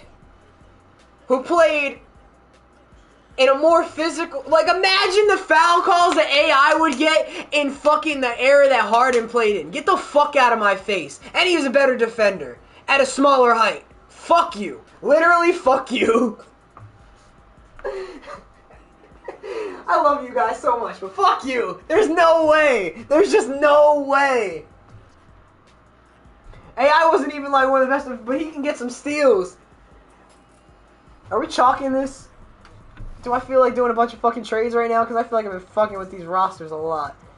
Is there anything anybody's going to be able to do? The Magic or the Lakers should fucking probably blow some things up. I don't know how the Spurs are so bad. I don't know how the Spurs are so bad. The Warriors... I guess I should look at everybody. Alright, so the top three, the Timberwolves with Stockton. Shaq is hurt again, I guess? Whatever. I'll have to check it later. I love you guys, but there's I guess I just agree. Hold up! You're everything that I need. I want your high love and emotion endlessly. Harden's an above average defender in what year? In what universe? You're fucking with me now. I didn't even take that seriously. The smile never even left my face. I feel like I'm being fucked with. Who do the Bulls got that's like hurt? Nobody. They just don't really have a center anymore. Or what is going on? When did these two jump ship and decide to join the Bulls? Oh, well, the league's kind of fucked. I don't know how they're the fucking third seed, but good luck. Good, or not the third seed, but like you get what I'm saying, the third best record. I feel bad for the Eastern Conference because they are fucked. What did I even just look at? The Heat are finally doing something. Cause you're a good girl and you know it. I can't believe the Suns got better. They're like actually performing better now that Magic like is not there. Who else lost somebody? The Nets, who are just they're solid. That was who lost the guy, right? I don't remember. The Hawks are still awful. Haven't gotten much better. To be fair, they did tank. Only won 9 games last year, and then got the 4th pick and had to pick Jalen Rose. They missed out on Jason Kidd, fucking Glenn Robinson, and I don't know where he's at. But fuck, why do I always get him and Penny confused? Because they both got injured a lot, and they were like, oh, Grant Hill. And then John Sally, the legend. So the guy who took over, like, that I gave Karl Malone's powers to, is not like, I mean, his team went to the playoffs last year, but they didn't do much. No, they did. They won a series, I guess. That's unfair. But now he's leading one of the worst teams in the league. Is he on a 1-year deal or is he on a multi-year deal? I don't know. He's averaging a huge 25 and 11 though. I really don't know what to do with some of these teams. Some of them like don't really have much to like. They're just hoping for development more than anything. I mean, Sally's like the best player on any of these bad teams.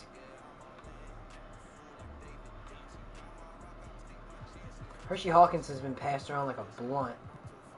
And this Bullets team, they're just not good no matter what. It feels like Purvis is like another one of those guys. I feel like it's the Spurs, maybe the Lakers. The Sonics could probably use some help. Alright, let's lock into it.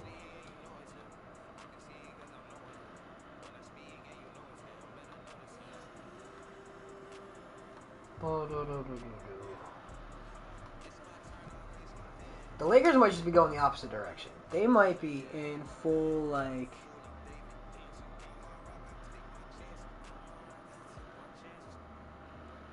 chalk it mode right now. I don't even know. Because you got a lot of older guys here. Magic's got 4 more years on his dude. Like, next year he's an 83 right now. You know? Can't trade Seekley. And they're just not a great team. I mean, I don't know. Because my love is here for everybody, yeah. What's Vlade doing? 13 and 8.5.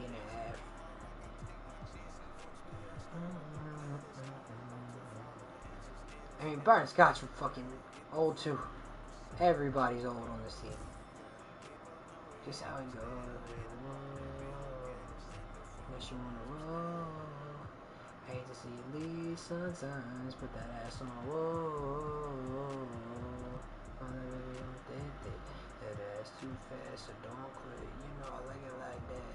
Don't quit. Put your OGs on, no they won't fit.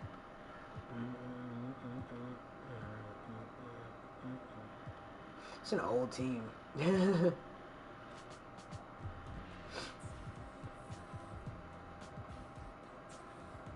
know he doesn't want to be here anyway. They can honestly just get some stuff for him.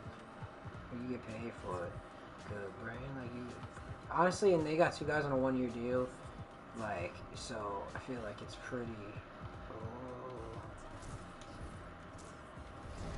This team is going to need some help either which way. So Michael Williams, James Worthy, Seekley will come back. They still got Magic. They have some, you know, youth to them somewhat now with Manute if they can re-sign him. Mother baby on dead.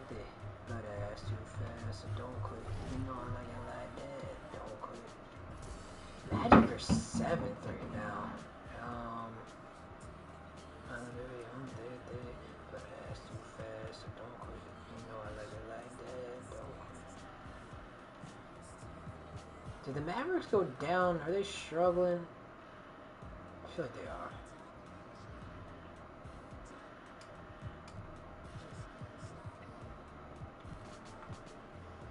How good is their pick? It's not great.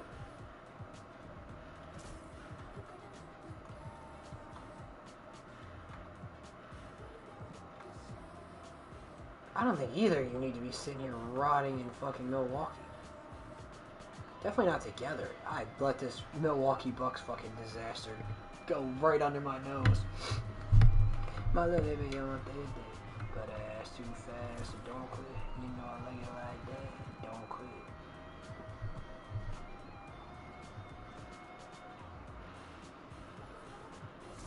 Fuck it. Sometimes you just gotta look at it and say, fuck it.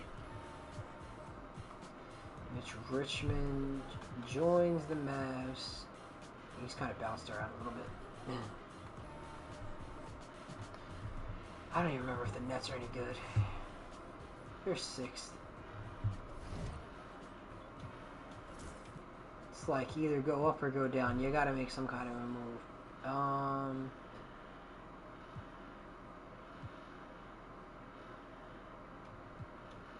don't know, is there a team out there that could use a small forward that's kind of good at other spots? I really can't believe what has happened with Chicago. MJ needed help.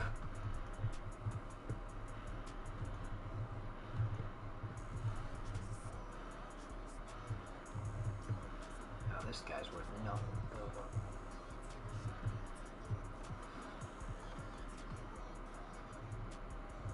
Yeah, but they're awful. There is no point in trading them to like one of the worst teams.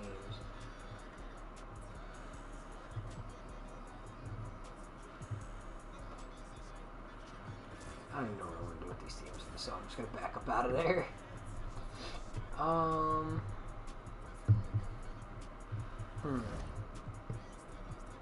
Is there any moves that the Nuggets can make? Mutombo is outraged apparently. Don't know why.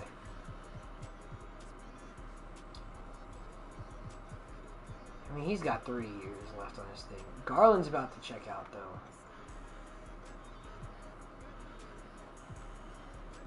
He's the backup point guard. Maybe they could try and get a better power forward and just move on from Garland. There's got to be a team that would also make sense to do this with. I got it right here. I got you right here, buddy.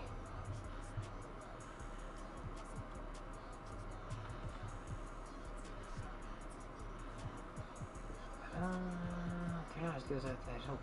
Not gonna lie.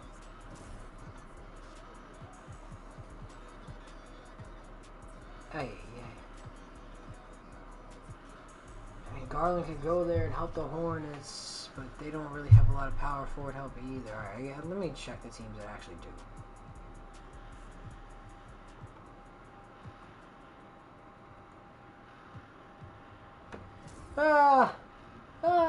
There's a lot going on with this. Okay. It's gonna be you guys.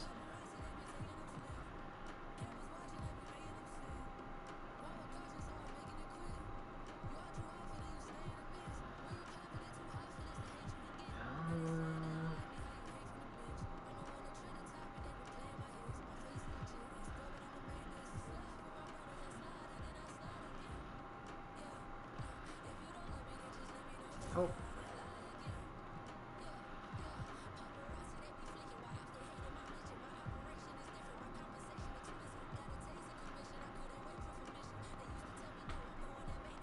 Alright, I feel like it's evened out as much as I could possibly make it. I feel like that's a beneficial trade for both teams to kind of just switch some things up. They're both on the lower end for their rosters, or their conferences, I should say. I don't know. The Pistons might be in that mode where it's time to just pack it up. 2 years and a player option for Isaiah. This could be the biggest trade we do at one of these deadlines, to be quite honest with you. Isaiah Thomas is going to move.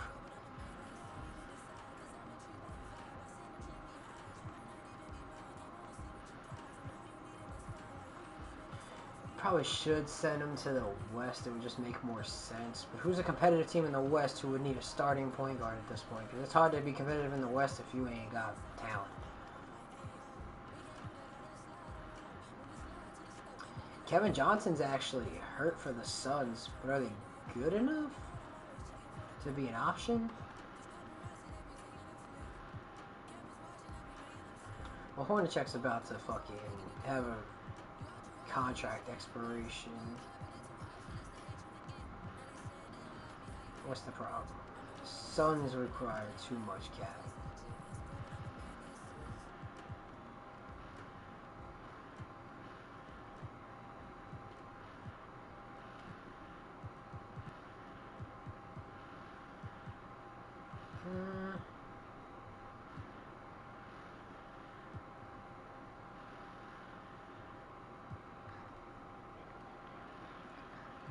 I really don't know what this does for either team, to be quite honest with you. I'm trying to sit here and think. It really doesn't do much.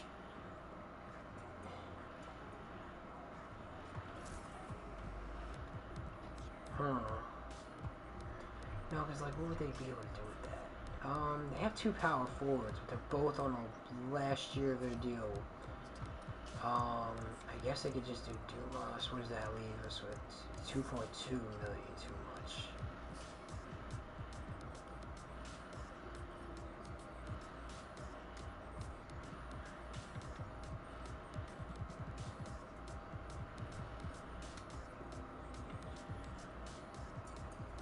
And then they can give up a pick.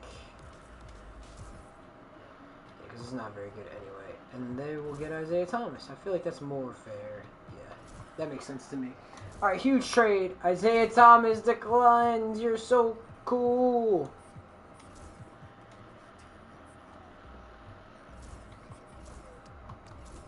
It's Joe Dumars instead. Fuck it.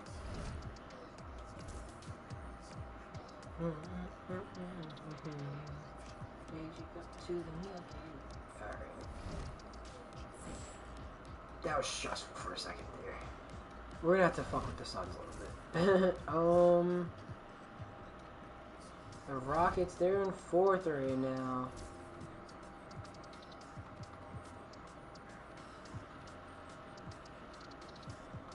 I mean, at this point, they've been rocking with it how they have for so long. I don't even know what the point. Oh, Robinson's hurt. Severe ankle sprain. He's out for a couple more weeks.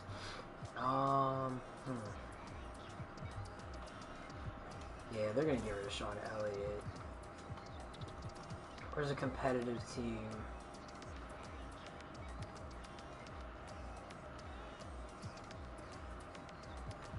I don't even know what Boston could do, to be honest. So.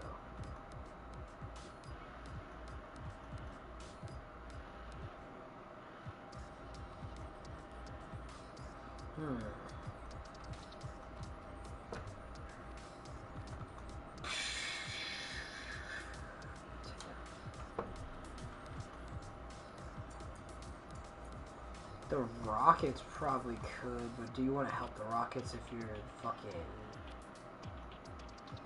team that we're dealing with right now? Like, I don't know.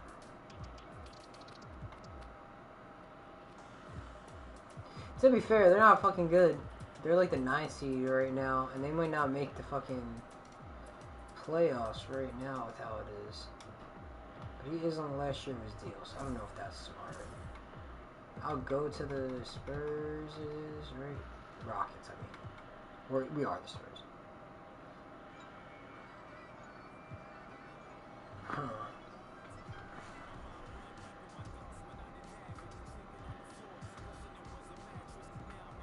They don't have a ton of, like, interesting guys to even try and get, honestly.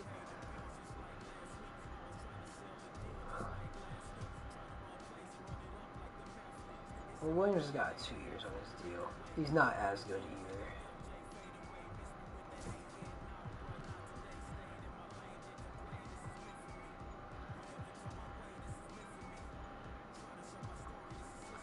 They're not even paying a ton of different people.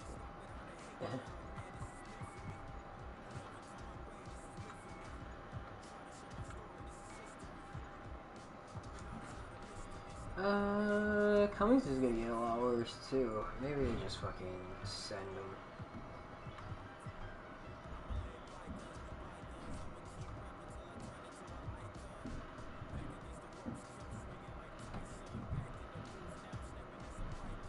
Okay.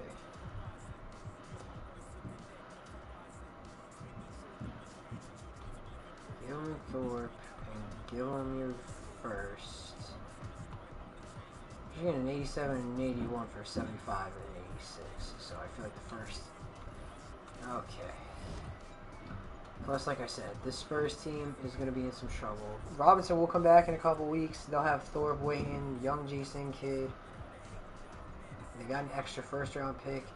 Williams is a little bit younger as well, and he's got another year on his deal, so they can hope that going into next year they can kind of tool this team a little bit better. I feel like that makes sense.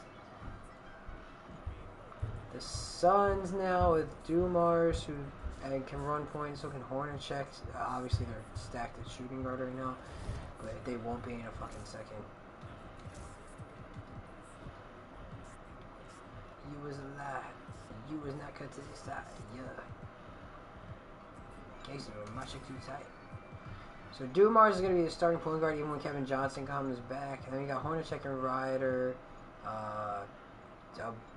Whatever. Walt Williams, who they drafted at one point. So I'm not even going to just... We still have no fucking center, so... Maybe they can trade Knight for, like, even a just okay center. I just went up on my price. Yeah, I just went up.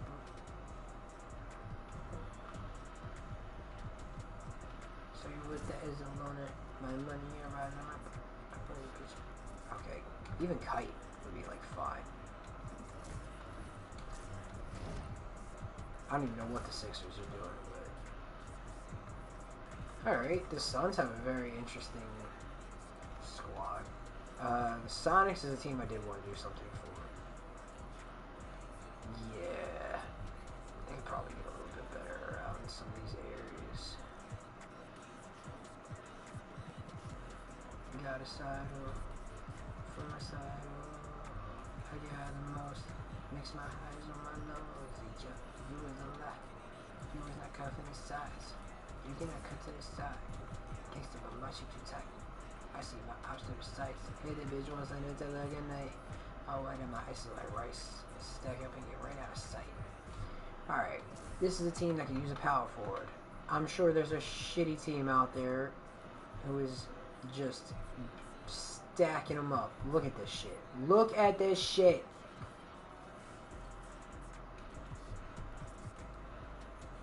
Such a sticker go pop. I get looks from my mom. I get my swag from my pop. You know what, you know time. So you still talking to the cops. Hey, I skipped in a pussy that hop. I heard that bitch she was hot. Ew, hickory dickory dock. Vivius on my Glock. Get money like Anthony Hopkins. I'm sorry, I'm just fucking in the mode of trying to clear this fucking space. I'm with my boys. Don't piss me off. Now watch the way I had to trip on the block.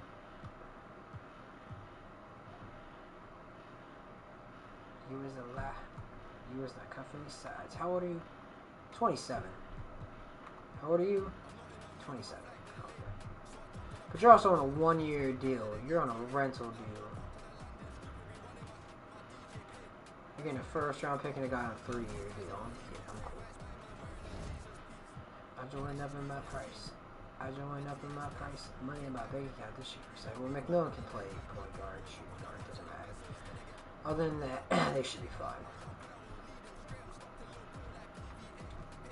Alright, the Timberwolves. With Shaq hurt, maybe they could use to get like a decent backup center. Because right now, fucking, this league is killing Shaq.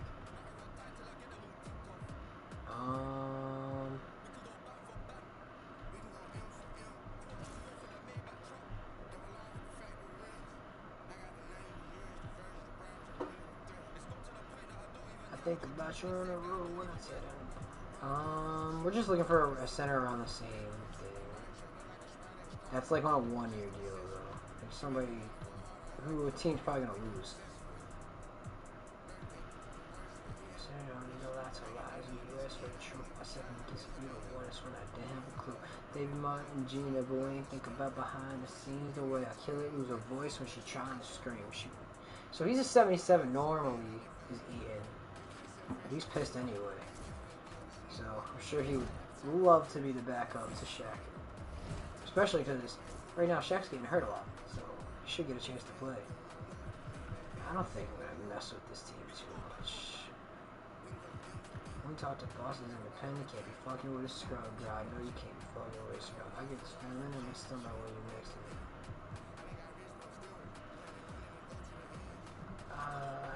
Are the Bucks good? They are, but like, it's been due to like some fucking weird moves.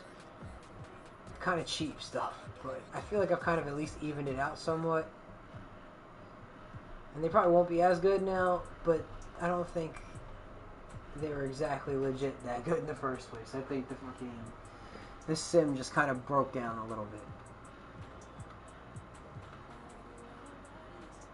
I mean, is Ellison gonna resign here? Maybe the Clip or the Bullets should just bite it, because, like, honestly, there's teams out here that could really use a guy like this that would probably be willing to pay them very well. I could put him with Sally with the Pacers if they had enough capital to really make it worth it, but they really don't have anything very good.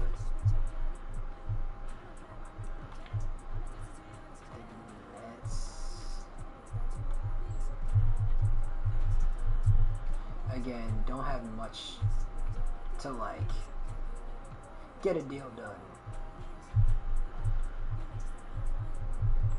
Jazz are a mess.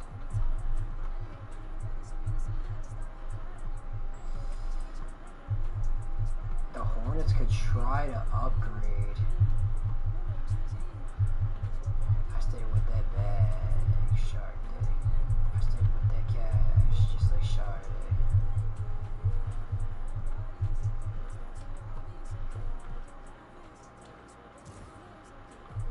Getting some assets.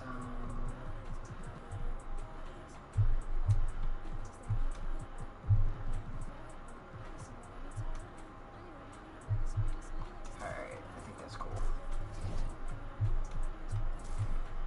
Dude, the Bullets just completely bite it.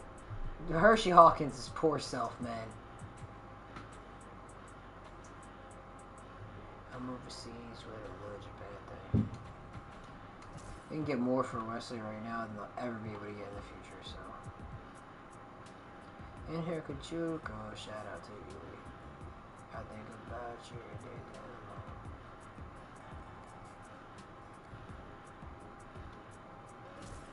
Yeah, these guys both have been traded recently, so that's not gonna work. I don't even remember what I wanted to do. I was trying to help this poor Bullets team on their rebuild. Got it, P.O. Suprema Windbreaker, S.A.G.O. Been trapping for 3 days, I smell like B.O. I ain't take no shower, bitch, I showered in the door. She sucked my dick and I just come down her nose. Baby, back and neck, go walk on her nose.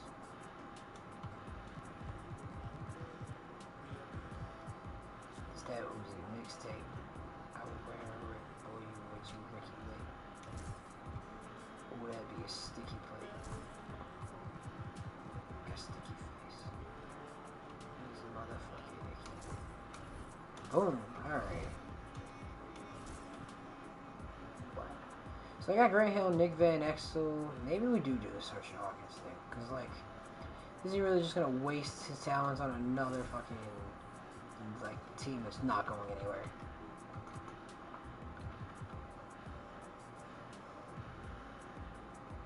Oh, it's not going to let me trade this guy again. He's such a good asset, and that's really all I need him for. Shark Day.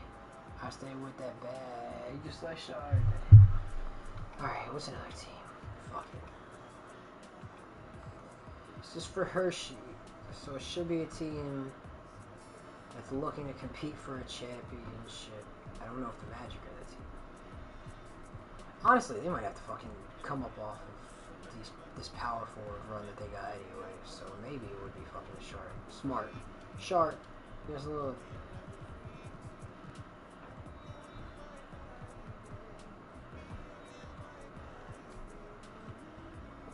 What's the problem? 1.9 mil. Holy shit. Who are you paying this money to? Dennis Scott, who I couldn't even fucking tell you that is.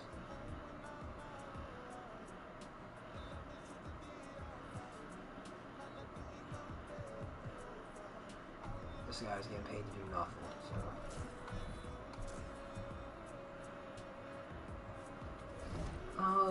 I think we have successfully done all we can to help the Bullets on their rebuild.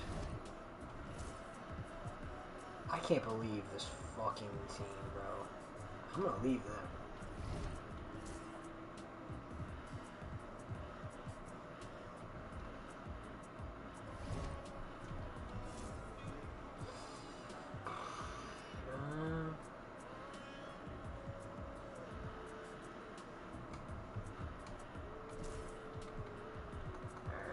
Like, I don't know.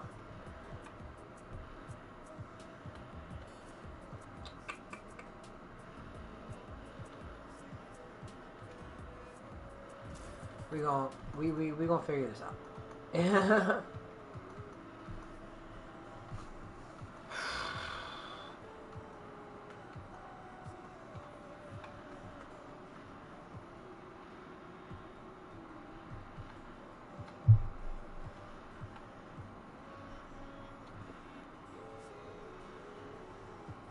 Whatever. They can both use the exchange.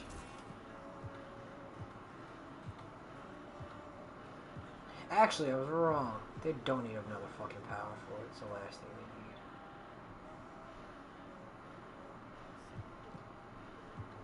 What do they need? A center.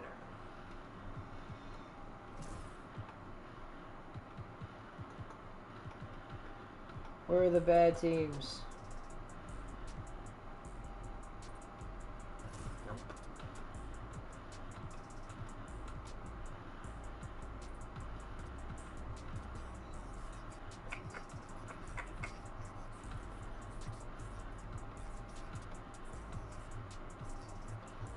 You know what? I don't think this league has a bunch of good centers, to be honest. You're gonna have to fucking rock with what you got. The Celtics have had a problem because they can't get a good center, but honestly, there are just no good centers. Like, you'd have to go fucking sign Michael Cage, and you can't, because you're broke. I don't know what to tell you. I'm doing my best. I'm doing my best here, damn it. Celtics are one of the teams in, like, the worst situation, because, whatever. How many teams do I have left? Not many, because I think I started with the Heat. And these are, like, teams that could be selling, could be buying. It doesn't even fucking matter. I don't know. Alright, I'm actually curious to see how the Celtics do finish the season, so that's where we'll kind of hang out.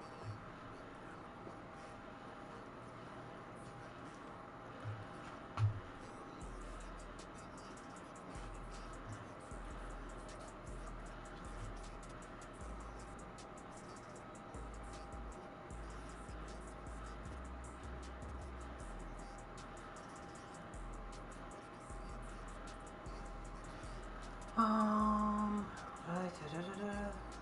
don't think so.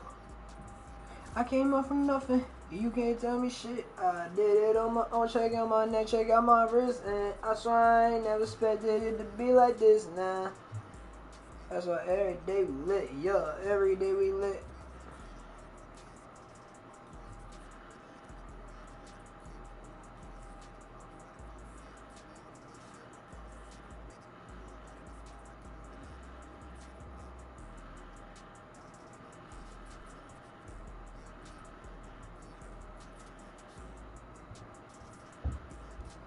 Scottie Pippen won the MVP. Hey, yo.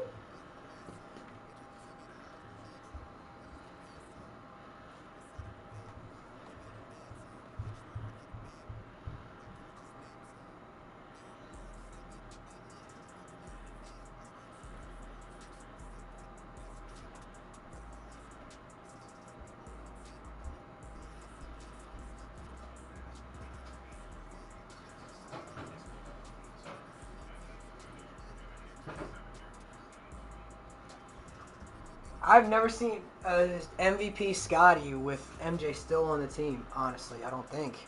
22, 8, and 7. I mean, that whole team was just insane. Glenn Robinson did go #1 and win Rookie of the Year. Honestly, though, he had probably the most freedom to do whatever the fuck he wanted.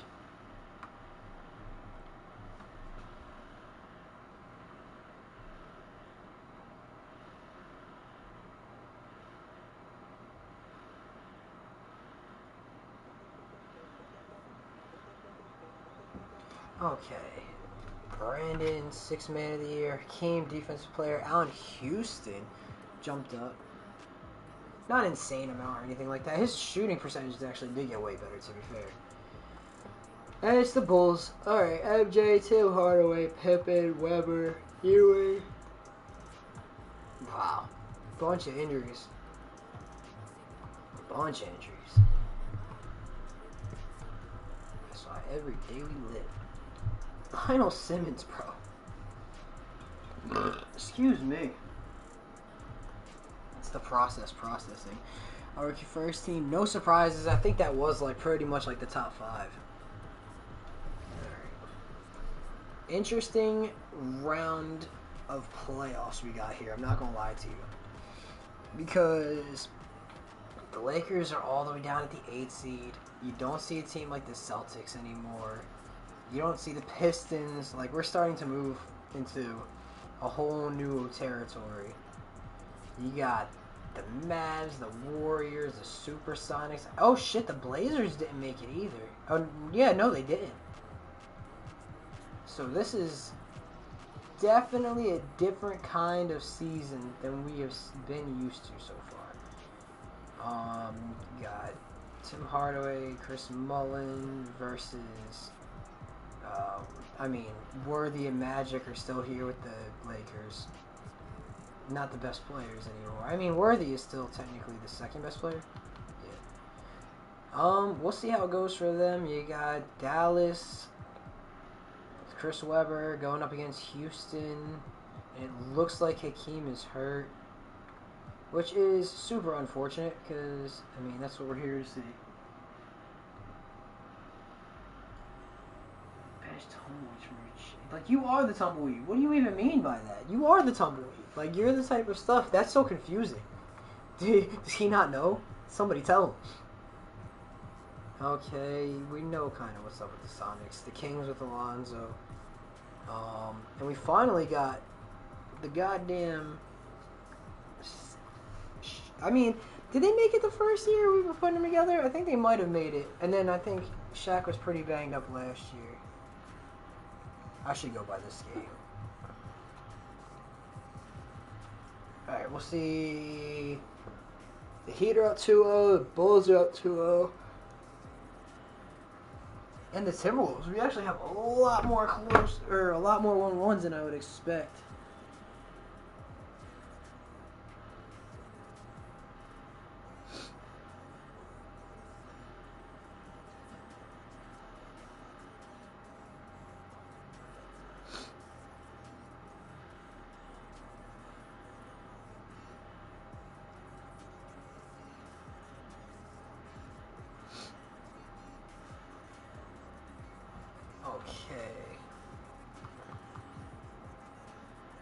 And the Bucks are going. How do I forget every year? I feel like I just keep expecting that to change soon. So I just like keep putting it out of my head that it's a 3 game. So we had 3 sweeps. The Wolves sweep the Suns with Joe Dumars, Hornacek. I mean, they have some good guard talent, but other than that, obviously, there is not much that this team can offer for, like, Shaq. Shaq, Len Rice, and Stockton is going to be dangerous. This Bulls team, I don't even really know how the Sixers, I guess, Penny Hardaway really got them where they needed to be. They definitely have a lot of room for improvement, but they were 2-8 even going into this. Then you go up against the Bulls, and then the Bucks, who, like I said, I think that the game just kind of threw a lot of the they must have just had more money than most of the other teams, and they just picked up a lot of guys, I guess. Sounds like Cobra's sister on a Thursday. Alright, the Kings are gone. Nets are gone. Rockets are gone without Hakeem. No real, upsets on this side or this side. Derek Coleman still doing his thing with the Nets, but Ewing does what he has to do. We have a couple game 5s. I'm assuming this Hornets one will go first with Orlando. I'm like Diddy on the next shit.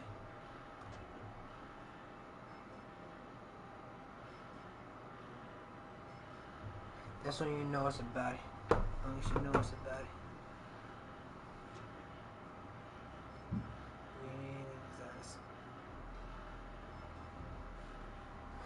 You hate your life, just be honest. I did a digital dash. She wanted a picture of to just make the visual last. But she's too embarrassed to ask. Hold up. I got my foot on my neck and the foot on the gas. You remind me of a quarterback. Your shit is all in the past. Let's go boom and it got it on smash. And I gotta.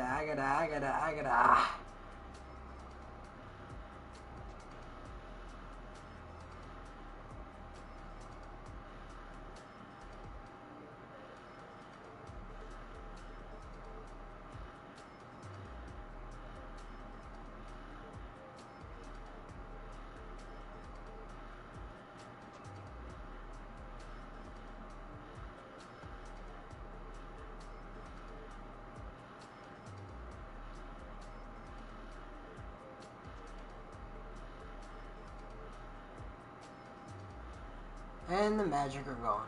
Wasn't that close at the end, I guess? I don't know. We still haven't had really like an upset. I mean, 4 or 5 is whatever. But we do have the A seed versus the 1 seed here. Magic's last stand with the Lakers. I'm the definition of a bandit.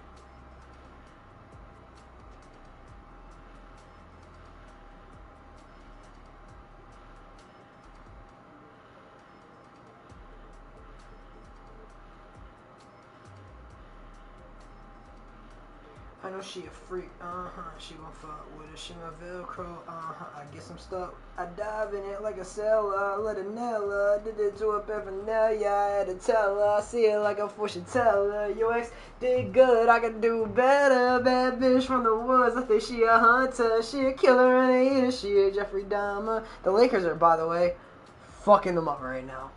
Go Lake Show, go. I don't need no Molly Tibby.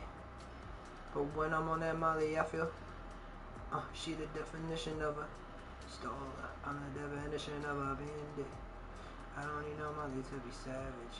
Yeah, but when I'm on that Molly, I feel savage.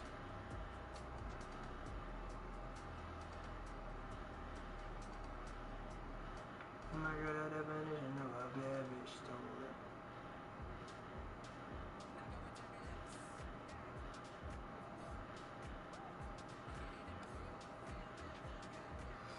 And yeah, I mean, it wasn't even close to the end. We kind of know it already.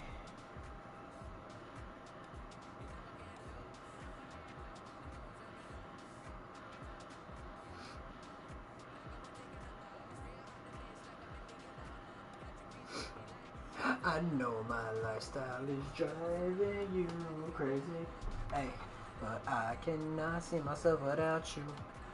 Alright, so the A seed upset the 1 seeded Warriors. They get reverse what we believed.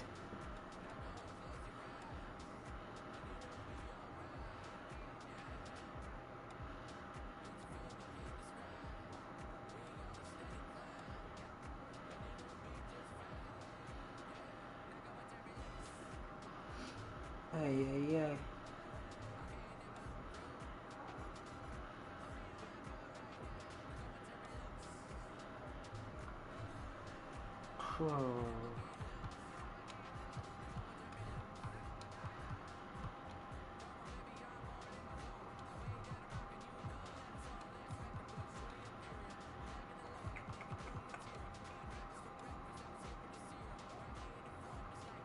Alright, close games. Except for the Hornets are destroying the Knicks right now. What happened? Dominique's down to a 79. He must be hurt because he was not down to a 79.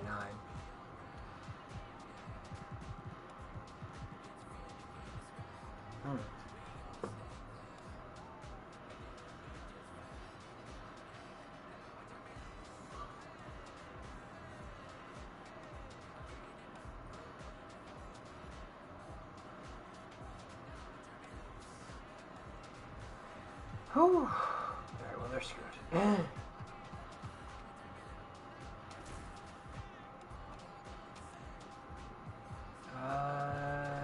Anderson, Johnson, Dominique, you ain't 20 and 10. I mean, just not enough.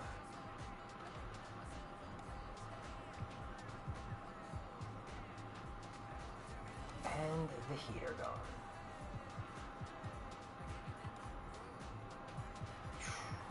No real good scoring nights on the Heat. Alright, I'm locked in with this Minnesota thing.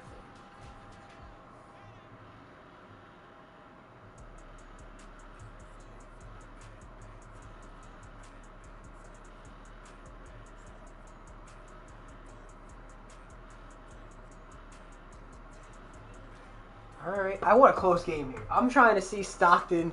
I'm trying to see Shackton.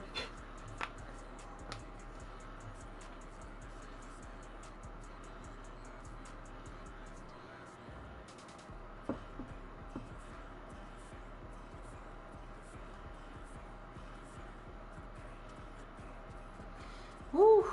Come on. We want a close one here. We want a close one. I don't need no Molly Tibby. But when I'm on that Molly, I'll be. Oh, it's getting close.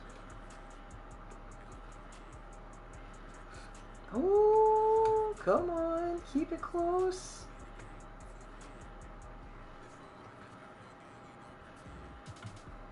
We're hopping in. It's a 3-point game. I want to see Shackton live and in person. No fucking error filter, though. Fuck off. I don't like this camera anymore either, bro. Ah, I fucking hate it.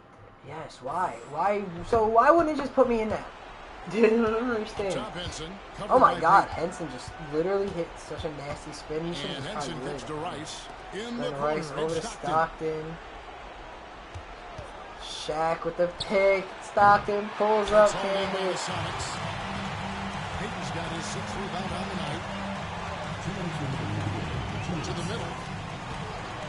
Mills passes to McKee. 6 to shoot. It's up a 3. And Willis pulls it down. Timberwolves trail by 3. Stacked it in the high post. Pierce on him. Pass to Henson. Shot his feet on Peyton. Henson with it. Two really fun teams. Honestly, two teams I'm definitely rooting for this since this. Henson shot his up. Shaq and Stockton over there, and then obviously Sonics with Peyton and Ken. Oh, he misses. Willis has got 5 rebounds tonight. That could have been Pass to Henson. a devastating score there. Kind of falling for Peyton, but Shaq. Oh no, it's going to Rice. Willis around there. Shaq was not even here. No pressure at all. He's not Maybe he's feeling near it. Peyton, but he wasn't. Unfazed, completely Didn't unfazed, miss. and delivers with a clutch bucket. Here's Pierce. Okay, it's a 1-point game. Never mind. Just no nerves whatsoever. This is an important possession here. Under pressure, we'll see how well they execute now. Rice, no good. I'm sure he's upset right now. He has space, had it all lined up. He just Really trying to utilize all the clock. Well, at least a good amount of it. We've got 22 seconds left here in the 4th quarter. Down to Here's Pierce. Pierce.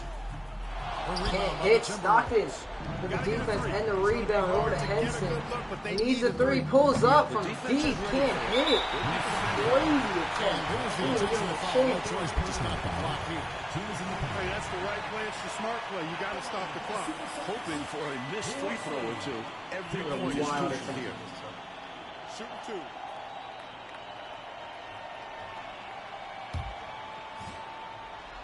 Wesley. Gets the first. I think that's it for the Timberwolves.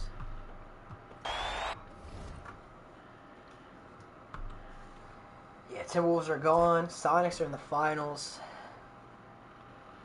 I would have been pretty happy with either team. Or no, they're in the conference finals, excuse me. Let's see how this one goes. We do get a game 7. This could be the last time we get the chance to see Magic if it's a close game, so I'm definitely going to stay tuned in. But it's not really a close game. It's a destruction. We're going to get the Mavs versus the Sonics. That's a shitty game to go out on if you're Magic. I kind of hope he doesn't retire now, even though he's not very good anymore. Did he not play? No, he did. 12 points. He didn't shoot a lot. AC Green kind of sold. No, Davis sold. They both sold.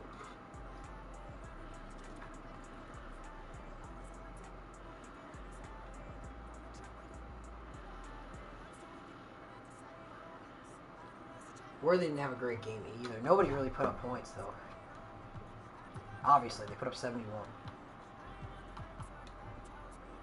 Alright, Bulls and Sonics is probably what I'm assuming we're going to get here in the finals, but both those other teams, the Hornets and the Mavs have performed well, but they are not in good positions here. Both games only go to 5. Honestly, the Supersonics' toughest, Supersonics' toughest test was definitely getting through Shaq and Stockton. We got one series left. I don't know. This might even actually be a year that we got. This might not be a year we got this in the finals, actually, because we might be in the era where Jordan was retired.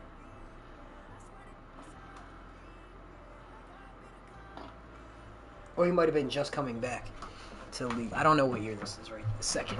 We're like 4 years in. I gotta sit down. Bulls take a 1-game lead. We're not into the important games yet, but fuck it, we'll get through. I would like to get to the end of the 90s if I could possibly do that before the end of this, but who knows. The Sonics are running away with this in Chicago. Alright, let's see if we can get a close game here. These are definitely two of the best teams in the league. I was surprised that the Supersonics went down the way they did last year.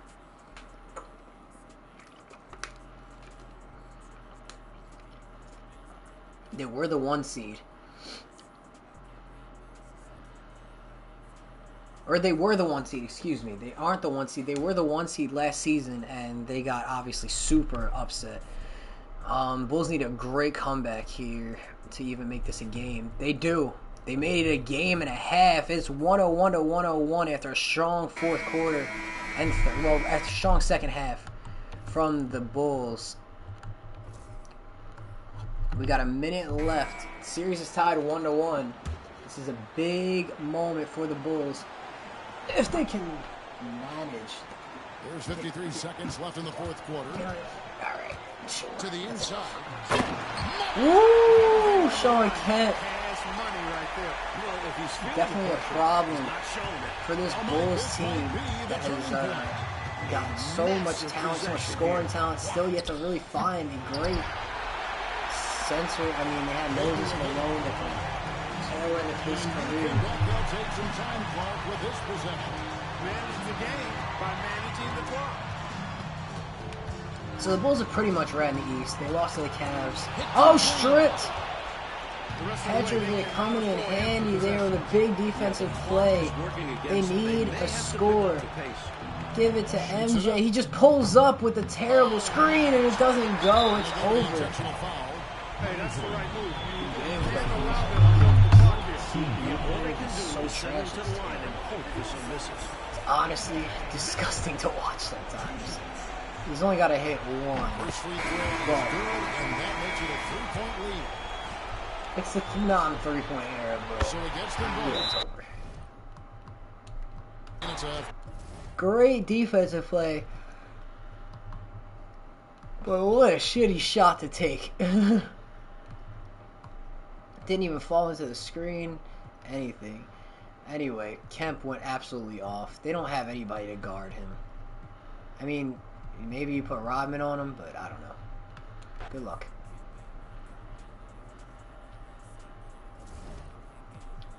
Alright, it's 2-1 to the Sonics. 3-1 with a blowout.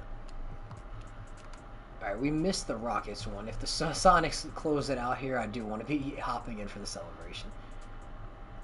Yeah, it's over. The Bulls are going to lose. Michael Jordan is now going to be 2-2. God damn it, that went so fast at the end. Whatever. Supersonics win. Finals MVP, Sean Kemp. Obviously. They won in 5, too. It wasn't really a close series. Player retirements. Bernard King with the Cavs. Nobody's going to make the Hall of Fame. Historic changes. Whatever.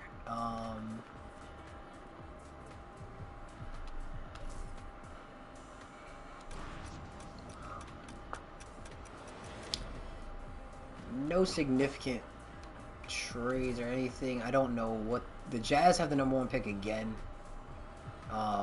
This will be, what, 2 years in a row? And it's the expansion.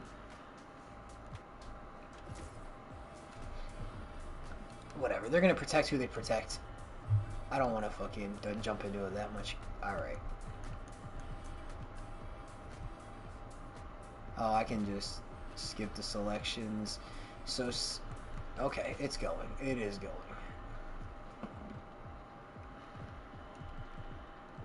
Alright. Not a lot of big names. And it's not like letting it's just kind of going automatically as we're going through, so whatever. Oh, and technically, I guess we have to go take control over these teams. Yo, can I get out of here? Yes, simulate the draft. Don't care. I swear, I just want to get out of here. Holy hell. Okay. I have to take control of the extra teams, I think.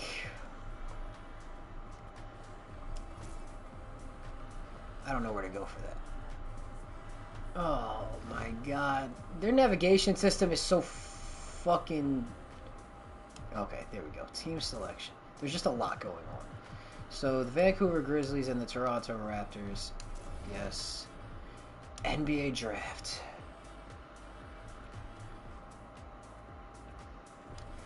Who do the Jazz want? They're going to get Kevin Garnett. And he's going to have a good part. I mean, do we jazz it up? Do we jazz it up? We can go with Antonio McDaniel. Who's number 2? Who's number 2? Is it more interesting? Not really. It's the Bullets. They fucking are whatever too. Whatever. They got whatever. Like, they don't get the Stockton Malone era, but they will get Kevin Garnett. The Bullets. I mean,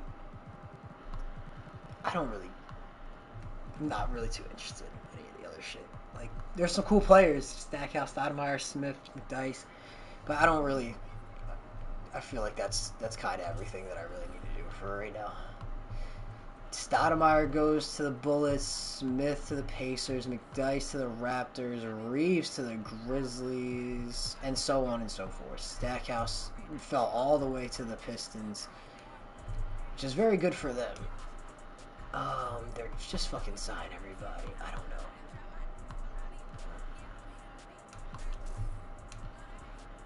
There's no offers, but I'm gonna fuck it. Alright. Moving on. I do not care. Use the 96 draft class. Yes, so I think we just got through the 2 years that technically Jordan was retired. In those 2 years, he missed the finals once. They lost in the Eastern Conference Finals, then they lost in the finals.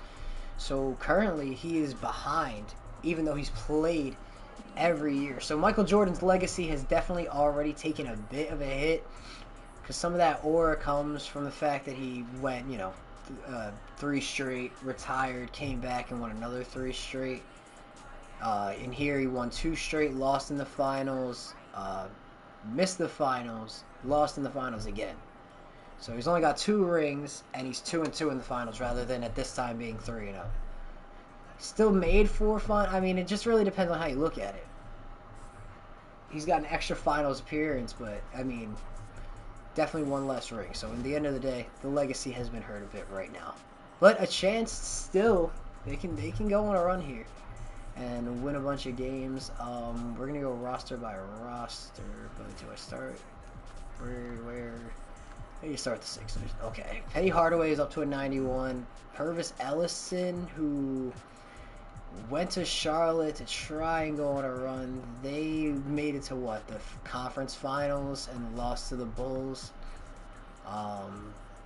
And now he joins the Sixers, which is honestly a pretty good landing spot. This team is put together a very good team. Byron Scott's still the backup after the trade from last year. Shooting guard is kind of rough, but they have Charles Smith and Robert Horry. They have LaFonso Ellis, Greg Anderson, Kenny Gedd. They have so many fucking power forwards, and then they have 2 really good centers. I really don't know why they need so many. So we're gonna, I guess, trade one of these power forwards for like a relevant real shooting guard, because his team actually could be something this year.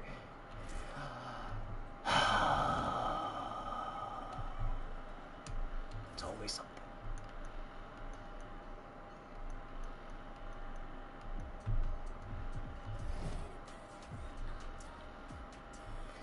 Where is it? Trades. Just turn all the restrictions off. It's so stupid. Alright. Turn this off because it's howling right now. Shit was just getting, like, you tune it out, and then, like, once I, like, really locked in, I'm like, damn, that thing's loud. Like, louder than it usually is. I will say, though, the silence is deafening. I don't know. Anderson. Just for like a real shooting guard. I know some of these teams have to have like way too many.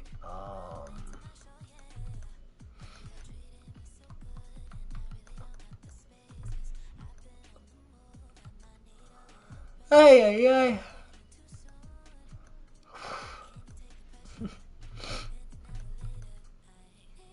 You know? Oh, like, yeah, like, do you need 3 guys at, like, an 80? Give him fucking, he's a 30-year-old anyway. What's the 106 in cap? Well, you don't need Randolph Childress either, and he's young, so, there you go. Alright, so, I feel like it just feels a little better. It looks a little cleaner. The Bucks, they add Hornacek. They're a little rough at small forward, but I mean, they got some guys who can either move there or just play small forward. I can honestly just go make that and edit. Lots of like James Juniors I've noticed, which I'm sure has to do with like LeBron, but like it's like okay. Nick Van Exel, David Stoudemire. Van Exel's just been here developing the whole time.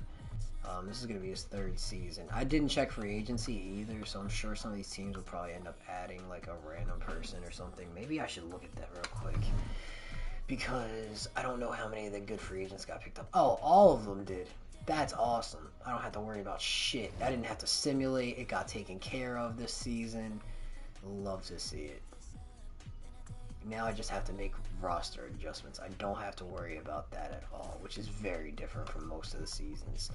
Lionel Simmons making his way over from Minnesota. That's kind of a big loss for Minnesota, because like he made like an All-NBA team at one point. Like All-NBA first team they put him on. Yeah, All-NBA first team, all first team defense in 95, all second team defense in 94, rookie team in 91. He's done nothing but like rake up like. So, watch out for the Bullets this year. They got Grant Hill, Rodney Rogers is there, Bo Outlaw, Tim Perry. I mean, they're still a little weak at center, but it could be worse. Didn't they just draft very high, too? Yeah, they drafted Damon Stoudemire, which I guess is fair. I mean, they're pretty young at every position. I don't know what the center draft class looked like, to be honest.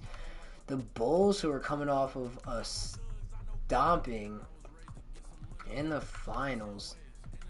They lost fucking... You know, I'm just so tired. I gotta fucking save... I refuse.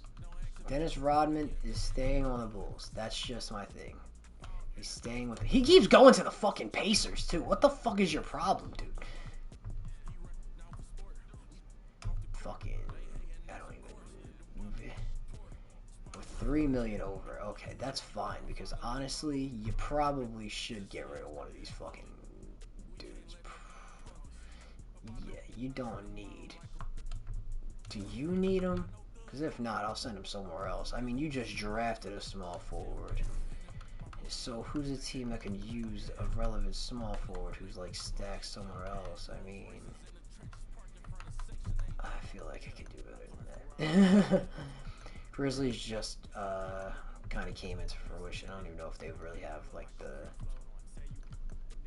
setup to make a trade like this. The Nets, honestly, you gotta be desperate at this point. And they fucking brought in like Danny Manning and AC Green, and they have Derek Coleman. This is what I mean. Like, they just don't make smart decisions. Like, what is this? What is this? I get they need a small forward, so I guess maybe they just got to, but they're really, like, they have secondary small forward positions, so maybe that's, like, the thought process, but I don't know. I'm just gonna see.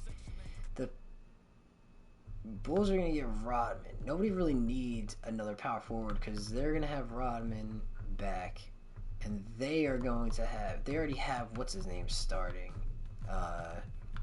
Sally. So I mean, whatever. Manny could go there if we really wanted to, but they're not gonna have any cap space. So maybe what else do they got? They got Brian Grant. I can't even tell if he's real or not, to be quite honest. The Pacers, that would just make it easier for the cap situation. Because they are paying Sally a lot of money. He's up to a 98. Oh my god. Oh, dude. Get this fucking bum out of here. So what's the problem right now? The Nets are getting too much money. Awesome.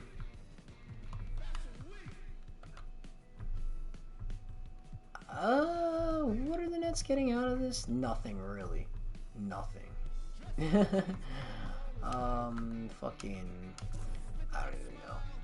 This isn't even technically like one of those real trades, but I'm gonna give the Nets something because they're really only involved. Oh wait, why did I get them involved?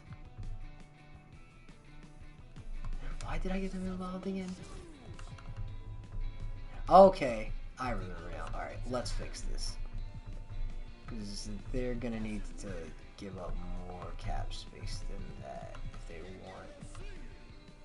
Which they do.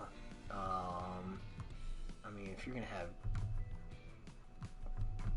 Alright, so they can give up Harvey Grant to the Pacers. Don't know what I'm gonna do with this yet. Okay, we're figuring it out slowly but surely. Get that cap space out of there. How much do they need to get? 48K? Fuck off, bro. Alright, so instead of Brian Grant, who is not getting paid very well, we can do Clemens. And he can go to the Bulls, because they always can use a center anyway, so fuck it. This makes everything work, right? Yeah, okay, that's fine. I know they do. I'm running all these teams. Some of them in better ways than others. Still don't really have a strong center presence, but at least they got Rodman back. The team makes a little bit more sense now. They kept Petrovic.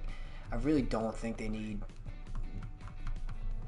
McMillan and I mean, fuck it. Honestly, they signed Petrovic himself. Maybe they're like, now we use him to get like a center.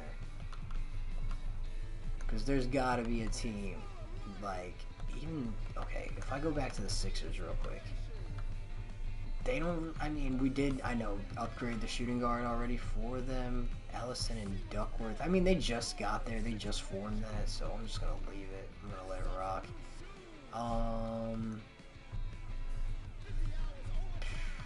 You know a team that actually should probably be blowing it up right now is the Blazers, because they didn't even make the playoffs. So... I don't know. I don't know what you do. You probably break up the backcourt because they're both past 32 at this point. Alright, we'll worry about that when we cross that bridge. Cross that bridge when we get there. The Nuggets are another team. Like, do we just fucking send Mutombo? Not that it would have to be here because that would be fucking just overpowered. But... you gotta get somebody if you're these guys. And it actually probably should be somebody good. Vladi. Bull ends up with the Lakers. Or not with the Lakers, the Celtics. He was with the Lakers for a hot second there. Probably should be a team in the West, because you don't think there's going to be a lot of Eastern teams that are going to be too eager to help out the Bulls, right? But how about a team that's kind of just, like, over it at this point? I mean... Like, I feel like the Nuggets are just like, they haven't done shit. Maybe we do give them Dikembe. it's not like the Bulls have won in the last, like, however many years. It's a center-driven league, and they're giving up Petrovic, who is a good player at the end of the day. Now, what does this mean for the Nuggets going forward? Maybe they can also work some magic here, because maybe they're not necessarily the team that could use like a great shooting guard, but maybe there's another team in the West that is willing to work some magic. But the fucking Grizzlies are gonna be terrible, by the way.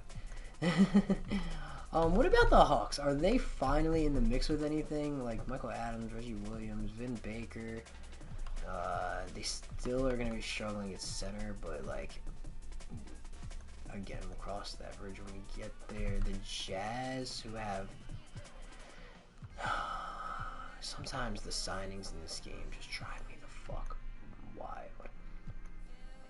I don't know, who's another team that's like just not like really doing anything, and they have like a good to great center.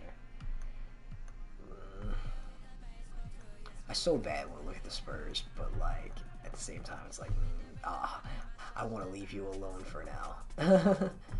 The Cavs are probably on the decline at this point too. They're another team that's mainly over 30, so maybe they want to get involved here, but their weakest position is also shooting guard outside of center.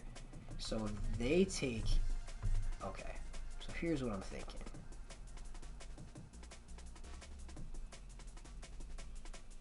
Because the Nuggets are still going to need a center. So if the Nuggets can get Brad Daughtry, they give up Dikembe, they're still giving up the best asset. And obviously Daughtry is on like the last year of his deal. But so maybe they don't. Maybe they want something different. Maybe we can still use the Cavs, but maybe they don't want that. Maybe they want like a Terrell Brandon type, and they can give up Mug. And I don't need this anymore. Or yeah, I don't need you in this trade anymore. And they can kind of give up Muggsy Bogues to the Cavs. So the Cavs end up with Petrovic and Muggsy. Muggsy can obviously be the new backup for Price. Immediately you get better help at the shooting guard. He's on the last year of his deal. You can send him to the Nuggets because they need an extra player, but we're going to need to get rid of 1.6 million more anyway. And Larry Nance is on his like last legs, like legit. So maybe we just make a swap with the Bulls, or do we send him to the Nuggets too? Because that would actually make it work for everybody. They clear enough cap space. The Nuggets get to kind of reset somewhat. I mean, I probably am gonna add like a pick thing in here, especially from the Bulls, because now you can give up a first round pick. Okay, that's fine. You can give up this first round pick. And who should get it? Who's giving up? I mean, the Cavs are giving up probably the least, and they're getting the most, so they should actually probably also give up a pick here. So the Nuggets can just completely start over. The Cavs pick is actually, that's scary. Maybe I should put a protection on that. Or give them a future one with a top 10 protection, because they're also going to get this pick from Chicago too. Because at the end of the day, so the Nuggets are getting 2 first-round picks and a wash Larry Nance contract, and Terrell Brandon essentially, and they're giving up Muggsy Bogues and Dikembe. They're also getting Paul Graham, but he's on the last year of his deal. It's really the first-round picks. Eventually, they're going to get a first-round pick from Cleveland.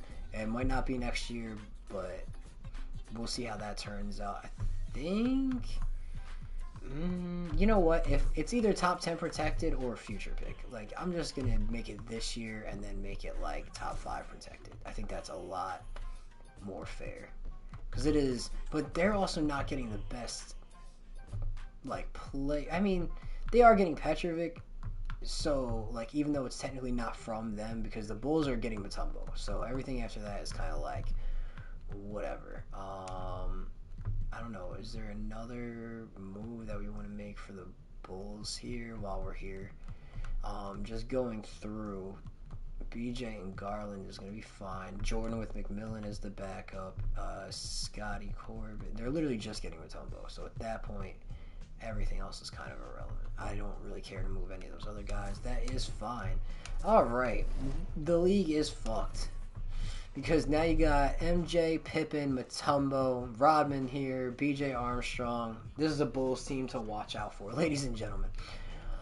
Kind of just messed with the Cavs, so Price and Muggsy, Petrovic, Del Curry, Ferry ends up being the only like power forward. Daughtry, I guess, can play there. They're still a little light at big man, so maybe they should make a trade here. Doesn't have to be anything crazy, just like a team that could use like a backup guard, I guess. Well, Wesley's pretty banged up. And do you really need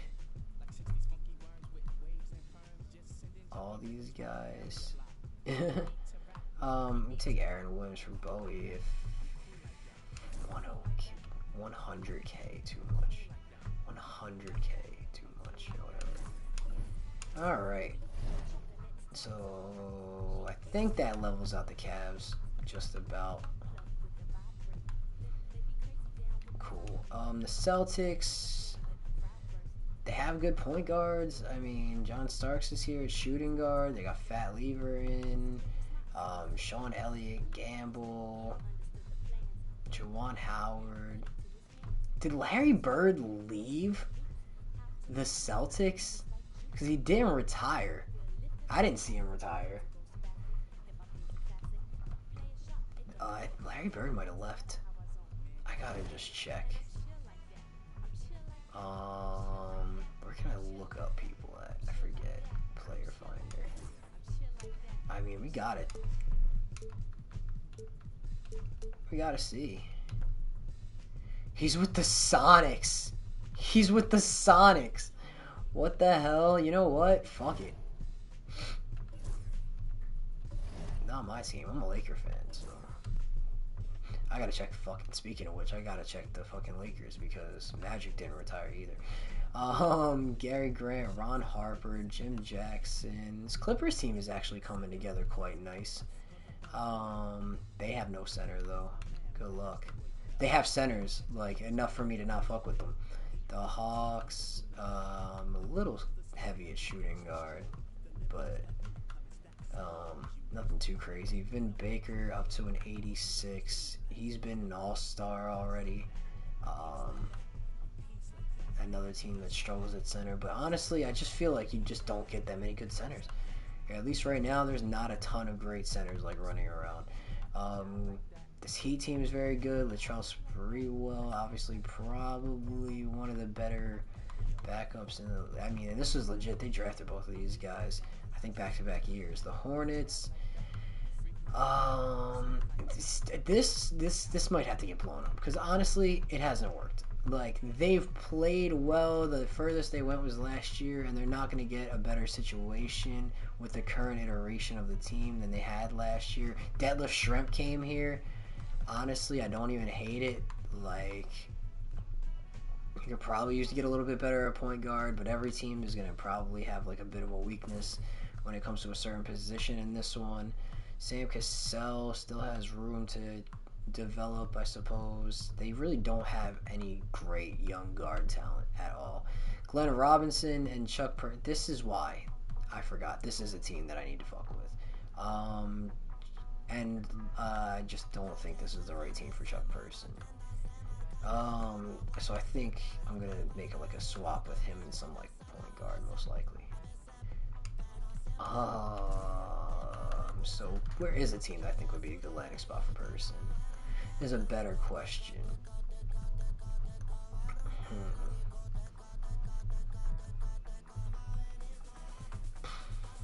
I wish I remember what the Jazz needed. I was going to say that, and I remember they needed a point guard. So I guess that'll also make it a little easier. Magic didn't leave. And James Worthy didn't leave. Honestly, they'll probably not be very good, but at least they're not on fucking other teams like Larry Bird. What the hell? Who is a worthwhile point guard to try and go out there and grab?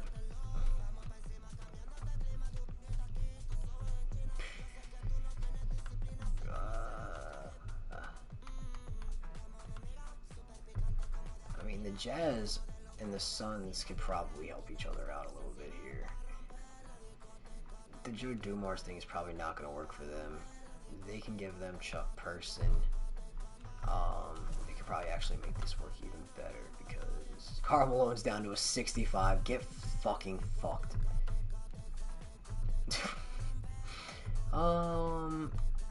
They actually do have some center depth.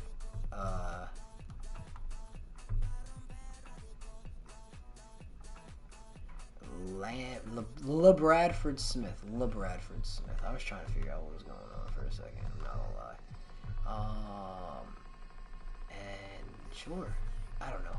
Throw these guys in there. Fuck it. They're both technically on 2-year deals, and they just play different positions. Okay. So the Jazz got a lot better. I feel like because this spreads their wings so they can fly. Austin, Garnett, Glenn Robinson. Robinson and Garnett developing next to each other should be interesting to watch, honestly. And then they'll have an old Joe Dumars to kind of like help guide them along. This team could probably make the playoffs this year. Who knows? Mark Jackson, Eddie Jones. This is a solid team. Nothing amazing. I could see the Kings kind of getting to the point of this Alonzo Mourning trade soon. If this ain't it, I mean, if they're not doing well, by the time we get to, like, you know what I mean? I don't know what the word is. The trade deadline. I think an Alonzo Mourning trade would be very likely at that point. The Knicks are fine. They got Doc, David Wesley, old Dominique Grant, and Patrick Ewing. The Lakers, like I said, they're probably not going to be very great. They might still be good, though. They're going to have Magic coming off the bench, but that's like the best six man you can ask for, I guess, unless you're going to start him and then put like Hubert Davis on the bench. Either which way, they'll have some talent. Hershey Hawkins with the Magic now. I don't know where he spent this. He's two-time All-Star. Okay, he got traded to Orlando last year, so he's still with the team that he was with last season at least, and hopefully he'll find a home here in Orlando for a while. Christian Laettner is still working his way up. Rick Smits is here. So this team is pretty strong. I mean, they have a weakness at shooting guard, but overall, a pretty strong team. Dallas, Derek Harper, Mitch Richmond. They got Random, who's up to like an 83. Hopefully he doesn't go up much further, or else I'm going to go nuke him. Chris Webber, Horace Grant, PJ Brown, and Dudley. The Nets.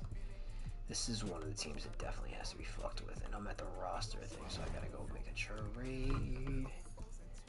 This thing keeps saying battery low in my fucking ear, and I haven't even like had anything on in my headphone in like 30 minutes because I've been so just locked into whatever the fuck, and I couldn't even tell you half the shit that's going on. But here we are. What do you need before I just go looking? I mean, another center would be nice, or a better shooting guard.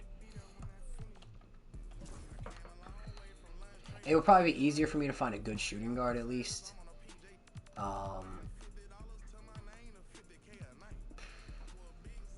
You got Jim Jackson on the last year of his deal. They had Ron Harper. I mean, maybe this is a trade that they would want to do. Do they have power forward help? Yeah, they don't really need to do this. Okay. Teams that can use power forward help would actually be a good place to start. Well, I know the Grizzlies are going to need all the help they can get no matter where it's at. But they don't have anything really worthwhile either.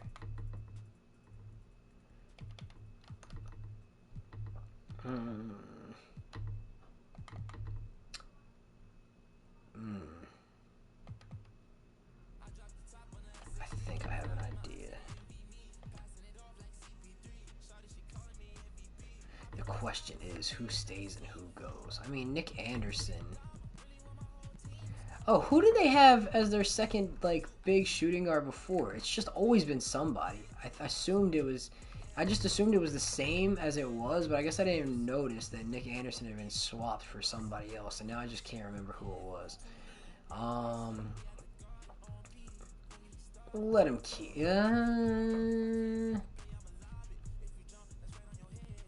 Kendall got better playmaking. Nick Anderson's better three-point shooter. Inside scoring is Kendall. You know, they drafted. He's been here the whole time. You know, I think they'll probably get rid of Nick Anderson here, and in return, do get Mario Ellie. It still gets better. This isn't like the end of the trade. Honestly, I'm gonna give him Manning instead of AC Green, just because I feel like he's a little bit better, but they don't have him at the highest of regards. Whatever. The problem with the Nets is like legit all their best players are power forwards. So we might have to legit get another team involved here. They seem to value AC Green more, so maybe I'll just give them AC and then find another place for Manning to go, and then try and find them a shooting guard upgrade for, like, yeah, like they would give up Doug Christie in a heartbeat to get either one of those guys. So we'll give Manning to the Warriors. To the Hornets goes Christie. Who needs the shooting guard? Do they both need shooting guards? Not really. No, you need a backup shooting guard. You probably need the shooting guard if this is why we're here. But they're also probably okay. They're getting Nick Anderson and Doug Christie to play shooting guard, and then they're getting Hot Rod, but they're losing most of their other backups other than Brian Grant, which is fine. So they should be cool. I gotta make sure that it's evened out, but I'm trying to see as far as just like the Hornets. What are they getting? They are getting a power forward and they're getting a shooting guard, so that's fine. And then the Warriors, they're getting a power forward and giving up a shooting guard. They're getting a good power forward too. But they need to make the contract work, so they got to give up $2 million, which there's only 3 players making that kind of money on this team. And it's Owens, Hardaway, and Mullen. This dude Alfred Cassell is making way too much money, though. Oh, and they can make it work either which way. It's just somebody's got to take this cap hit on. I don't know. That would make them both at 14, so I feel like that just evens it out. What are the Warriors? I mean, they're giving up the least, but they're getting the least. They're literally just getting one player. The Nets are giving up the most. Arguably, them and the Hornets are kind of giving up the same amount. I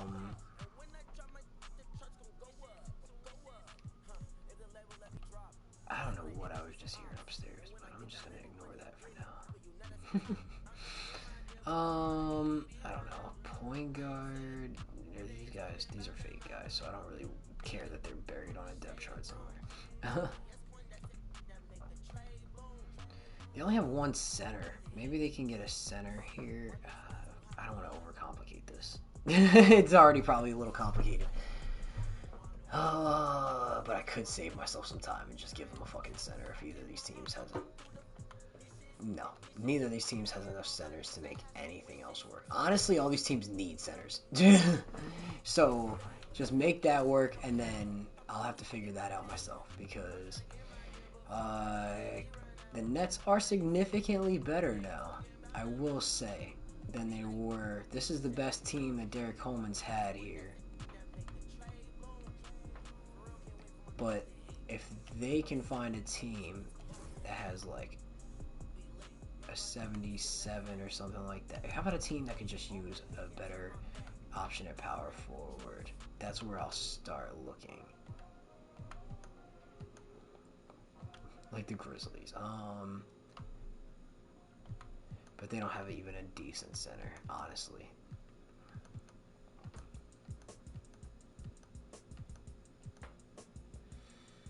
The Nuggets have all these old dudes. Honestly, are the Nuggets in the midst of a rebuild? Have they given up? I think they have. So, like, once I get there, I'll work on just completely starting the rebuild for that team. They don't really need a power forward, though. It's like the last thing that they would probably need. It's a 77 anyway. I mean, I guess you could say that this team definitely does, but they don't have anything worth taking. Oh boy. Oh, and this dude Wesley. I'm gonna just transfer this over, honestly. It probably will, like, I mean, but I'm gonna switch their overalls for the Sonics once we get to that point. I'm still looking for a team that could use, even as a backup, like, he's better than both of the Blazers. So what if they gave up Buck Williams? I don't know if they have a center, though. I mean, they have centers.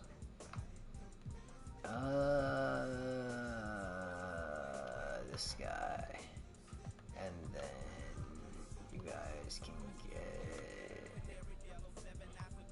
this guy, because he's real. The Nets would acquire too much by literally, like, a fucking hair. Don't give him up, just give him up, and then that works. Okay, are the Nets where I want them to be? Team-wise, yeah, I think they are. That's like what I can offer them. it's exactly what I can do for them. And then we're just gonna get rid of Rahif, because he deserves better than to fucking deal with this shit. I'm gonna be honest. And I think what I'm gonna do is try and make a push for this Minnesota team to get him.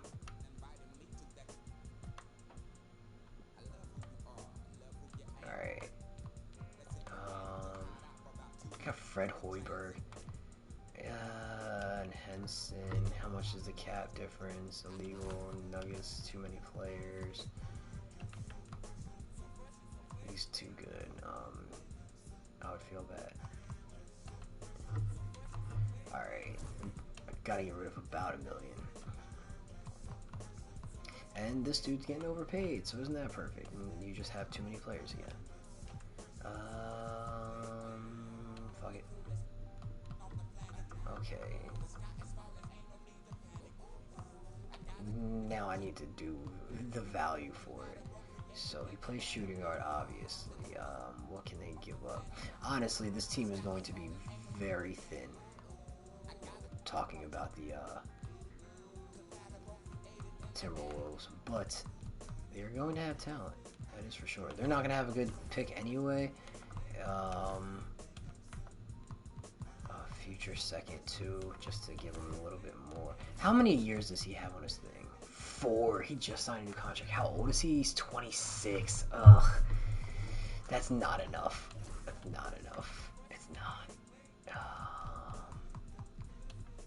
What do they do, though? I mean, they're giving up their best backup in their point guard. Maybe they give up Hoiberg because he's young, and then we can take away the...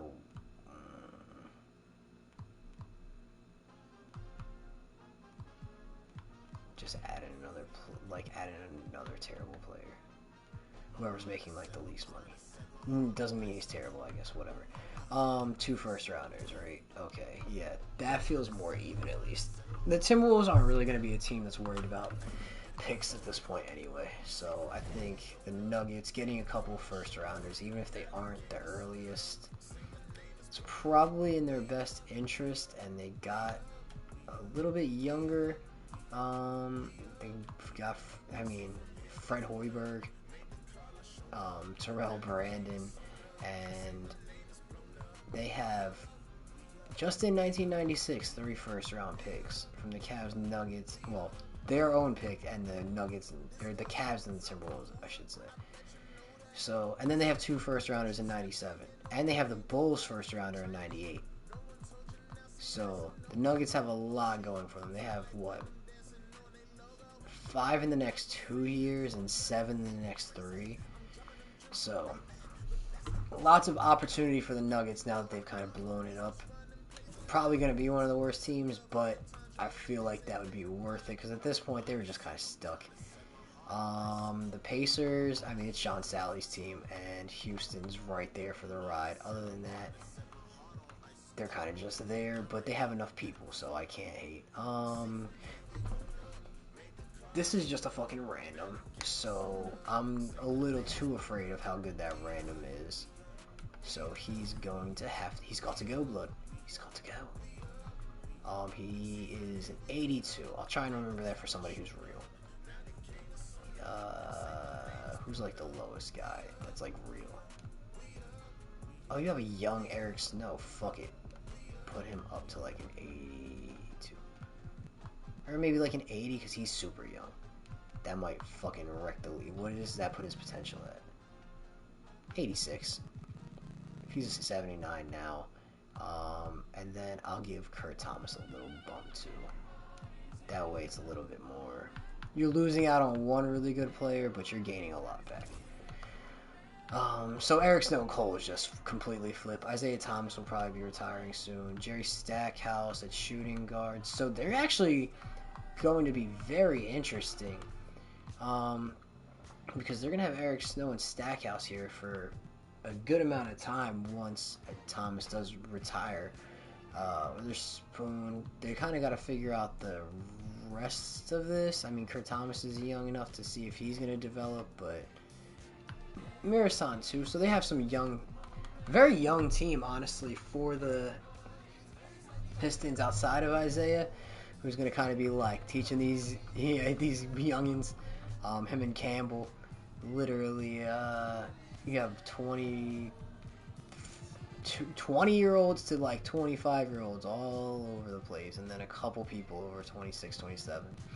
But for a team that's pretty much, that didn't really have much of a chance with their iteration, it's probably for the best to just develop where you can. The Rockets, okay. They still got Sleepy and Kenny Smith. This could be a team that's ready to make a move, honestly. Not Hakeem-like type move, but I feel like they gotta feel like they can do something more than they've done the last year. Than they did last year. And some of these guys are getting older. Sleepy's a little younger. Kenny's better, obviously, but he's not going to be for much longer. Who's a team that might want to buy on a guy like Kenny the Jet? Send him to the Grizzlies. That would be absolutely fucking brutal. Who was the other expansion team? It's the fucking Raptors. Is it? Is it already the Raptors? They're already here. Yeah. Who's their best player? Spud Webb. Oh, and McDyess they drafted. Why do the Raptors feel so much better than the Grizzlies, bro? I'm just so lost on that concept. How did they like come out of this feeling like such a better team?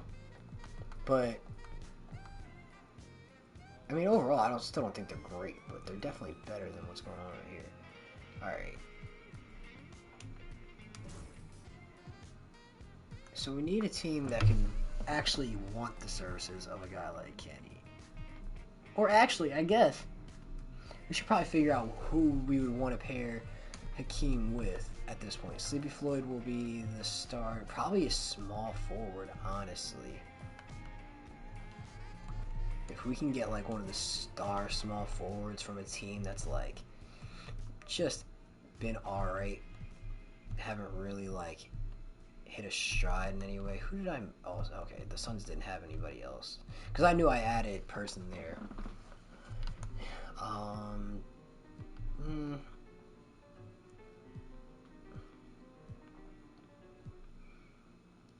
James Worthy, it can be tempting. Rick Fox, who just came here from Boston. They got Calvert Chaney. Calvert Chaney? Is that how you would pronounce it? He's not even playing well. He actually plays like shit. Like, I'm sorry, but 40, 26, and 74 shooting splits is like absolutely fucked.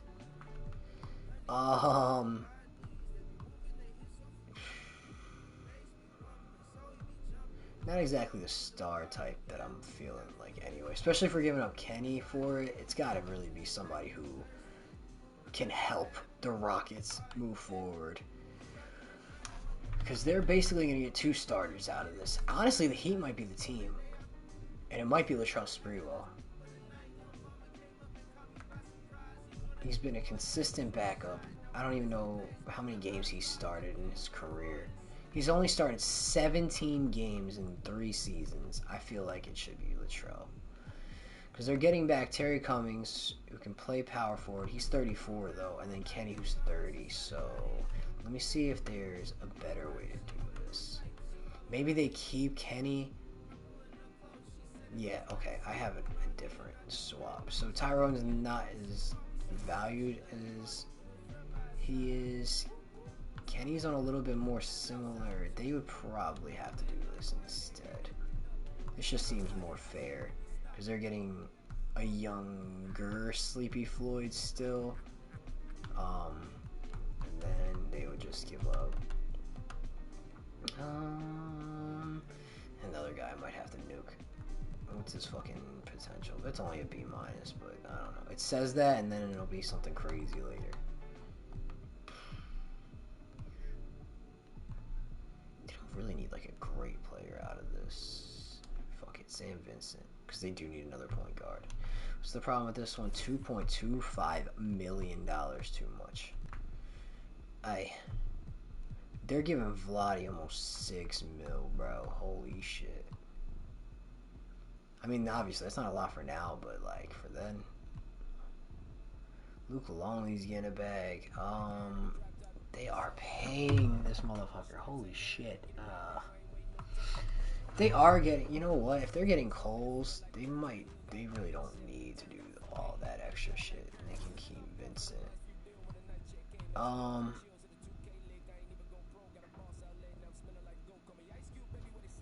They need to give up more. The Rockets do. And their first round picks aren't worth much. Which is even more significant because, like, Latrell, yeah, he's on the last year of his deal, but he's going to be a restricted free agent, I'm pretty sure.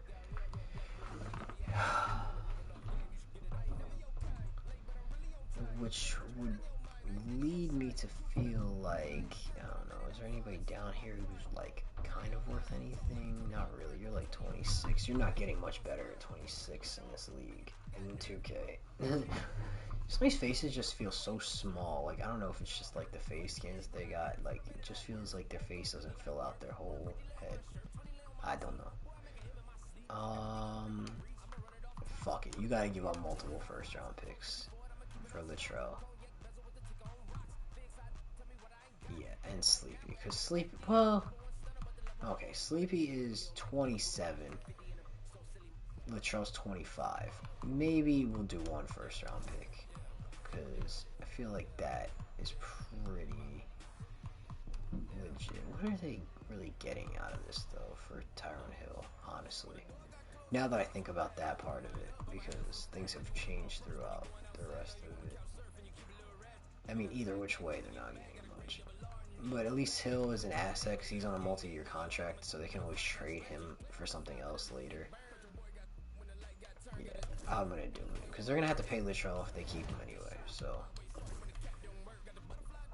Hakeem with Latrell Sprewell, and Kenny does end up staying. They also get Coles. Vernon Maxwell's still here. I feel like this is a Rockets team that's ready to kind of try and make another push with Hakeem before he gets too old. Jason Kidd is just developing for the Spurs. They got Otis Thorpe. Did I trade him there? Or I put him here last year? Yeah, I must have, from Houston. And then David Robinson. I don't know. This team kind of, I don't know how to feel. I feel like they should be good, but I'm weary. Alright, the Suns. This is a team that should be pretty bad, right? I mean, They have a 1 through 3. It's really their forward center that's such a problem. Maybe they aren't the right team for Person. Because that team should probably just try and stink up the joint. But who is? I mean, maybe they get Kevin Ollie and then you can work it like it's some kind of sign and trade type of thing. What's the problem? 1.7 too much for the Bucks. Alright.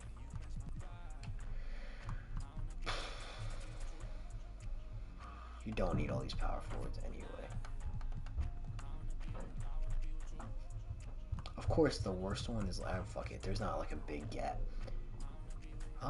That's pretty even, I guess. And Person is just not on the trajectory that the Suns need right now. Kevin Johnson, Isaiah Ryder. You're gonna have to start Walt. You got Tom. I don't know. And then fucking center is literally fucked. But I don't know what else to tell you there. I don't know what else to tell you there. They got a bunch of guys who can play center at power forward anyway. So you got to figure it out. It's on you. And then they got some young talent now that they can extend throughout the years and hopefully keep trying to develop. Other than fucking Tom over here. The Sonics, I know this is a team I got to fuck with. So I might as well just go right to the roster because I already know what I got to do. Okay, where are you at, you motherfucker? Nelson Wesley, you're an 84, but you're not anymore, are you? I'm just gonna fucking boost Larry. Like, fuck it. I mean, I can make Popeye Jones better just because it's funny, and he's a lot younger. But other than that, fuck it. And then Wesley, see, he's on a fucking 1-year deal anyway, so even like wrecking him and then bringing up Larry Bird, that's pretty even. Okay, so Gary Payton, Avery Johnson? Yeah, Avery Johnson, Ricky Pierce, Derek McKee, Larry Legend, and Popeye Jones. We kind of buried Wesley, but it's fun. And then Sean Kemp. Oh, they're watching a video. I was like, what is going on up there? Shaq, Willis, Glenn Rice, Muhammad, and Stockton. That is going to be a tough team. And now I'm at the Blazers, which is where I am questioning a lot because the Blazers are one of them teams where they do have Clyde. Like, how good is this? Like, okay, just for reference, we should know. Like, in the entire NBA, oh, we gotta change that. That can't be. I'm sorry. Because we had him at a 94 anyway. He can go down to like a 91. We're gonna bring Jordan back up. This is like peak Jordan era. Anybody else I feel like a little low? Shaq can go up 1 because he's Shaq. This is like gonna be peak Gary Payton, so I might as well put him up 1. Hakeem, this is still, I feel like, a little too early for him to go down. Kemp can go up 1. Dikembe can go up 1 because he's going to start regressing at a pretty good rate soon anyway. Stockton can go up a couple because I feel like that's a little low. I'll even give Alonzo a bump because it's not like the Kings are fucking doing shit. Clyde can go up 1 because I don't think I'm going to end up trading him because now that I think about it, like, he really is one of the best, like, few players in the league. Like, at this point, I might as well just keep him where he's at. Mullen, I'll give a final bump to too because I just do think the regression is hitting some people very hard. Mitch can get like a little. He didn't even go up an overall for my bump. Is there anybody else? Dumars, I feel like he's a good overall for where he's at right now. Kendall Gill can get a free like little bump. Ellison, because I feel like he is putting in that work. Hershey, Give him a little one. Vin's still young. Like, I'm not going to try and do it with a lot of, like, the younger guys. Derek Coleman can get one. I already fucking absolutely juiced Larry Bird, so I won't do that. Starks, this was, like, his best run. I think this is around... This might be a little past the Knicks run, but fuck it. We'll give him a little love. Worthy can go back up a little bit, because I'm just sad to see this. And, honestly, I'm probably going to do the same with, like, Magic, because... Why not? It's fucking my league. I can do whatever. Gives a fuck. If I want to see something happen, we can see it happen. We can see it through. Ori can go up a little bit. McDyess is still a rookie, so I feel like that could really fuck with shit. Deadlift can go up a little bit. I don't know how good he was really at this point, but Charles Oakley can go up. We'll give Terrell Brandon a bump because the Nuggets are going to need him to be something for them, even if they're one of the worst teams. Nick Van Exel, I feel like he's gotten a lot of starting time. I feel like he can get a tiny little bump there. Muggsy, just because, how could I not? He's fucking 5'3". Like, what a goat. Rick Fox, another guy I feel like could have probably, like, I mean, he's gonna peak, so it's not like he's getting much higher. Doc is already in his third, like, whatever. But for the fucking hell of it, like, if Magic's gonna be here, let him be Magic for a little while longer. And Manute, it sucks that he left the Lakers, but I'll give the Celtics a solid here and start pushing him up. I don't know how much, because he's already, what, 24? And he was only an 80, so at that point, might as well. I'm to my, like, last little bit of whatever we're doing here. Byron Scott, I'll put him right there. He was still in the league in a couple of years, right?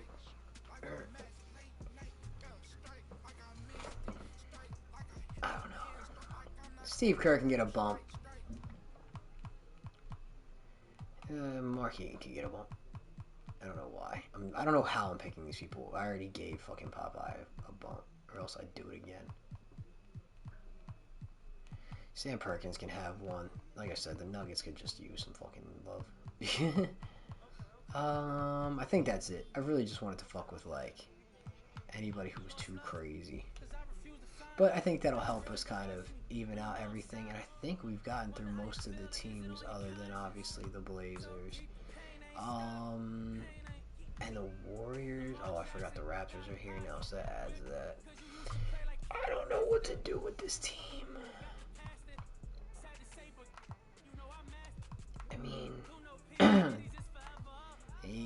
I mean, they added Brian Grant, but, like, they don't have many significant additions. They might have to blow it up, bro. I was sitting here thinking Clyde could still get his boost, but they might still have to just blow it up. Honestly, he's on the last year of his deal too. I think it's smart for them to try and see if there's a team that would be willing to give it a shot to get Clyde, especially to compete with a team like Chicago and what they've added with Dikembe.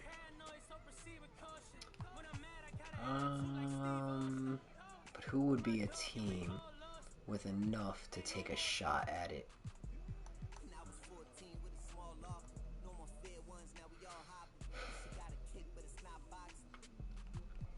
You know, the Heat. They can give up Danielle Marshall, right? That's already a very, like, valuable piece. That's the thing. The Heat have kind of accumulated some value. And apparently Clyde's on a great contract, yeah. So they could honestly do this straight up if they wanted. But you throw in the Rockets' first round pick that they acquired. And, because remember, Clyde's on the last year of his deal. This is kind of like doing them a favor, even as is. Making sure that, I mean, who do they got starting as shooting guard? They got Steve Smith, but if he moves to the bench, you instantly have, like, one of the best benches in the league. Yeah, the Heat are going to be a problem if they can make this happen. But is this enough on its own? You know, are you getting enough back? This is the face of their team at the end of the day. I mean, is there a swap that they'd be willing to do? Like, I mean, they have Randy Brown, who's on the last year of his deal. he can bring Terry Porter with him, but I feel like they can get more out of doing those two trades separately. So if they do Randy Brown, who's an 81, and then where are they still a little too heavy at? They are heavy at point guard. No, because this part of the trade should be to upgrade like the other side of things. So for all that, just keep it out of there. I feel like on paper it seems a little crazy, but when you think about it, I mean, they're gonna have Marshall for another 2 years with team options. They're gonna get this first round pick, and Clyde might leave, and he's 33. He could retire after the year 2. But this would completely take them out of playoff contention. But last year they didn't make the playoffs anyway. So I don't know if you really want to argue that like that would be the big difference maker for them. I mean, we can send them fucking Gary Trent if they want. He's kind of buried here anyway. And then that would actually help them, to be fair, a decent deal. And then send them like Eddie Johnson, doesn't matter, he's 36. And I will throw in a couple second round picks. Okay, there we go. That is going to set up a second trade for Terry Porter, and this one might straight up just be for like a pick. The Grizzlies, the Grizzlies pick, no matter what, is going to be too valuable for like anybody.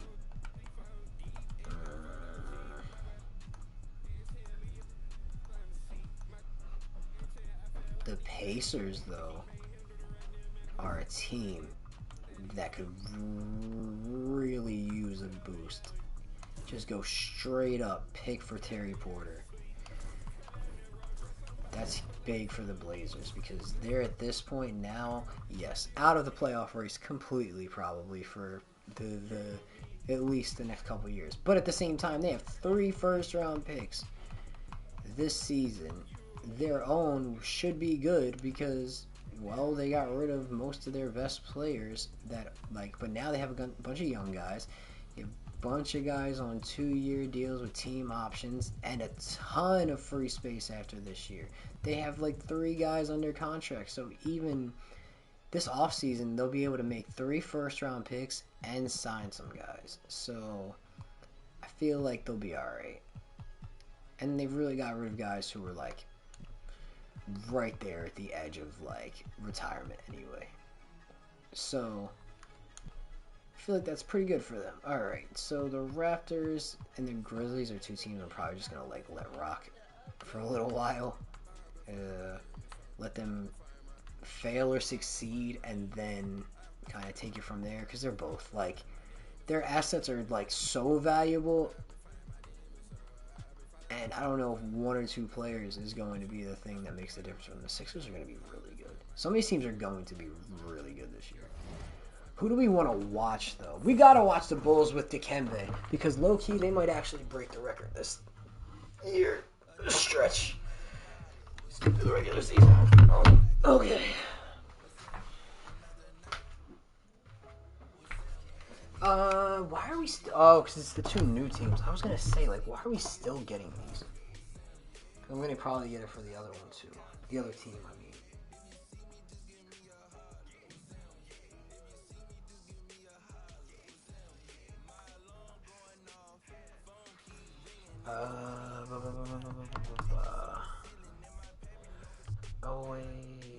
Always.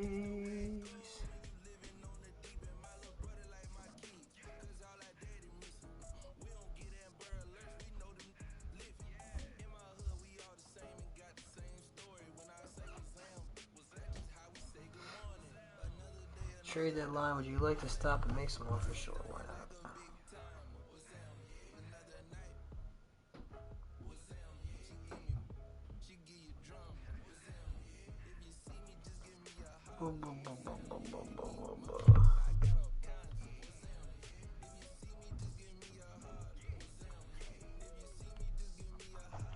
Oh, it's just asking me the same question.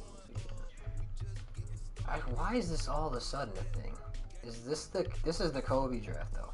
Oh, wow. So the teams that do decide to completely tank are in a great position. Because they are going to get first dibs on a great draft class.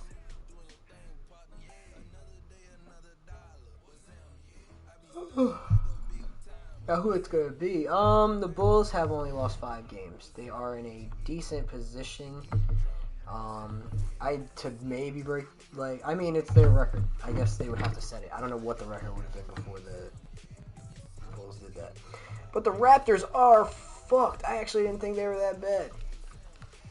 I didn't think they were going to be great. I didn't even think they were going to be very good. But I didn't think they would be this bad.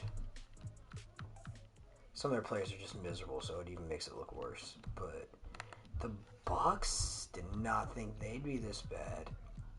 They were adding pieces left, right, and the center, even just on their own.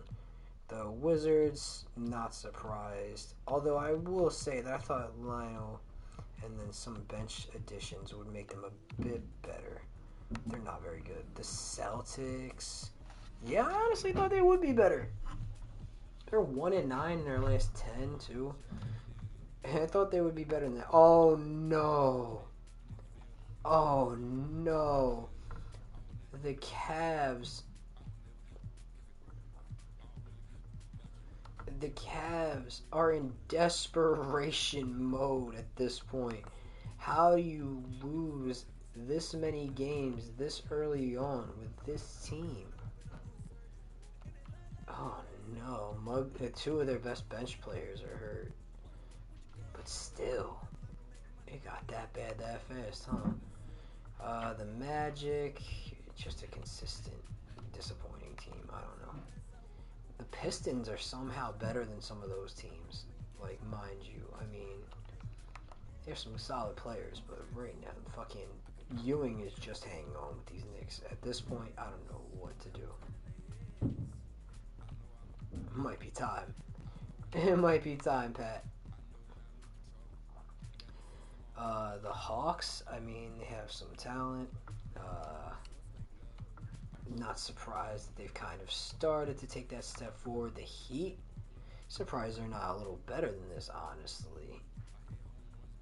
The squad that they got now with Clyde and Sleepy. They made 2 big trades.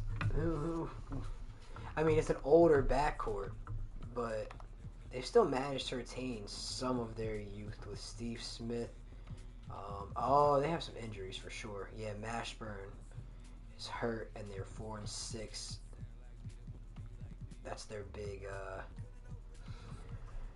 It's their big youth movement at this point, Mashburn, because they used a lot of the other guys like Latrell and Marshall to get the guys they have now to make this playoff push. I mean, to be fair though, Sleepy is only 27. It's not like he's old. Like, yeah, Clyde is past his peak, but Sleepy's not, so it should be okay, even if it doesn't all work out this year. The Nets, yeah, they have a really good team outside of whatever's going on at center, but pretty deep team too. The Pacers, one of the best teams with Sally.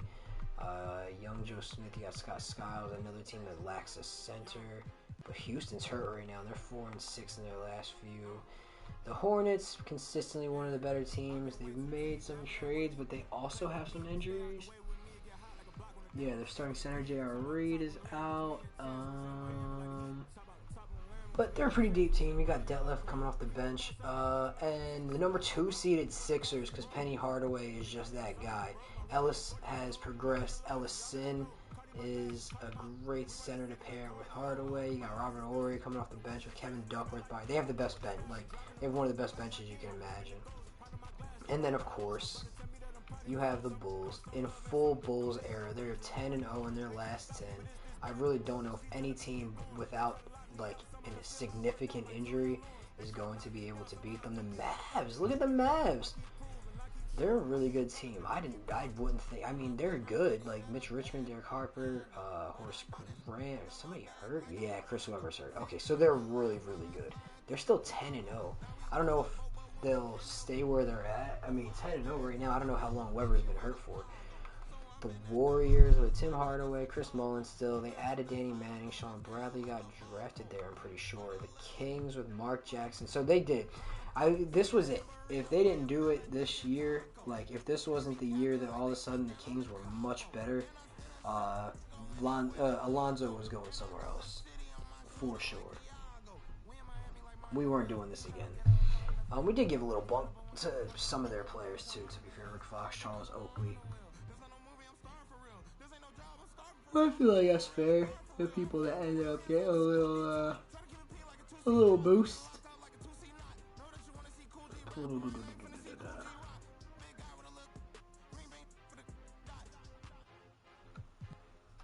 So they're a very good team. Definitely not a team you want to run into in a back alley. We'll say that. Like I cry for you every night for you. Take it easy on me, baby, cause I try for you. Damn, they've won 13 straight too, the Mavs have. The Timberwolves look like they have a significant injury at the shooting guard position, and they are a lot, this is a thin team, like, outside of the starting lineup because of all the, trades and stuff they've made to get to where they're at with, Stockton, Glenn Rice, and now, Abdul. They don't have much of a bench. Because they only drafted Shaq, and then Kevin Willis was the only one who kind of came here, on his own. Jason Kidd and David Robinson doing their thing. Most likely, this will not be a team that will get a Tim Duncan, unless something crazy happens. They're going to be in the competition. Clippers, no superstars, really. Just a really solid team. Ron Harper is injured right now. You got the Sonics, who I don't know how they're this low. You got Gary Payton, Sean Kemp, Larry Bird, who I did bump up. But to be fair, that was because I took Nelson Wesley from fucking an 84 as a 23-year-old all the way down there. I don't know how they're not better, honestly. They're 25-17, which I'm sure if they were like in the East, 25-17 would be the 5th seed, or it's the 7th seed here. Not a huge difference, but it is a difference. The Suns, this is a team I'm surprised is doing well. I really expected this to be one of the worst teams in the fucking NBA. I genuinely have no clue how they're one of the teams in the playoffs right now. Kevin Johnson and Isaiah Ryder are, I guess, I don't know what's happening. I really don't know. I'd be shocked if they hung on to that. The Rockets, I don't know. Again, I don't know. I don't know how the Rockets are worse than the Suns. They're the Suns are 7-3 in their life. I mean, the Rockets are 6-4. The Jazz, yeah, I mean, fringe playoff kind of team. The West is a little tougher. I mean, if they were in the East, they would kind of be like, I guess they'd be in the same range. But then you got the Lakers, which is not surprising. I'm not going to make I don't think there's going to be a trade deadline type of the Grizzlies. What the fuck? How does this make any sense? The Grizzlies, I mean, I guess they're 11-32. I have to compare them record to record. And then you got the Nuggets and the Blazers. Yeah. Okay. This makes sense. Shit, Blazers are tanking for Kobe, low-key. I can't even blame them. I want to see everybody. Who's the worst record? I think it's So you got the Raptors somehow, who I really did not think had the worst of, the rosters. If anything, I really thought it was going to be the Grizzlies. Who maybe it still ends up going that way. But right now, I mean, they're all pretty bad. They all haven't won a lot recently. The team chemistry for the Raptors is awful.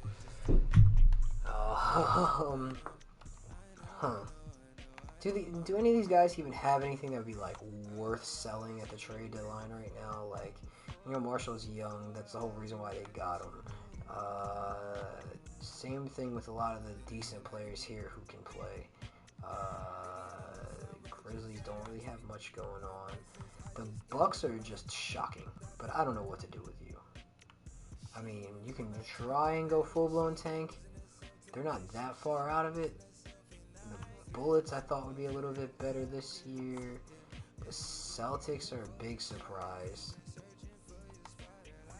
They're 1-9. I don't know if they've had like. I mean, I guess maybe since D Brown's been out. I don't know. Maybe Eric Murdoch is just. Yeah, he's fucking selling the team. Oh my god, 37-22. Yeah, I guess since he's been starting, they just have not been very good. I mean, Starks is playing a decent amount better than him, but I don't know. They also don't have one of the deepest teams, so having a big injury like that to your starting point guard and then having to play one of your supposed to be best bench players in the starting lineup and then he's playing like shit is not good. I really don't know. I mean, what do they have these teams as? The Kings are in a rebuild somehow with fucking this squad. I don't think so. Yeah, obviously a lot of contending teams rebuilding. It says the Pacers are buyers, which I could see. I mean, the Nets and the Pacers and the Heat. The Heat can't buy no more. The Heat been buying. That's all the Heat do is buy. I just want to see if there's a selling team, honestly, at this point. Who did say was buying? The Cavs. Yeah, they were. It's not working out. The Grizzlies. These are all rebuilding teams, but there's really not a single team that has, like, the selling thing. Not that I can't, 100% control that, but I feel like I don't know what to do. Like, the Bucks are one of the only genuine teams that could be like, I could see them selling some pieces right here. I mean, the Wizards, like, you're just developing most of these guys at this point, other than maybe like Lionel Simmons, but like, is it that significant? And the Celtics just need their point guard back. I mean, they could easily play John Starks there if they want to. I don't know. It might be too late for them at 16-28. I can check the East. How far back are they from? Yeah, they'd have to fight a lot. They're like 6.5 back. It's not like impossible, but they definitely would have to put up a good amount of a fight. So, you know what? Fuck it. I'm going to let live for this season and kind of see how things play out, because I am curious to see who can be the stiffest competition for these Bulls with the teams that we have had. There's a couple teams that I don't think should even be as bad as they were. I feel like there's going to be a lot of evening out in this second half of the year for some of these teams. Like the Sonics, who did beat the Bulls. And they've actually caught a few L's recently. Caught one to the Pacers, who were another team that they said they were buyers. But yeah, then you got teams like the Grizzlies. Get them the fuck out of here. That's the other thing you have to remember. You can only play who's on the schedule. So the first half of the season, you might not catch all the same teams. But Shaq wins his first MVP with the Minnesota Timberwolves, averaging 24 and 13. Honestly, his numbers didn't really go up all that much either. His steals went up a bit, and his points per game, it's only 0.6 higher than like his career high. I mean, it is his new career high, but it's not like, it's just interesting. He's putting up very just like consistent numbers pretty much year by year at this point. A good, like, I mean, this is nearly 25, so maybe you can argue it's like a point higher almost. But other than that, good consistent 3 blocks. This year it's up to a steal and a half, and then 2 assists, 13 boards, about 25 points from Shaq. Good for him. KG wins Rookie of the Year, 15 and 10 with 5 assists, 1 steal, and 2.5 blocks per game. Magic Johnson won 6 Man of the Year in what will probably be his last season. Maybe not, because I boosted his overall, but fuck it, I don't know. He'll retire when he retires. Defensive Player of the Year goes to Shaq. That's not a surprise with those numbers. Howard Isley wins for the Raptors. It's probably very often gonna be like one of those guys. So I don't know if they broke the record, but they like 71 and 11's got to be close. If it's not, like, it's right there. So Tim Hardaway, Michael Jordan, Chris Webber, Derek Coleman, and Shaq. Kendall Gill, Gary Payton, Vin Baker, Calvert Chaney, and Hakeem, Dikembe, Scottie Pippen, Kevin Garnett, Penny Hardaway, and Kenny Anderson. all defensive teams there. You got the all rookie first team: Kevin Garnett, Joe Smith, McDyess, Brian Reeves, and Eric Snow. Definitely the guys who go to like those. I mean, Damon Stoudemire, he was like the sixth man for a lot of it. Jerry Stackhouse, I think, also had to play off the bench. Kurt Thomas. Gary Trent started, though. But he's on a bad team. He's on a bad team. Alright. So, the Sixers up to the 2 seed. The Mavs at the 1. The Sonics down to the 6. The Timberwolves at the 3. I don't know. Is this still the... Let's see if this is the 5 game. Okay, it is. The Hornets get swept. The Sonics swept. The Nets swept. The Heat lost. Swept. Rockets swept? No. We gotta be done with the sweeps, right? That was the last sweep. Okay. Clippers, but... Okay. Round 1 is over. We really only had one.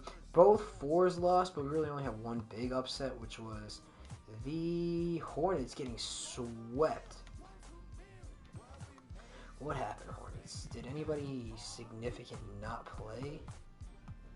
J.R. Reed played awful. 0 for 9. But, like, what happened? What really happened here, Hornets? Nothing really. I mean, at least by the end of it, it looked like they were all playing. I don't know if for the first couple of games did they have somebody out. Doesn't look like it. Dallas Strip just played like shit. J.R. Reed, he might have just had a nightmare of a playoffs, because if that's his middle game, he had one decent game and it wasn't great. Yeah, the Hornets completely sell again. I feel like it's probably time for them to wrap it up. The Pacers and John Sally sell by the seashore. He puts up 20 and 11. Kind of like an okay night. I don't know. He got outplayed by the rookie on his own team. So, well, the Hawks moving on with Vin Baker. Nothing really too crazy here. The Spurs, man, them poor Spurs. Jason Kidd, Robinson, they just can't seem to pull through. The Warriors eliminate them in a 5-game series, and the Sonics go from dominating the league to just absolutely shitting the bed this year. They probably, oh, no Shawn Kemp. Shawn Kemp injured, and so is Ricky Pierce. Yeah, they were cooked. So the Sonics probably going to have to come back with a vengeance next season. 2 of their best players hurt. Unfortunate for Larry Bird, though, to join the freaking champs, and then everybody gets hurt. His scoring did go up, though. Some of the best he scored in a little while. I mean, I'll take it for now. That was really the only close series, was that Spurs-Warriors one.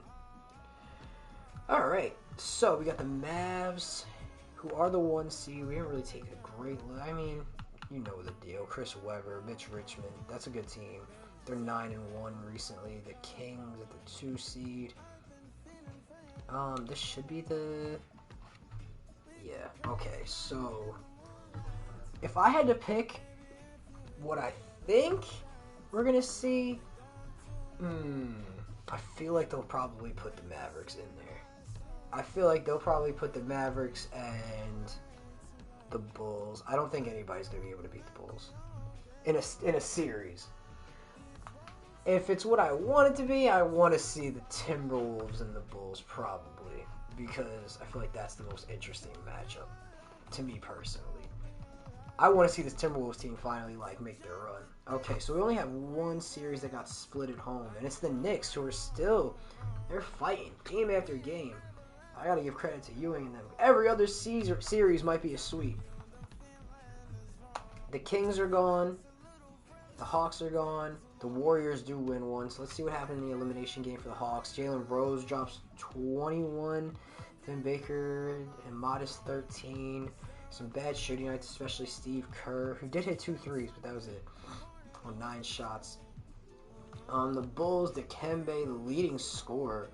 MJ drops 19, 8, and 9. Scotty with 21. Rodman with 9 boards, 3 blocks for Mutombo, 2 for Pippen, 2 for MJ. And then for the Timberwolves versus the Kings, was anybody hurt? Significant hurt, I should say. Doug West, not like the most significant person. Not like insignificant, but like not like one of the big starters. Like it wasn't like Alonzo Mourning or something like that. Shaq drops 33 on Alonzo. Oh my god, 14 points, 4 of 12 for Alonzo Mourning against Shaq. Had him in hell. 30 pieces all around. Stockton with 15 assists. Willis with 14 boards. 16 for Shaq. That's 30 between Willis and Shaq combined. Yeah, they out-rebounded them 52 to 37. Sheesh. Alright. So I guess we will continue to see if either of these series gets close. And the Knicks are done in 5. Can we go to a game 7? No. Game 6 elimination for the Warriors. Hardaway and Mullen doing their thing, trying their best. Just not their night. The Mavs, Chris Webber, 36 and 16. That should be illegal, brother. That should be illegal. Mitch Richmond with 30. All right, so we got the 1 versus the 3 and the 1 versus the 2. Probably very expected at this point. We'll simulate through these. Well, simulate through these first games, and it's Minnesota and Chicago. This is exactly what I want. Okay, they can take a game. It's in Dallas. Come on, let's go Minnesota. Let's go Minnesota. All right, it's even going back. Yeah, fuck that. The Bulls eliminate the fucking Sixers in 5.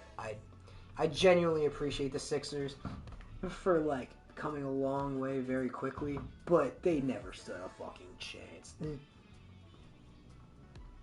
It just wasn't going to be their time. Let's see if the Timberwolves, though, can do what they got to do. You know?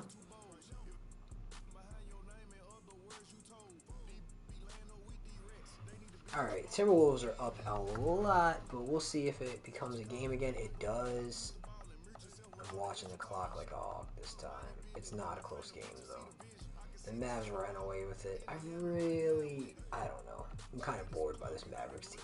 And for some reason, I feel like this era of Mavericks teams always do, like, successful, like, whether they have just, like, an okay team. Like, I don't know if it's built into the simulation or what be going on.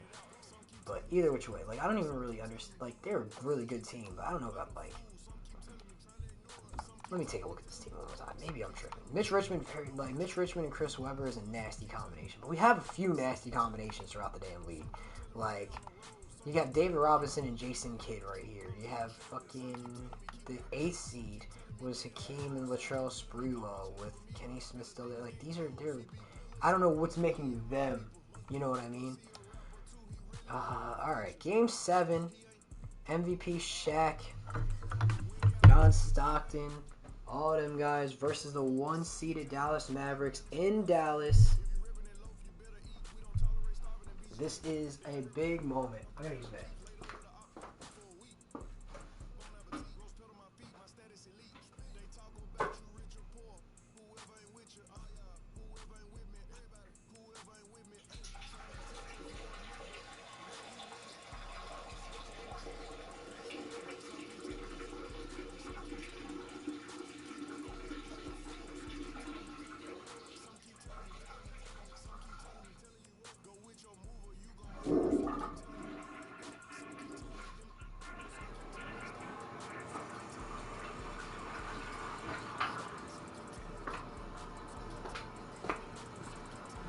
Fourth quarter, very close.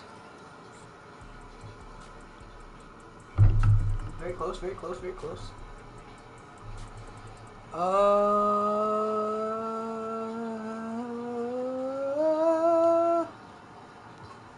Alright, it's a 1-point game with 1 minute and 20 seconds left.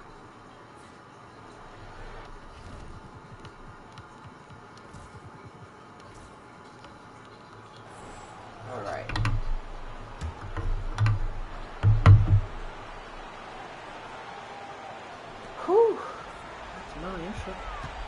Harper up top, defended by Shank. On Harper. Right by Outside Shaq Harper. for some reason. Pass to Richmond. And Richmond trying to bully his way To in. take Double the lead. team. Still puts it up. Grabs the No miss. good. And Minnesota up by They've 1. led by as many as 11 points. Passes to Stockton. Has no choice but to put up a shot. Nowhere to go. Solid defensive effort. Putting in the work to protect the hoop and disrupt the shot. Talking about mutts in the clutch. Great to see him come through right Whoever there. takes the lead Big with time the shot gun. for sure. That's got to help his confidence as well as his team. Timeout called. Gotta get your head in the game, bud.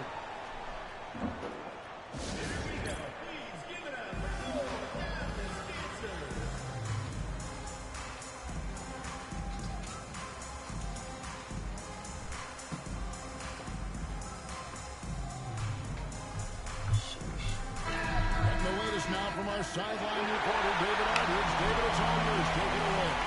Well, during that break, Minnesota's coach had some words for his team.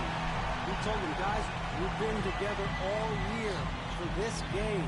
There's no tomorrow. We've got to go focus and get this victory. Back to you guys.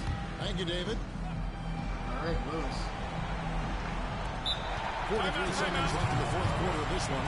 Timeout called. Timberwolves.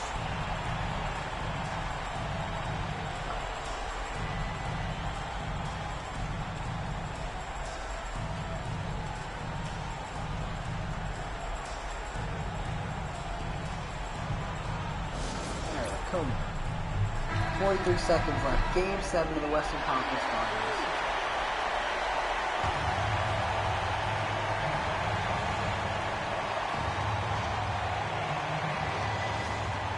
Shaq passes to Abdul-Rahman. Let's back to him. Now here's Stockton. Timberwolves passing it around. Inside. Down to Shaq There's again. O'Neal.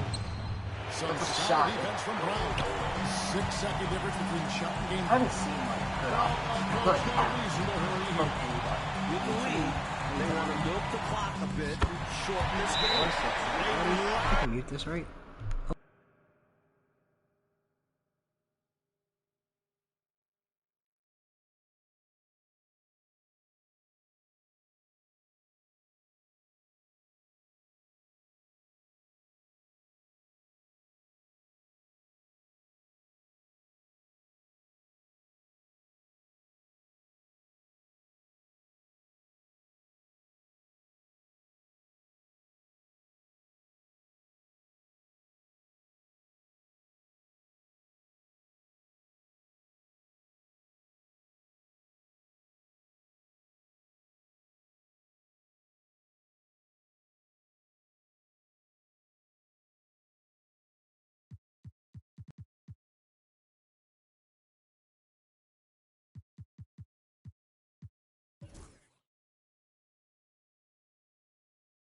Timeout called. Timberwolves. But given the scenario here, how do you approach this next possession? This is what it comes down to.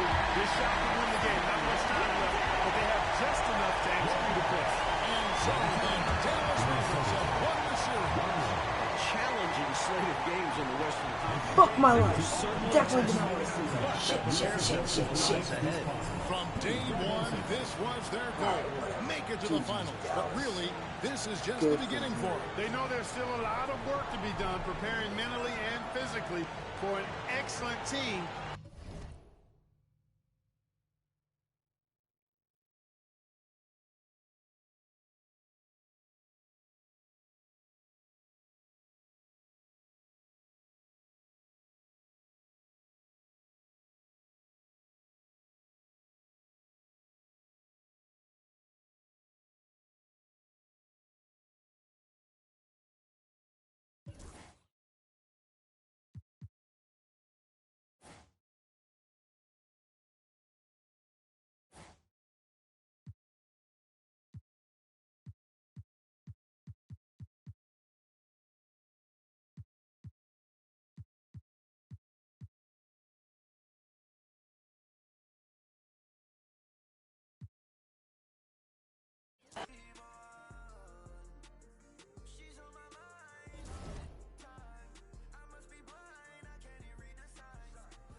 Okay.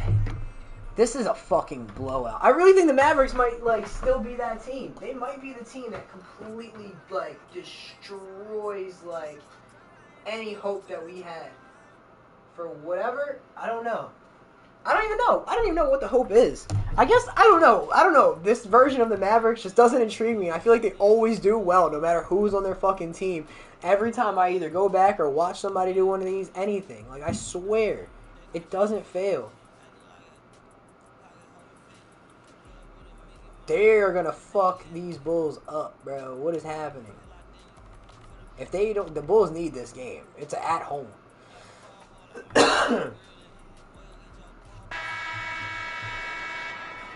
Right. Alright.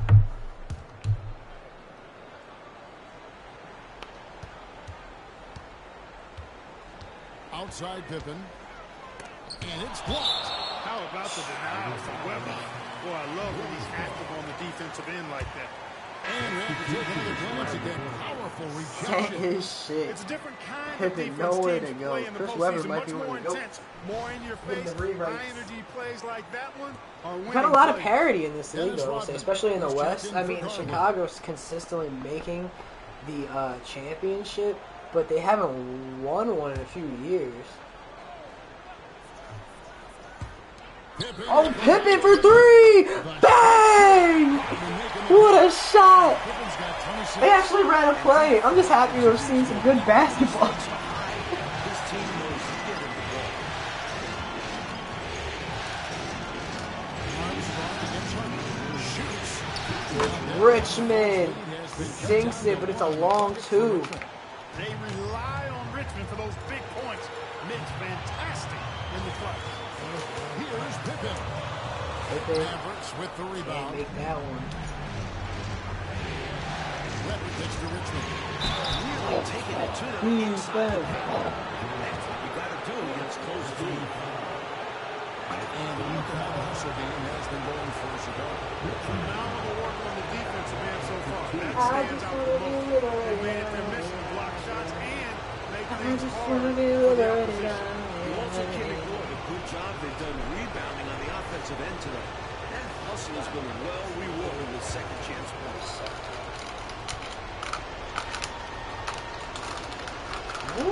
Drops the first one. That ties the game up. So easy to appreciate Richmond. I mean, he's an elite scorer who's really comfortable getting buckets from anywhere and everywhere.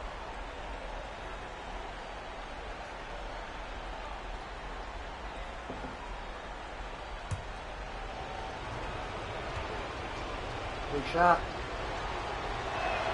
And so both free throws good that time, and that puts him ahead.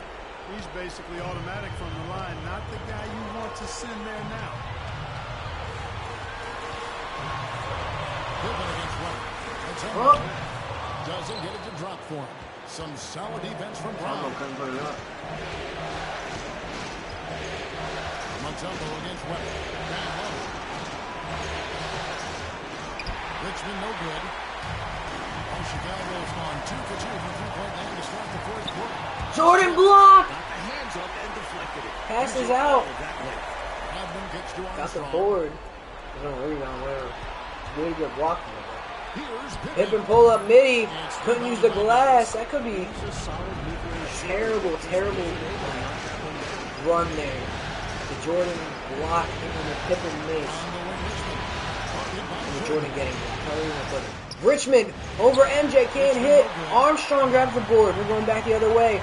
It's a 1-point game. Chi-Town needs to score here to take the lead. Armstrong getting held out of the paint. Pulls up from the mid-range. And now possession. they got it. Gotta be smart with the pumpkin here. But you hate to have a player foul out, but their depth could be an asset here, helping them weather his absence.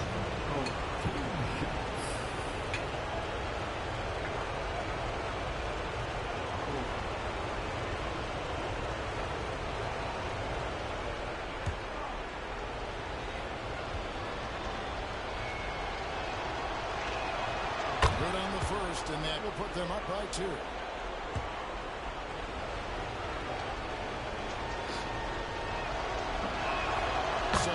is 2 for 2 at the line, and it's a 3-point game.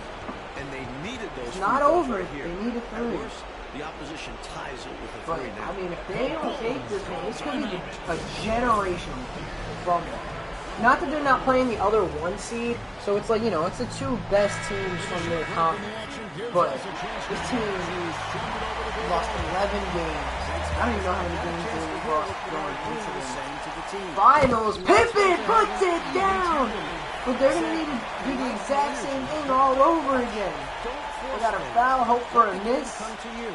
Kevin, it's difficult to play with everything on the line. That Interesting again. Thanks, David. And now they foul and stop the clock. They want to extend this game. That's why they did what they did there. And so they had to foul there. A little rough now. Somebody once told me, roll it down. Look at Sharks.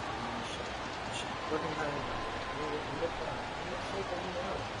On her court.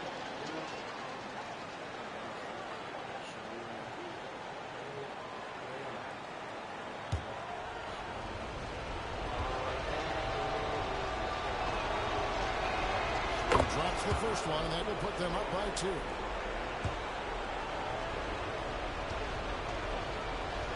Alright. And the second One miss is all it takes. Rodman got to take it back up, but they have time. They can run whatever. They just needed 2. Take it slow and just Pittman, the pass to Armstrong. he might have fouled out. Sends a screen. Armstrong pull up 3 for the game. He missed it. Oh man.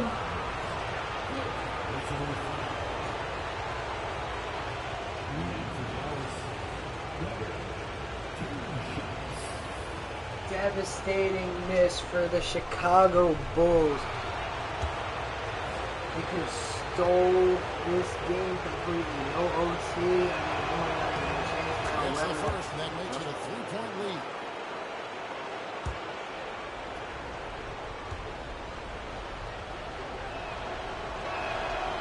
And so he drops them both. It's a 4-point ballgame. Unflappable. This guy relishes being the man to put the game Up away. the So a close game sees Dallas Man, taking they got a this good and look. They got an concludes game open 2 of shot. the NBA They Finals. go in. So for Mike Fratello, Clark Kellogg, and David Aldridge, and our entire 2K crew, this is Kevin Harlan thanking you for watching this 2K sports presentation of the NBA. So long.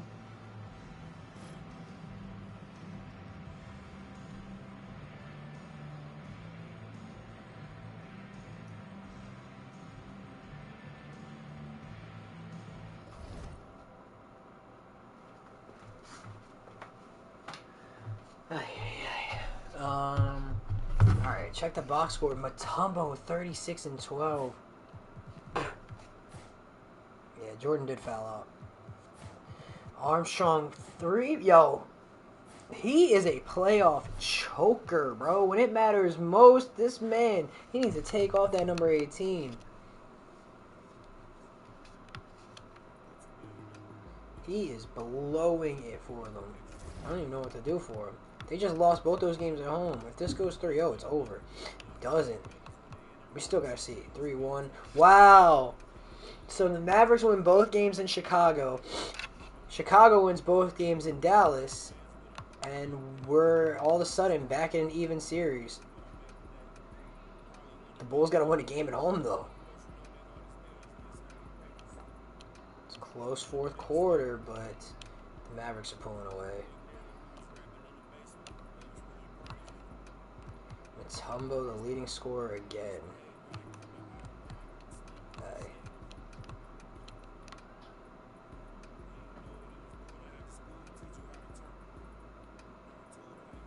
I think it might be over. Yeah, it's pretty much over.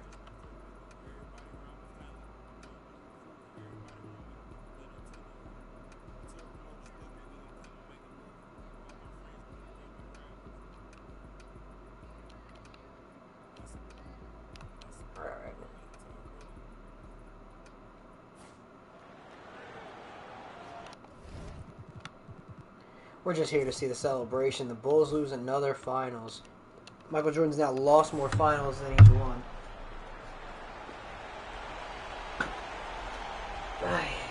20 seconds left in the fourth. From deep, Jordan. Out of bounds, and the Mavericks ball.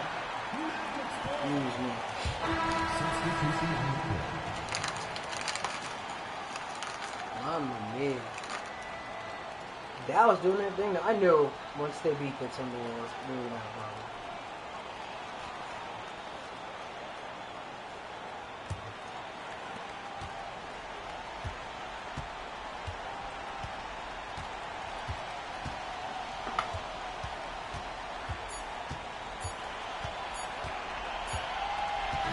So the Dallas Mavericks are the NBA champions.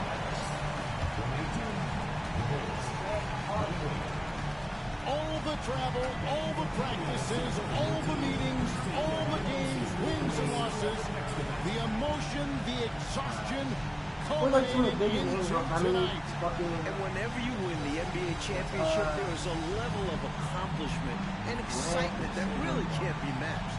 Pretty amazing to have accomplished this goal.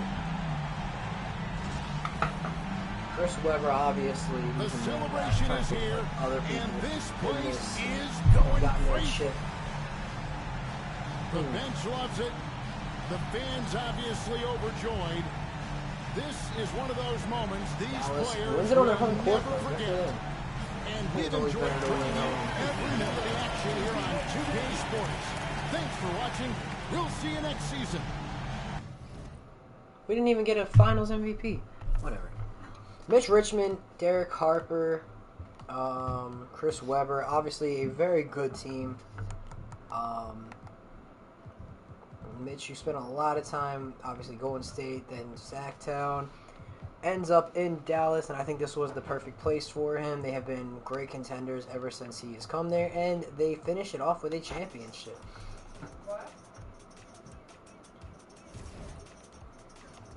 And that one only went 6 games. So, Finals MVP goes to Chris Webber, 24, 9, and 5.5.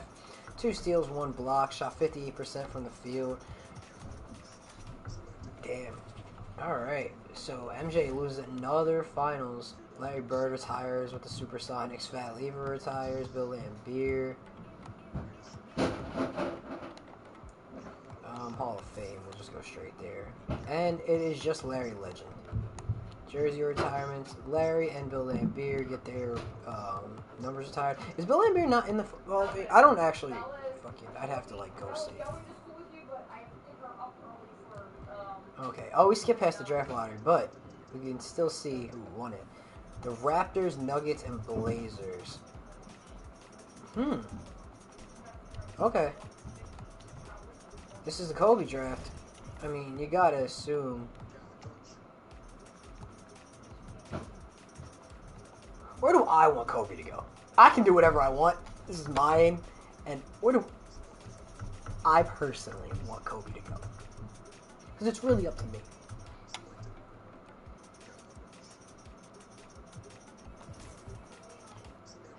Because, like, 2 of my favorite players are about to get drafted. Do I like the teams that they're going to be drafted to? Huh.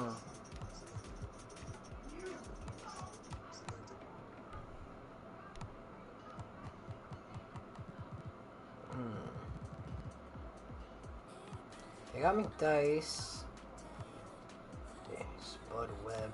I'm honestly about to sit here and look at these top teams and see who really has my interest as far as even sending my 2 of my favorite players there, because I'll have some of you guys look stupid if I have to. I want them to go somewhere fun. Honestly, that's really what I'm looking at. Magic also did not retire again, although Larry Bird did.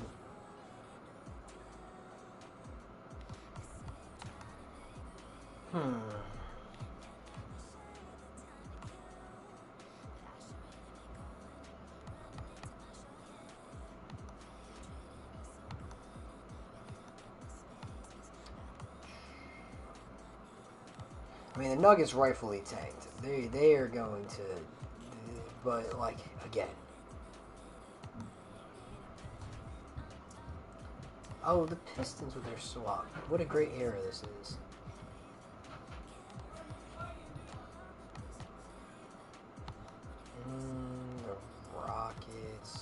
They're gonna have the Latrell restricted.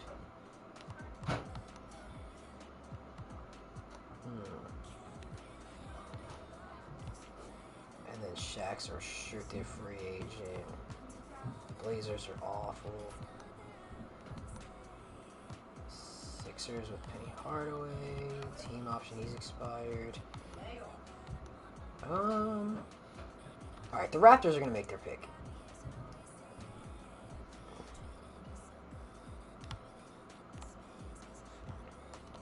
What is the rest of the... So what do they have it mocked as? AI, then Kobe, then Ray Allen.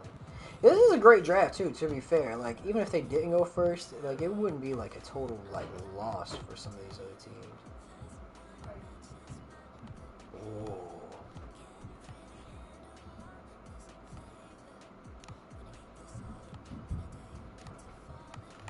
I have my own plans. I have my own plans.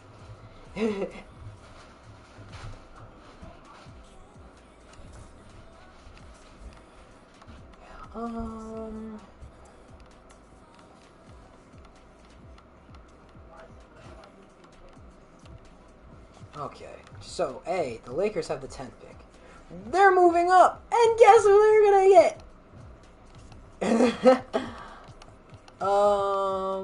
I still write the script.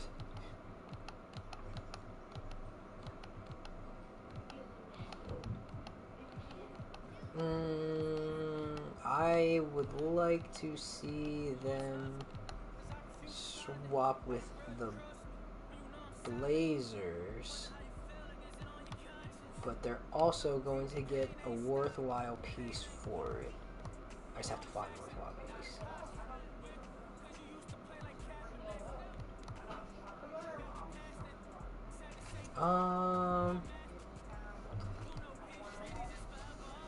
Who would make sense? Maybe it shouldn't be them. It should be one of the like bad teams that maybe like okay.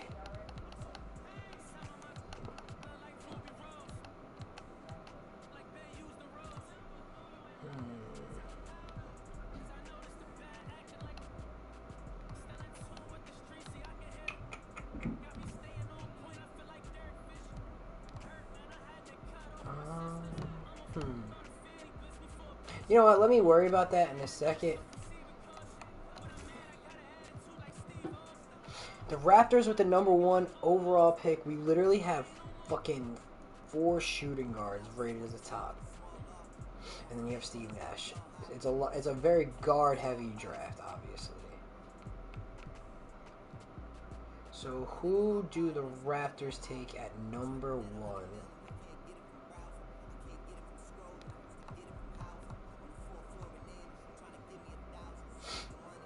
Who do they have? They have McDyess. Fuck.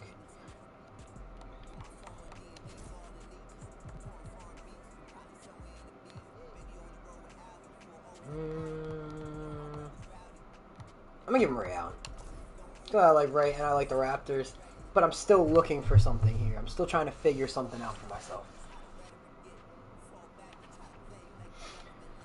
Okay, so this is the Nuggets, and they are going to take Stephon Marbury, 19.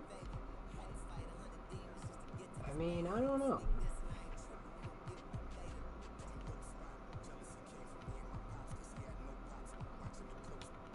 Yeah, they're going to take Marbury here. Kobe went like fucking late anyway in real life. Choose prospect. The Blazers, they couldn't have tanked.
different ways you make it out this life.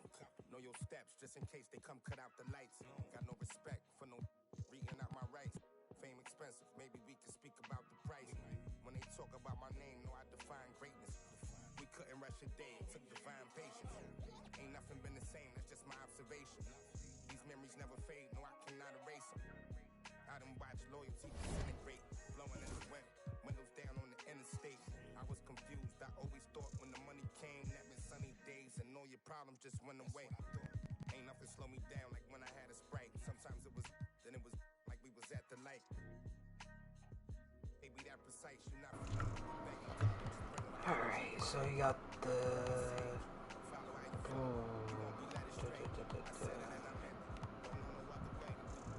The Bulls are insanely stacked. I still don't know how anybody's going to deal with that. Got the Cavs, the Celtics. You know, I'm really not sure. I decided to put AI on the Grizzlies because I really like this era of like their uniforms and stuff like that. Worst case scenario, he can always leave and go to like a second team or whatever. By the way, I was muted at the time, so fuck you, Tiny. Yeah, I really don't know. I'm probably not gonna fuck with too many of the teams here. Too much. I did put Shaq and Kobe together. If he's gonna leave, I would have left him with the Timberwolves. But if he's gonna leave, he might as well go somewhere interesting. Low-key, Ewing might be one of the people we kind of like look at in the off season. I'm just not really sure. So we'll have to see. I don't know. Follow how you feel it. You won't be led astray. I said it and I meant it. Don't know no other way. They ask me how I'm doing. I tell them I'm doing great. Cause if I really got Okay, so it's Magic still ain't retired. Magic still ain't retired, yo. Whatever. It's not gonna mean anything to fucking... Magic's playing with fucking James... We have Magic, James Worthy, Shaq, and Kobe all in the fucking Lakers right now. I don't know. If that ain't crazy, I don't know what is.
close out the Rockets there, but even if they don't, it doesn't matter. Okay. Alright, the Nets jump out to an early lead. Love to see it, love to see it, love to see it. Oh. It's not close enough. It's over. Nets are out of there. They get upset by the Wizards. I don't know. I mean, oh, they didn't have, what's his name? Coleman.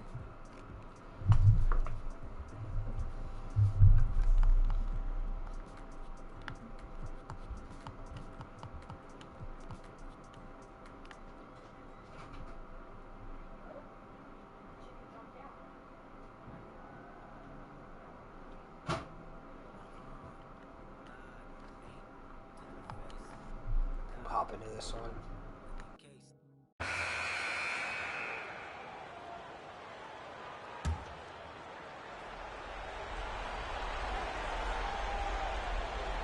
That'll be a 5-second call.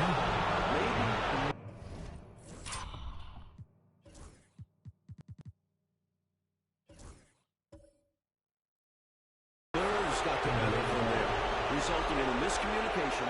That's not what coach wants to see in a close game. Pass to Sally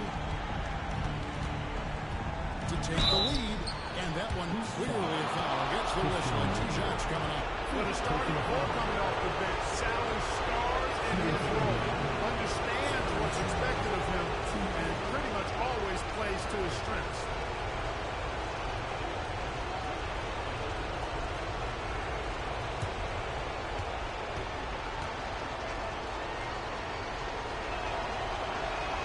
He hits the first one, and that gives them the lead.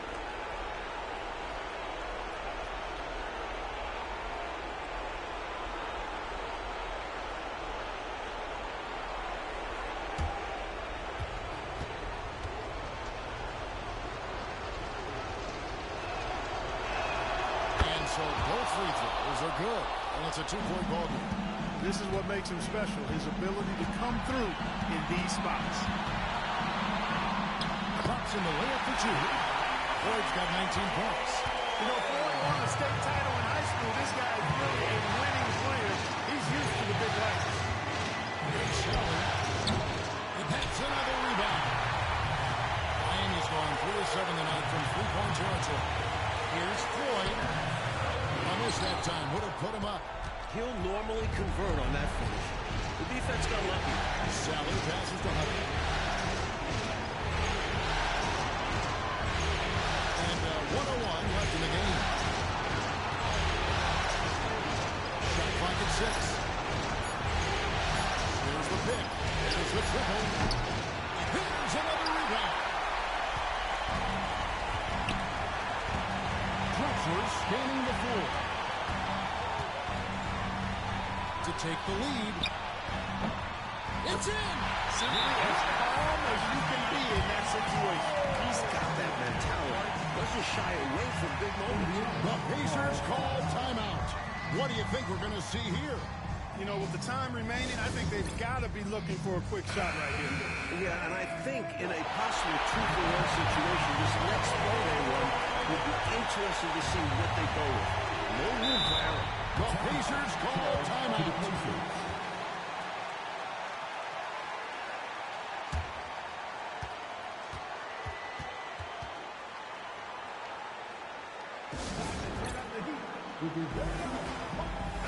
A moment now to hear from our sideline reporter, Hall of Famer, David Aldridge.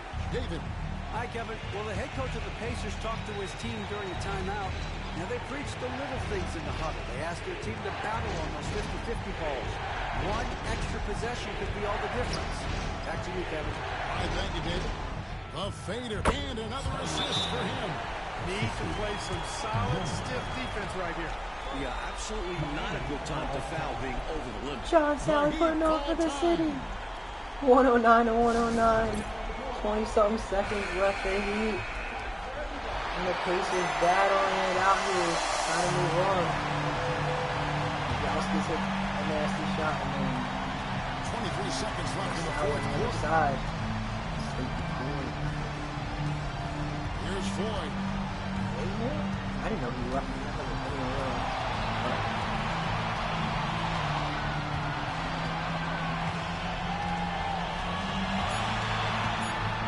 Takes the three. No. Misses the three. And that's going to do it for Alright, Red. it's going to overtime. We're going to hop back into this. So we are headed to overtime. We'll be back shortly live from Miami Arena.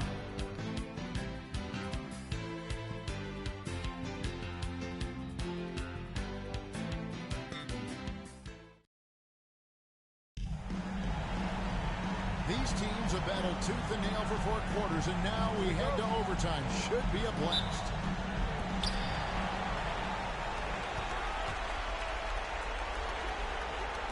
Ilgauskas, the pass to Drexler.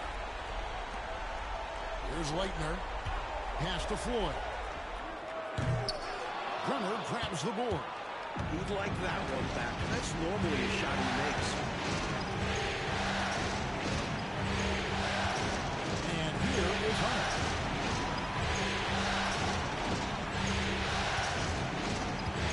Driving inside.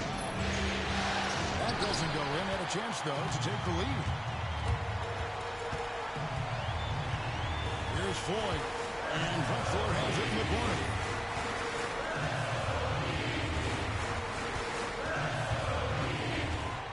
Here's the teardrop. The Pacers pull it in. Brunner's got 9 rebounds now tonight. Pass to Chandler. We're just over a minute into overtime. And again, another assist. This is what Coach wants to see. Moving the ball to where the coverage is weakest.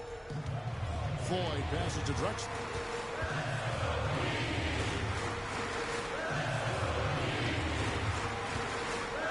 Smith scanning the floor. Over Bremer. Again, the miss by the Heat. Indiana leading. In overtime here, a minute and a half off the clock. Here's Sally. And it's Leitner with the rebound. Leitner's got his 18th rebound here tonight. All over the place. Pass to Floyd. Fires for three. Good from three. When he's at his best, Sleepy's hitting threes. And that's a great sign for this team. The Pacers call timeout. Timeout called to the Pacers.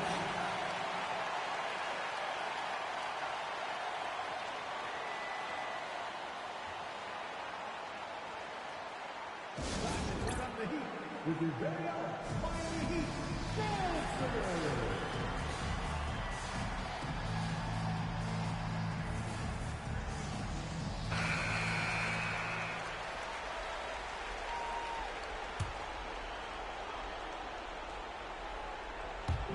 Heat on D. Hunter kicks to Chandler. And the rejection by Smith. We're in overtime. If you just joined us, 2.5 minutes through it. The defense has to feel fortunate with that miss. He's not usually the guy you want to leave open from downtown. It's blocked. Outside, Drexler.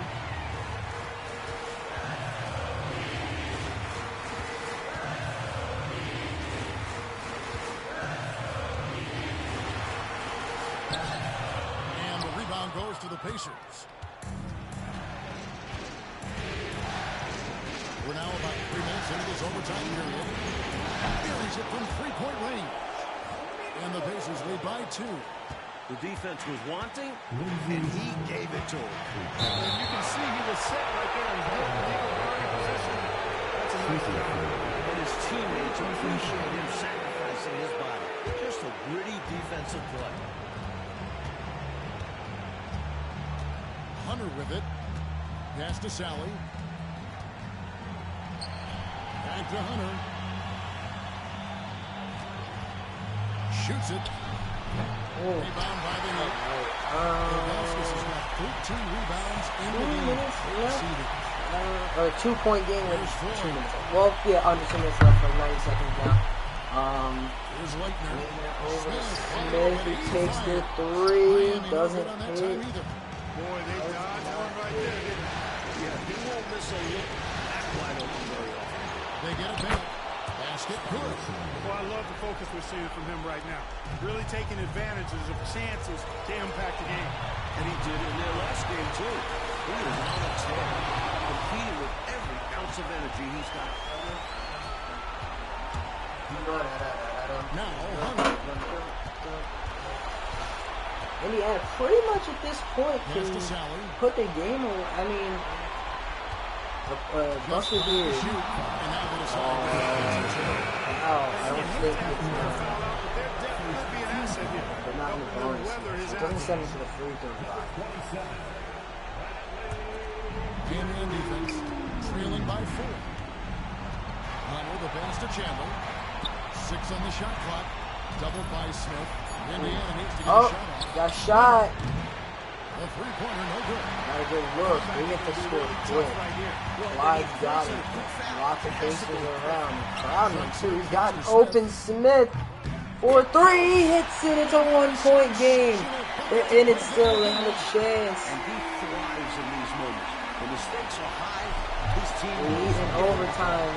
You know, he had to stop the clock, so that We're in no home situation. You can't just let the other team drain the clock when it's close like this. And he ends up making the second, and that will put them up by 2. The Heat There's call only one free time. throw. In terms of strategy here, any thoughts? a chance to tie it Did up right am here. I tripping or did he only take one They free can, throw? so does their coach. They Is this different? I may be the worst. one. I don't think so. Did he miss one? I just completely zoned out. I don't understand.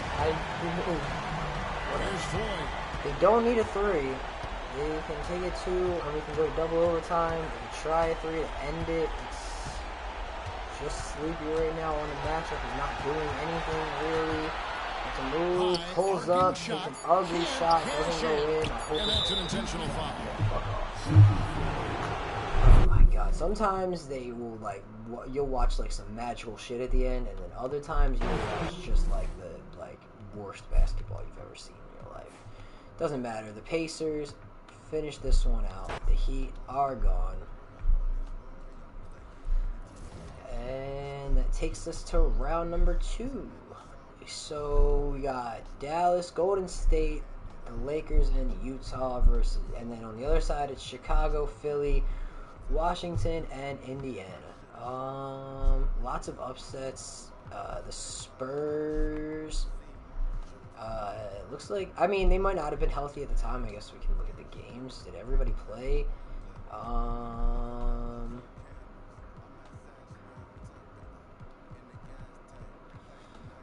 guess so. I mean, did they play like all throughout the series? It is a better Jazz team than we've been used to.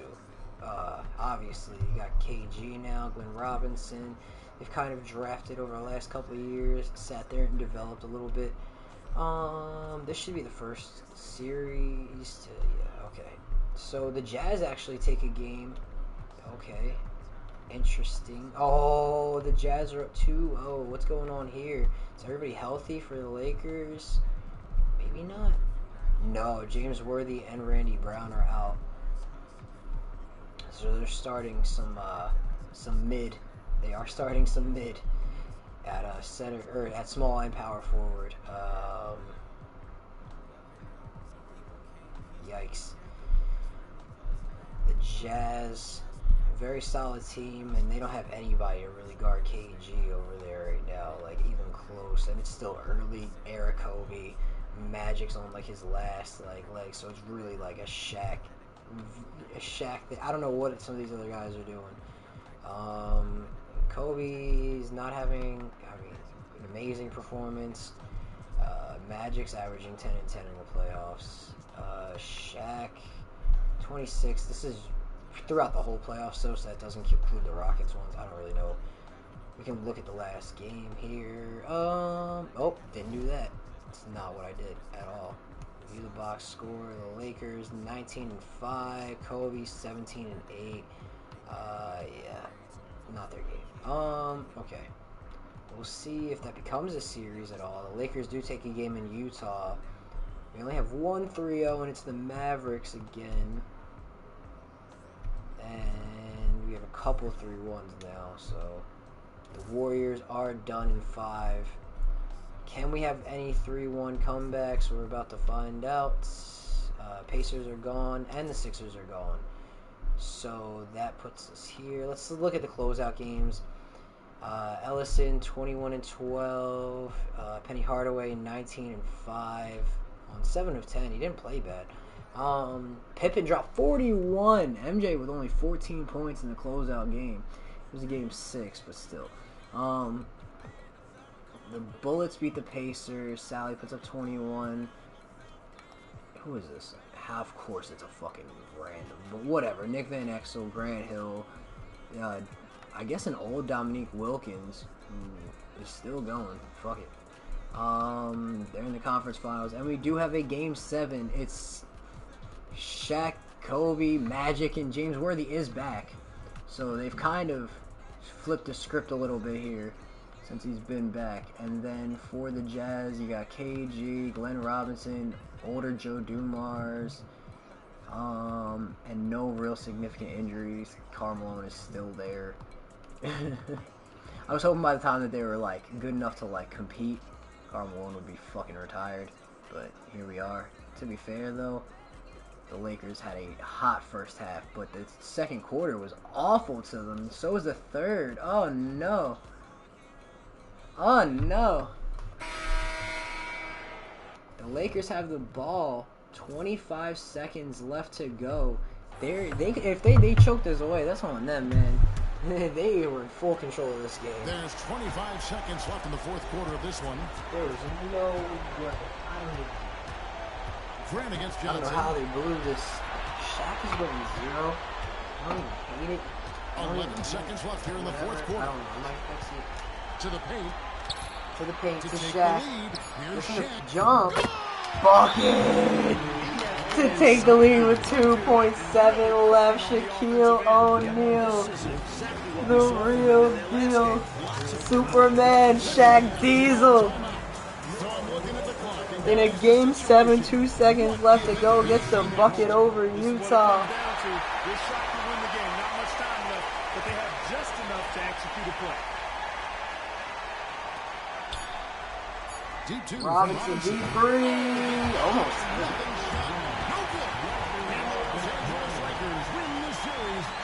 Alright.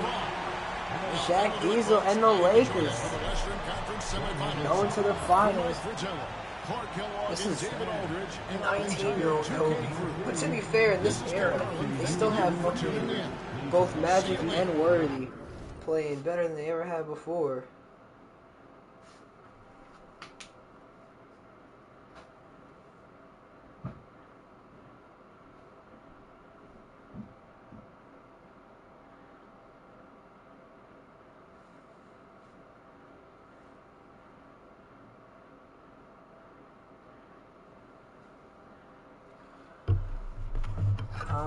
Okay, quit there. Utah Jazz have been eliminated. Takes us back to the main. Okay, we got the Bulls, Bullets, Lakers, and Mavericks. Let's get these parties started. Mavericks and Bulls take game 1 and game 2. Bulls win again. Lakers take 1. And it's a sweep and a 3-1. And the Lakers are gone in 5. Mitch Richmond and Chris Webber. I'm nerfing Chris Webber after the season. He's not going to be awful, but this is, like, too much for me. It's my script, damn it, at the end of the day. I'm going to let this rock out. If they beat them again, good for them. They shouldn't beat this team at all. But, yeah, I don't know. I'm cool off of this after this year. Whatever happens, happens, but I'm definitely cool off of this Mavericks run after this year. So I'm gonna have them chill on their Chris Webber obsession because he's just been too dominant.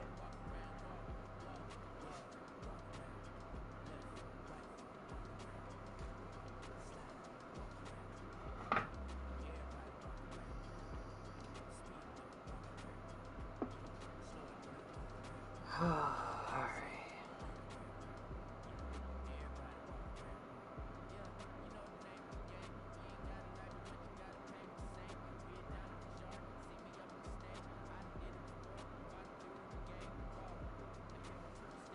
Slowly but surely we'll get there. The ball. And Chicago's going to take this one. Not very close. Okay. At this point, they've already made it this far. We might as well at least get a good series out of it, but I kind of am rooting for the Bulls at this point. I don't know. They had Chris Webber freaking, when I was muted, they had Chris Webber fucking shot up to a 98 already. Like, I already kind of had to, like, tell them to chill out a little bit, but it seems like it might not be enough.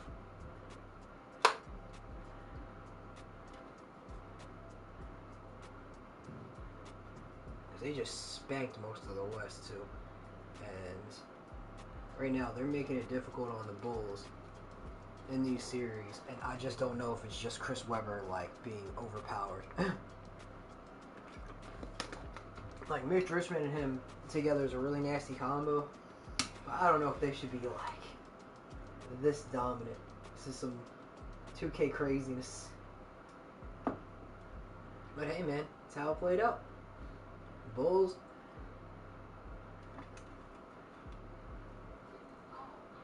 getting their chance of revenge for last season, though. It's close. We'll hop in and watch the end of this one. Last year, in this situation, the Bulls lost. They were in a bit of a different scenario, though. They had lost game one. This time, it is dead even. There's 42 seconds left to pull up, mid, bang! Fearlessly stepping into that big shot. Wow, beautiful. That takes real guts. I think this whole arena was holding its breath.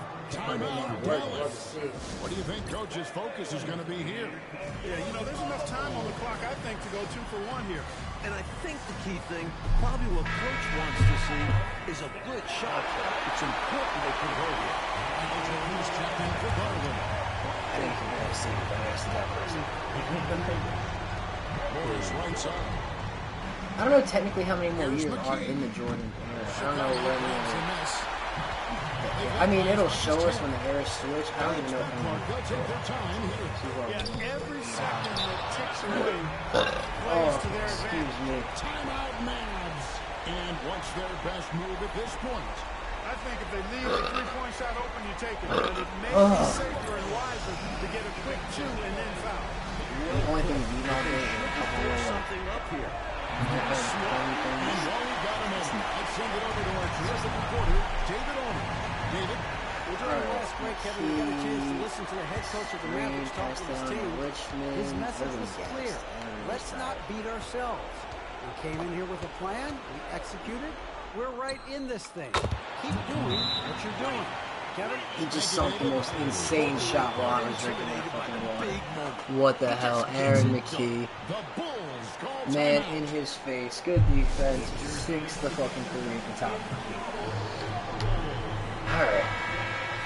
Tie game, 98-98, 10 seconds left. Please don't chuck up a terrible shot. Just, at least if it's going to be a miss, let it be a good miss. They never give it to fucking There's Scotty who draws the foul at 2 seconds. He's only got to hit 1 to take the lead, 2 to be safe because there is time for him to get up a shot. Although they did just drain 3. They can try and drain another one and just end this. Second one is good. Yeah, they do call timeout. They're going to get the chance to get a shot up. Should be able to get a quality shot if they drop a decent play, but we'll see. You know how CPU does. They'll probably take the most contested thing you could possibly imagine. Richmond literally like Damian Lillard level 3. That's a bad shot. I don't care what anybody says. That's a bad shot. What the fuck?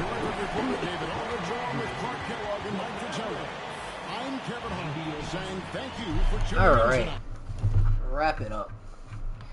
The Bulls take a 2-0 lead. A very close game in Chi-Town, though, for that one, as we are literally so close to the 8-hour mark. Mavs do take a game. It's not a close one. Can they tie the series? No, they cannot. It is 3-1. Can MJ finally win his 3rd ring? We still gotta be firmly in the MJ era anyway, to be quite honest, because I'm thinking about it, like, alright, the Bulls are gonna blow them out here. Oh shit, I forgot that was the last game. We've seen them celebrate. Pippen wins the fucking finals MVP, which is fine with me. Whatever. So that puts MJ at 34 years old. What year was this? I don't even know. Alright, it's gonna tell me in the... Okay. So that was that the last of their three? No, hold on. I'm gonna have to look at this. And then think back. I guess I could just look it up and compare them. He still has... Oh, damn. Pippen won an MVP, too. What a fucking crazy life. So this puts MJ at, what, four MVPs and then 3 titles? Yeah. Okay, so I can do this way. This is easy. So the Bulls would have won this one. He lost, obviously. Then this would have been the 2 break years. And this would have been his first year back. And he doesn't win Finals MVP this time, so Jordan's legacy definitely has changed. He's still obviously going to go down as one of the greatest to ever do it. The Bulls have only missed the finals 1 time. They've been in the finals. This is basically a LeBron-esque type of run for the Bulls in the Eastern Conference here. 1, 2, 3. I mean, they didn't do it straight, which is why I just said esque. But they've done 3, 4, 5, 6 of the last 7. Have featured the Bulls. The only one that didn't was a Cavs loss where they got swept. The Sonics got 1. So we're in the middle of the second three-peat, or yeah, there's technically this next one would be the last one in the second three-peat for the Bulls. So still right in that era for Jordan before the Lakers' dominance kind of started. So what has really changed here? Because the Blazers won, and the Rockets still got 1. So the differences are the Blazers win this one instead of the Bulls in 7. The Rockets still win this one, regardless of who they like. Rockets just won it. And then the Sonics win this one instead of the Rockets. And the Bulls obviously made their comeback.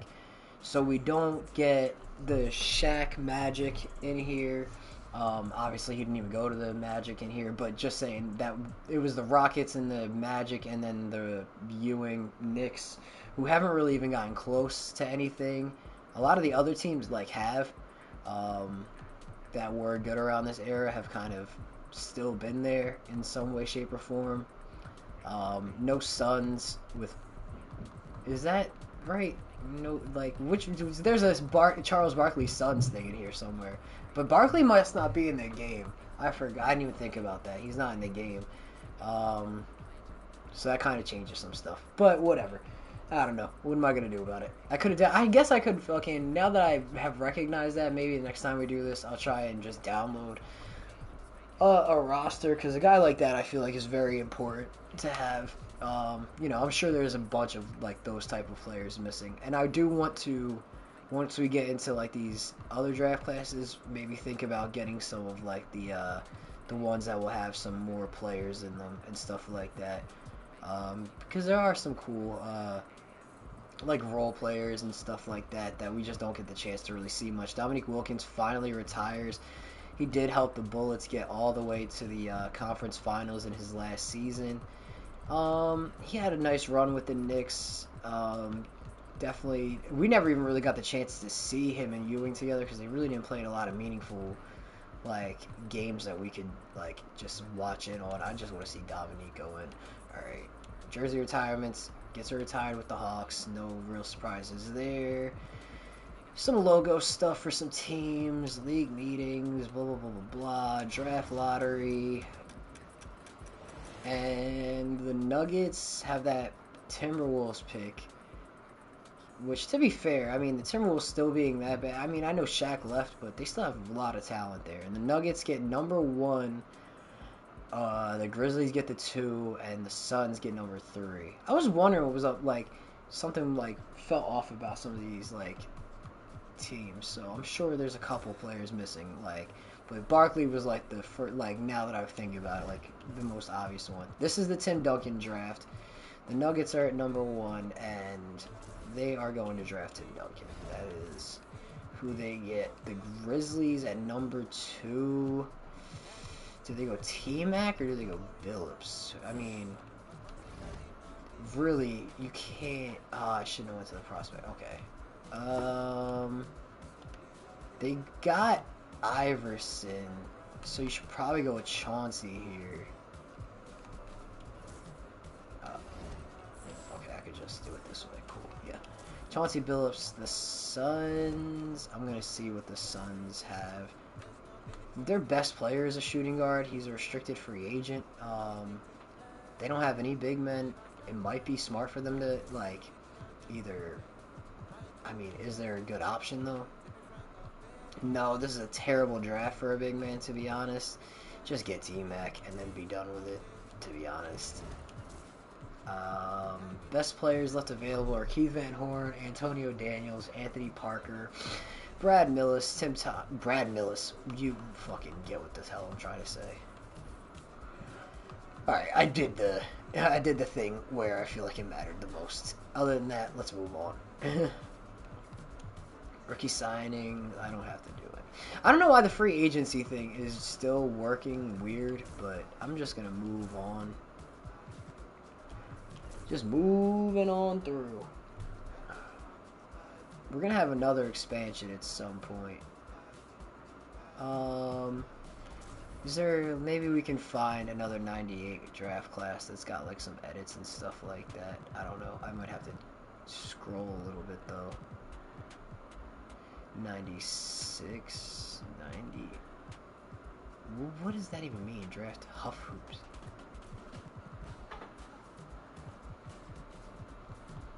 I can always change it later. In 84 with Barkley. Yeah, I'm starting to pick up. Okay, I see 99. I just need a 94. Or 98, I mean. I don't know where the 4 came from. 98.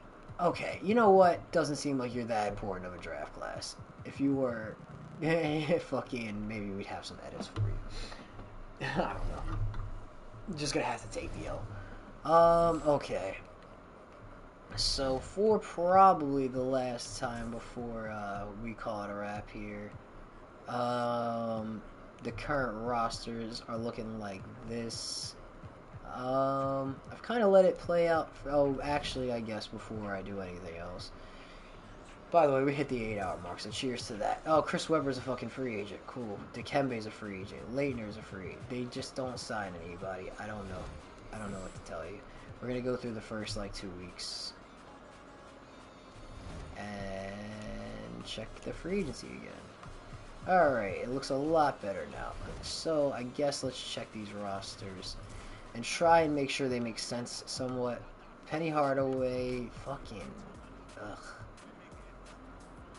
Okay, here's what I'm gonna do.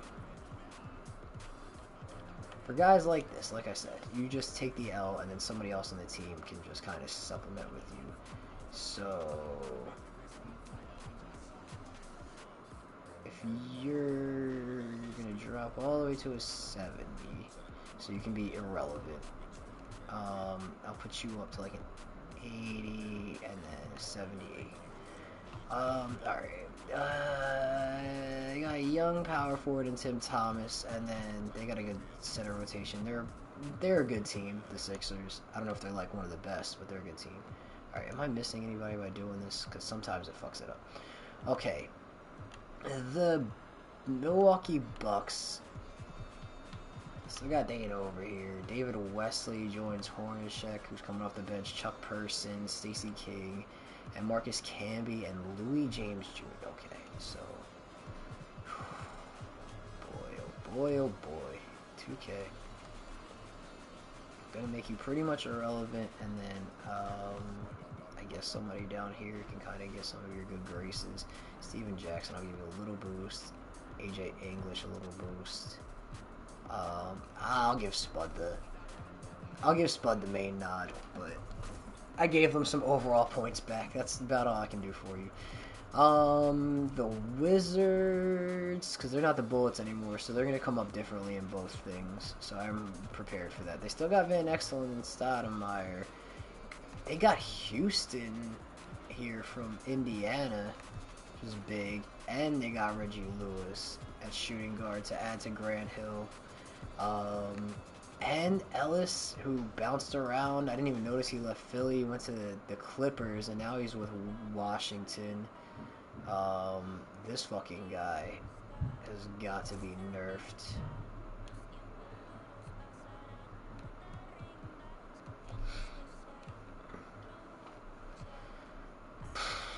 Oof.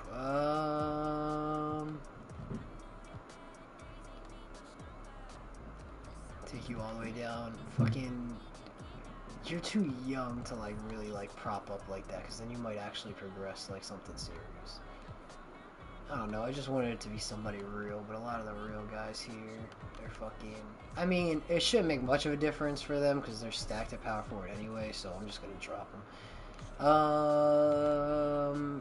I'm giving up on the Rodman thing. They've clearly given up on trying outside of that anyway. I mean, fuck it, man. I don't know why he fucking is gone every fucking... I don't know why he's never re-signed. Maybe they just don't have the money, or they don't think they have the money, or I don't know. I don't know. I don't know. Or maybe he fucking fucked off. I have no idea. Where the fuck is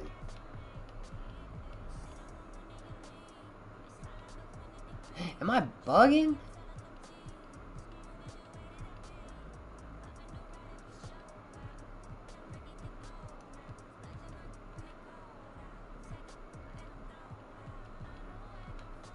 He can't be a free... Is he still a free agent? I feel like I would have... I mean, he could have dropped. It's very possible. Is he just gone? Did he retire? I'm so confused.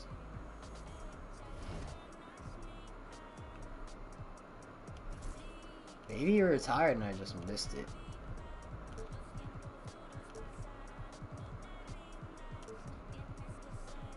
Because he's not a younger player. He's not in the thing anymore. He just disappeared. I genuinely do not know. Huh. That's weird. He will be on the thing, though. NBA history. No, not that. I need to see...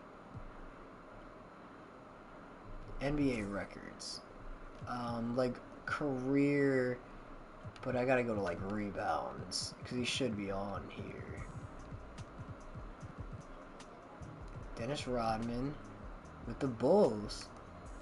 Yeah, he must have retired.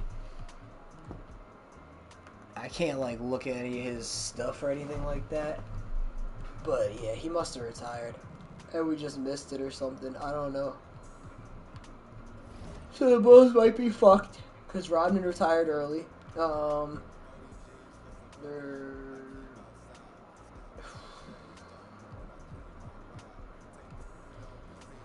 I'm gonna do the Bulls a solid, which I feel like I've been doing a lot of. But instead of getting a small forward and a guy like Liberty, they're gonna go find a power forward instead. But it has to be to a team that actually has a need at small forward, so it makes sense. Well, I can tell you the Knicks are going to need one, and Christian Laettner is just fucking bouncing around.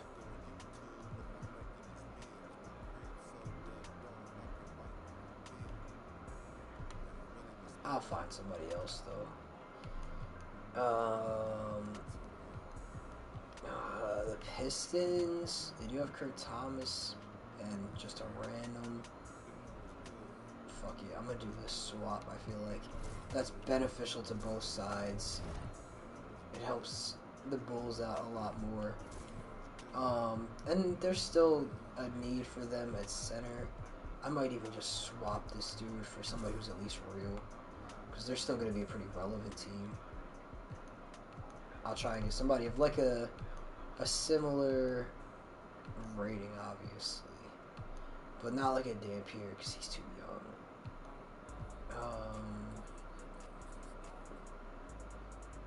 I guess Seekley wouldn't be a horrible option,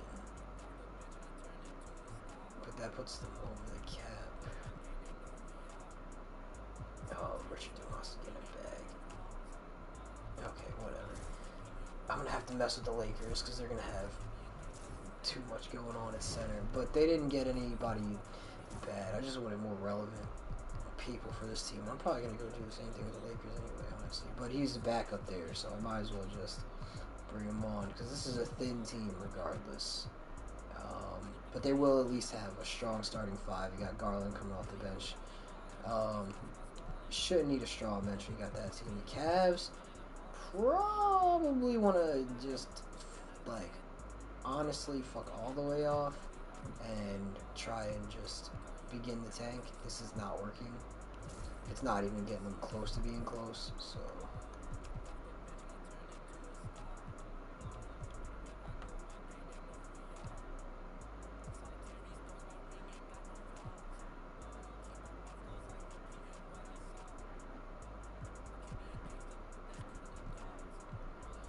I feel like we could work something out here.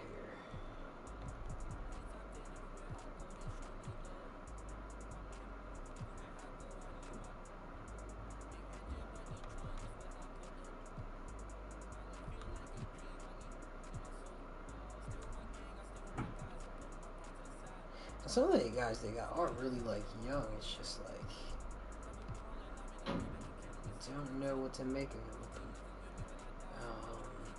I just want to make the real players more prominent in all this. You know what? It doesn't take either team really fully out of competition, but it kind of gives both teams a fresh look at their squad. Muggsy Bogues will kind of take over as the main point there. And they got a power forward next to Daughtry now, which could actually help them a lot. Steve Nash, drafted by the Celtics. They can honestly trade any. Murdoch fucking sucked for them anyway. Like, I don't know. Stockton's hurt, so it might make sense for this Jazz team to kind of do something. But that's the thing, they weren't very good either. So maybe not then. They didn't do much last season.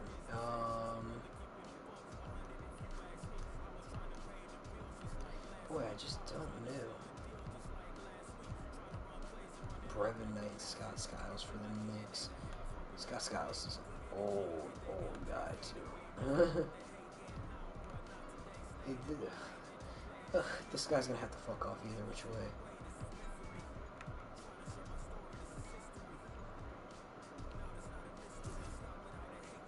The pick's not gonna be very good.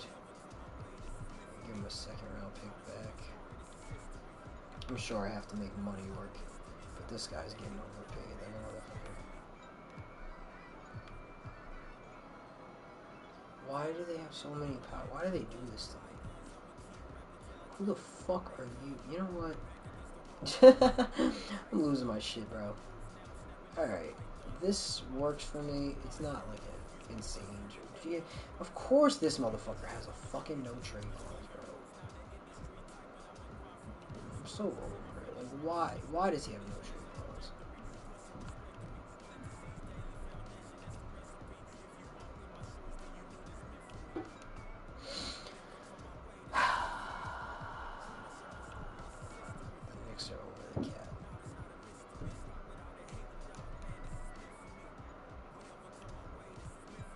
Well, anybody that fucking we send back is gonna have a cap hit. Like, I don't know what to tell you. Alright, fuck it. That works. Cool. Alright, Boston. Don't ever say I didn't do anything for you. I'm trying here. I gotta go fucking nerf some people, clearly. Okay. I just have to nerf the fakes. Ray Felder, you can fuck all the way off.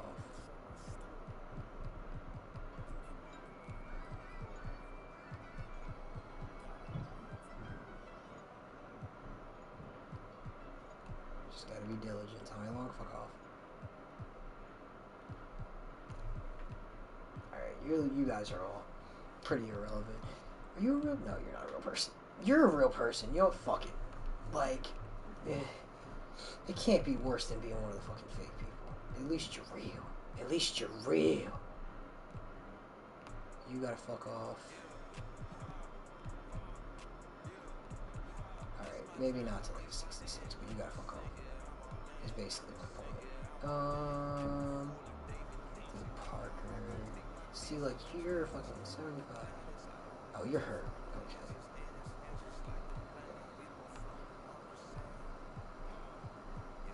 Okay. I got my eyes on you.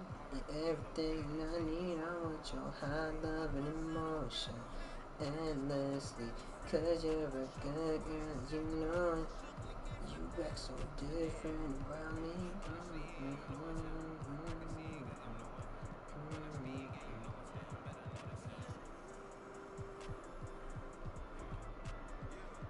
See, Scott Lucas, fuck off. Ben Wallace is progressing at least. Oh, no, you're real. Sorry. Sorry. You're not. Fuck off. I was gonna say, Wal Murray sounds fake. You gotta get him.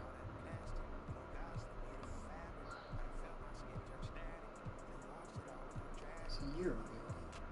Give you a little boost. Hopefully a team picks you up. You poor bastard. You're a real person. Somebody go pick this man up. At least he's real. At least he's real. I don't like looking at these auto-generated fucking faces. Iraka! Alright, I might be to the point where I've hit my limit on what I can deal with. Damn. Devin Clemens, you gotta fuck off. Andre Woodson, you gotta fuck off. Spencer Phillips, you gotta fuck off. You're just too good. You're just too good. So sorry.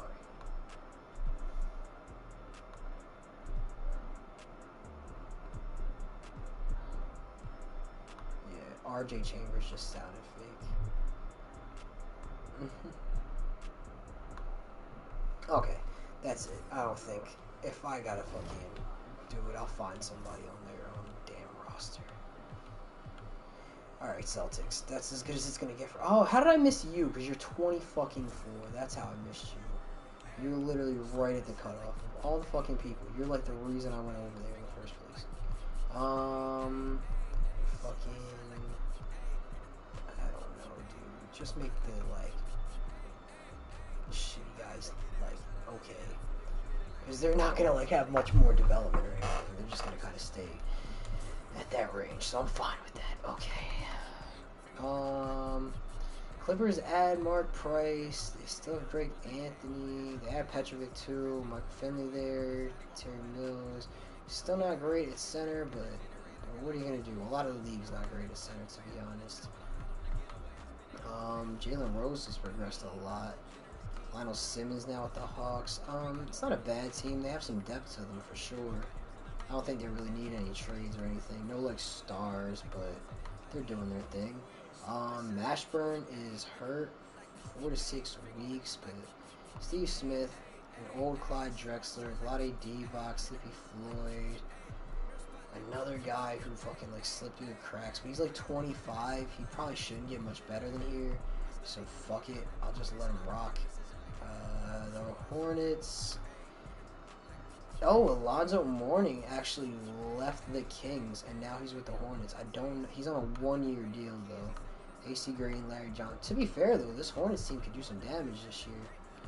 They kept a lot of the same guys. The Jazz. Did Vin Baker leave the Hawks to go place, like, what are we doing? Like, what are we actually doing? Whatever. I have literally one, like, saving grace, and that's that KG can play center. Okay, so KG is going to be the center, I guess. Vin Baker, power forward. Glenn Robinson, small forward. It's still a weirdly built team who refuses to, like, pick up a lot of guard help, but whatever. Joe Dumars is still there. I had to do that though. Like that's the other thing. I had to make sure that happened. They just don't like picking up guards for whatever reason. Honestly, I might make another switch real quick. I want your high love and emotion endlessly. Cause you're a good girl, you know it. You act so different from me. Yeah, he does go down a little bit overall, but it's still better than anything else they have to offer over there. And it doesn't look like any other shooting guards are real to me for me to want to like switch their position. So whatever. I don't know. And Edwards can still play the small forward. Sam Mitchell is just listed as a power forward for whatever reason. I don't have the patience. They might be a little light at small forward. But honestly, that's on them. They're just light at wing and then heavy at like big men. The Kings, Mark Jackson, Derek Fisher. There's another fake, but Eddie Jones is ahead of him. Kings, pretty deep team. Oakley's here. But without Mourning, I don't know if it's really going to matter. The Knicks add Christian Laettner, which could be really big for Patrick Ewing's career. And they have multiple point guards now that are at least solid. Magic's running it back one more time. Kobe's already up to a 90. What the fuck? His progression must be insane. Because he's like a 77 or 78 or something like that. Like, he jumped up like fucking to a 90, like, light speed. They still got James Worthy. They have no power forward. But this is where we come into play to make some moves for the Lakers, because I'm not going to fuck with point guard, obviously. Who's the backup shooting guard? Sure. Listen, if you got some real motherfuckers sitting here that are just like chilling, I don't even know if you're real, but fuck it. And then at center, let's just trade this guy to, if there's a team that could really use like a backup center that has a lot of power forwards, Wizards, you're amazing. Should we just say LaFonso Ellis sign with the Lakers and make it interesting? We could do that. Because why would he sign with this team? I just drafted, whatever. I'm going to do that. The Wizards would require too much cap. Well, since he's signing there, I really don't have to give up anything. Because he's on one of them fucking negative ass... he's on one of the negative ass fucking, like, contracts, basically. So, fuck it. And they're already probably a little overpowered, but, like, this is what the league's going to become. It's a bunch of overpowered teams. The Magic are awful right now, so... they can take that with them to the bank if they really want to. Not going to worry about them, because I don't... actually, I just want to see... that's right. I just want to check to see if everything at least is arranged in some kind of way. Which it is. There's not, like, a mess. Well, the Mavericks lost Chris Webber, I'm pretty sure. Yeah, he's gone. And they did not replace... I don't know why he wouldn't go back there. I don't know why they wouldn't resign. I don't know what's going on there. The Nets have a good thing going on now. I mean, you got Nick Anderson, Doug Christie. You got a lot of Andersons, basically, in the backcourt. You got Boba, Coleman. Jermaine O'Neal was their draft pick. Probably the best options to get a big man in that situation. Dikembe went back to the Nuggets after a couple years with Chicago. He got himself a ring and went back home. A Denver legend. Can't hate at all. I'm actually going to let that slide. I'm going to let that slide. And Dikembe is now paired up with Tim Duncan. Low-key, and Stephon Marbury. He left for a couple years so they could grab Stephon Marbury and Tim Duncan, and now the Nuggets, low-key, might be a dynasty if, like, I mean, Dikembe's still going to be good for, like, another, like, 3-4 years. By the time he's not good, Tim Duncan is going to be amazing. Marbury's a 20-year-old, 86 overall. And then you got guys who are good right now.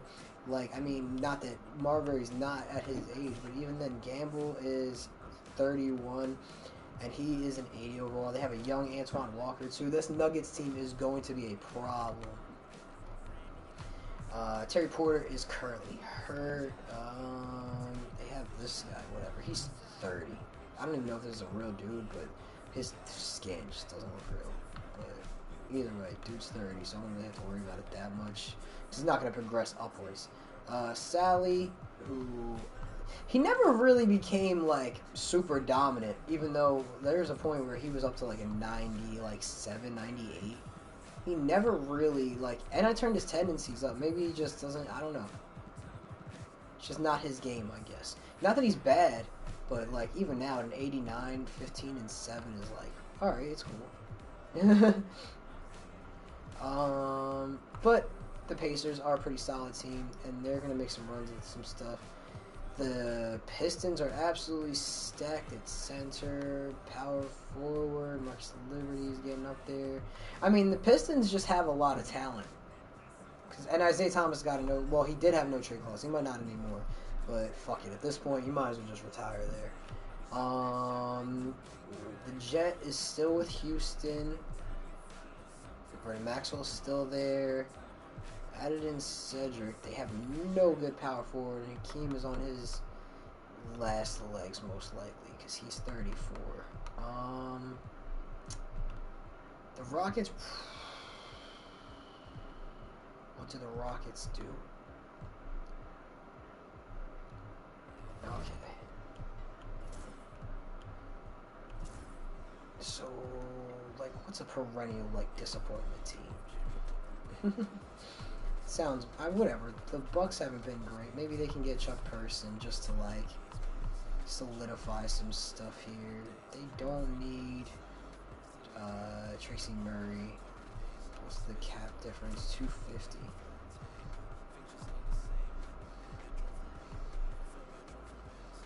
They're paying a lot of that to Cedric, honestly, and then just throwing a second round pick. The second round picks aren't really worth much in this, other than the fact that they're like there. It's like fun confetti. Because until we get to like super recent draft classes or draft classes where I can pick out a thing, like you're not gonna find much that we're gonna be focused on here in the second round. So it is what it is. I mean, that gives the Rockets a slightly better chance at doing really well. I mean, Person still is going to go down to like shooting guard. I mean, Hakeem can play power forward, but it's not like they have a great like lineup just in general. I don't know.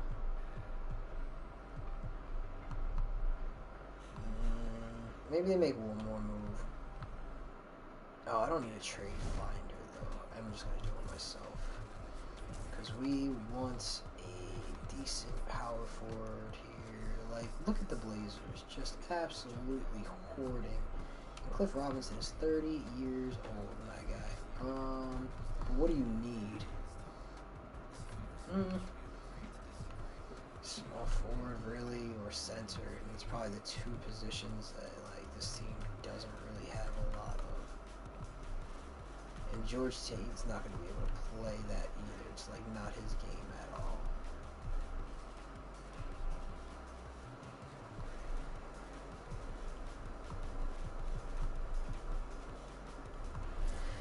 Alright, Rockets might kind of just be where they're at for right now. Maybe we'll figure something out. They just might have to kind of rot. Because they're not in a great situation up and down the roster with their cap space. Chris Webber joined David Robinson and Jason Kidd. And honestly, of all the places that he could have went where I wouldn't, like, try and completely, like, overwhelm. Because I want him to go down a little bit. I'm not gonna lie. He's really dominant, especially he's 24 still. So he's gonna take a slight knock, but he's got like a big three here. You got Weber, Robinson, and Jason Kidd. Like they're gonna be all right. Latrell Sprewell left Houston and now he's playing in Phoenix. Isaiah Ryder, Kevin Johnson, Robert Horry is also there. Could definitely use a center. I can already tell because they're the two lowest rated players on the entire team. I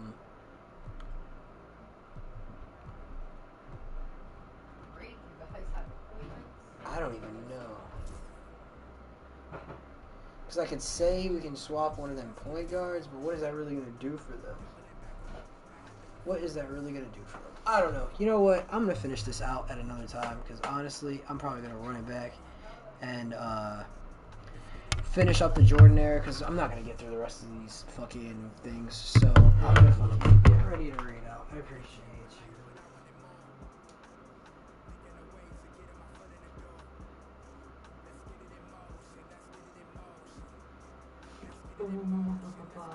Okay, so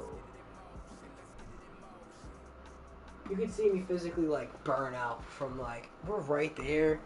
Like we got what the Suns, Supersonics, Timberwolves, Blazers, Warriors, Raptors. Like there's a few teams left, but I just don't know.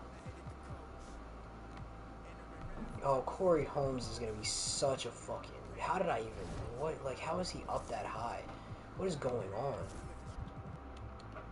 89 to 25 overall. Like, you have to be nerfed. I guess I gotta fucking help them out some though. Like, cause if they're gonna be that ass, they need some. Well, if that guy's gonna be that ass, I guess I'm gonna give some depth to them with these like later guys. To be fair, nobody's really like gonna match that. Obviously, that 89 overall. But there you go. I helped out the Sonics as much as I possibly could. The Suns, they're kind of a mess, but I don't know what I could really do for them because they need a center, and there's not a lot of them to go around. The Blazers, I don't know. They're a weird one too. There's so many power forwards and not like enough centers. I might literally just switch some of these power forwards over when I have some fucking patience. McDyess and Ray Allen are the like big thing for the Raptors, and then AI obviously leading the Grizzlies. So that's where we're at the moment. Gonna move forward.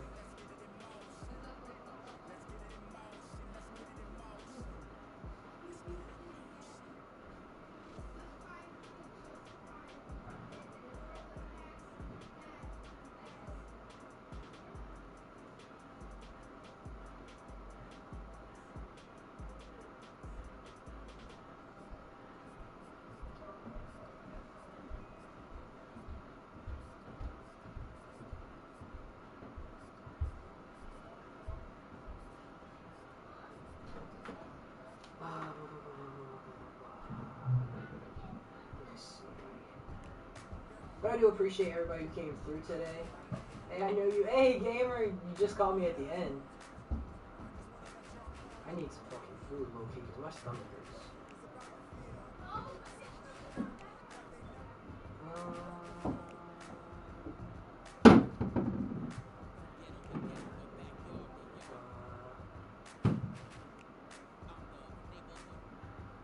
Let me just say,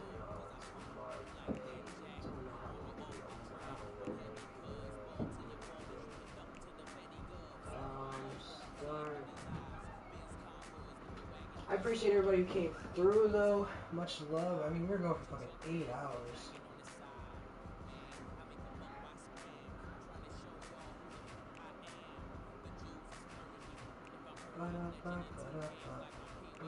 Alright, I love you guys. Stay dangerous. Keep your eyes to the skies. Never glued to your shoes. All that good stuff. I love you all very much. You guys love it.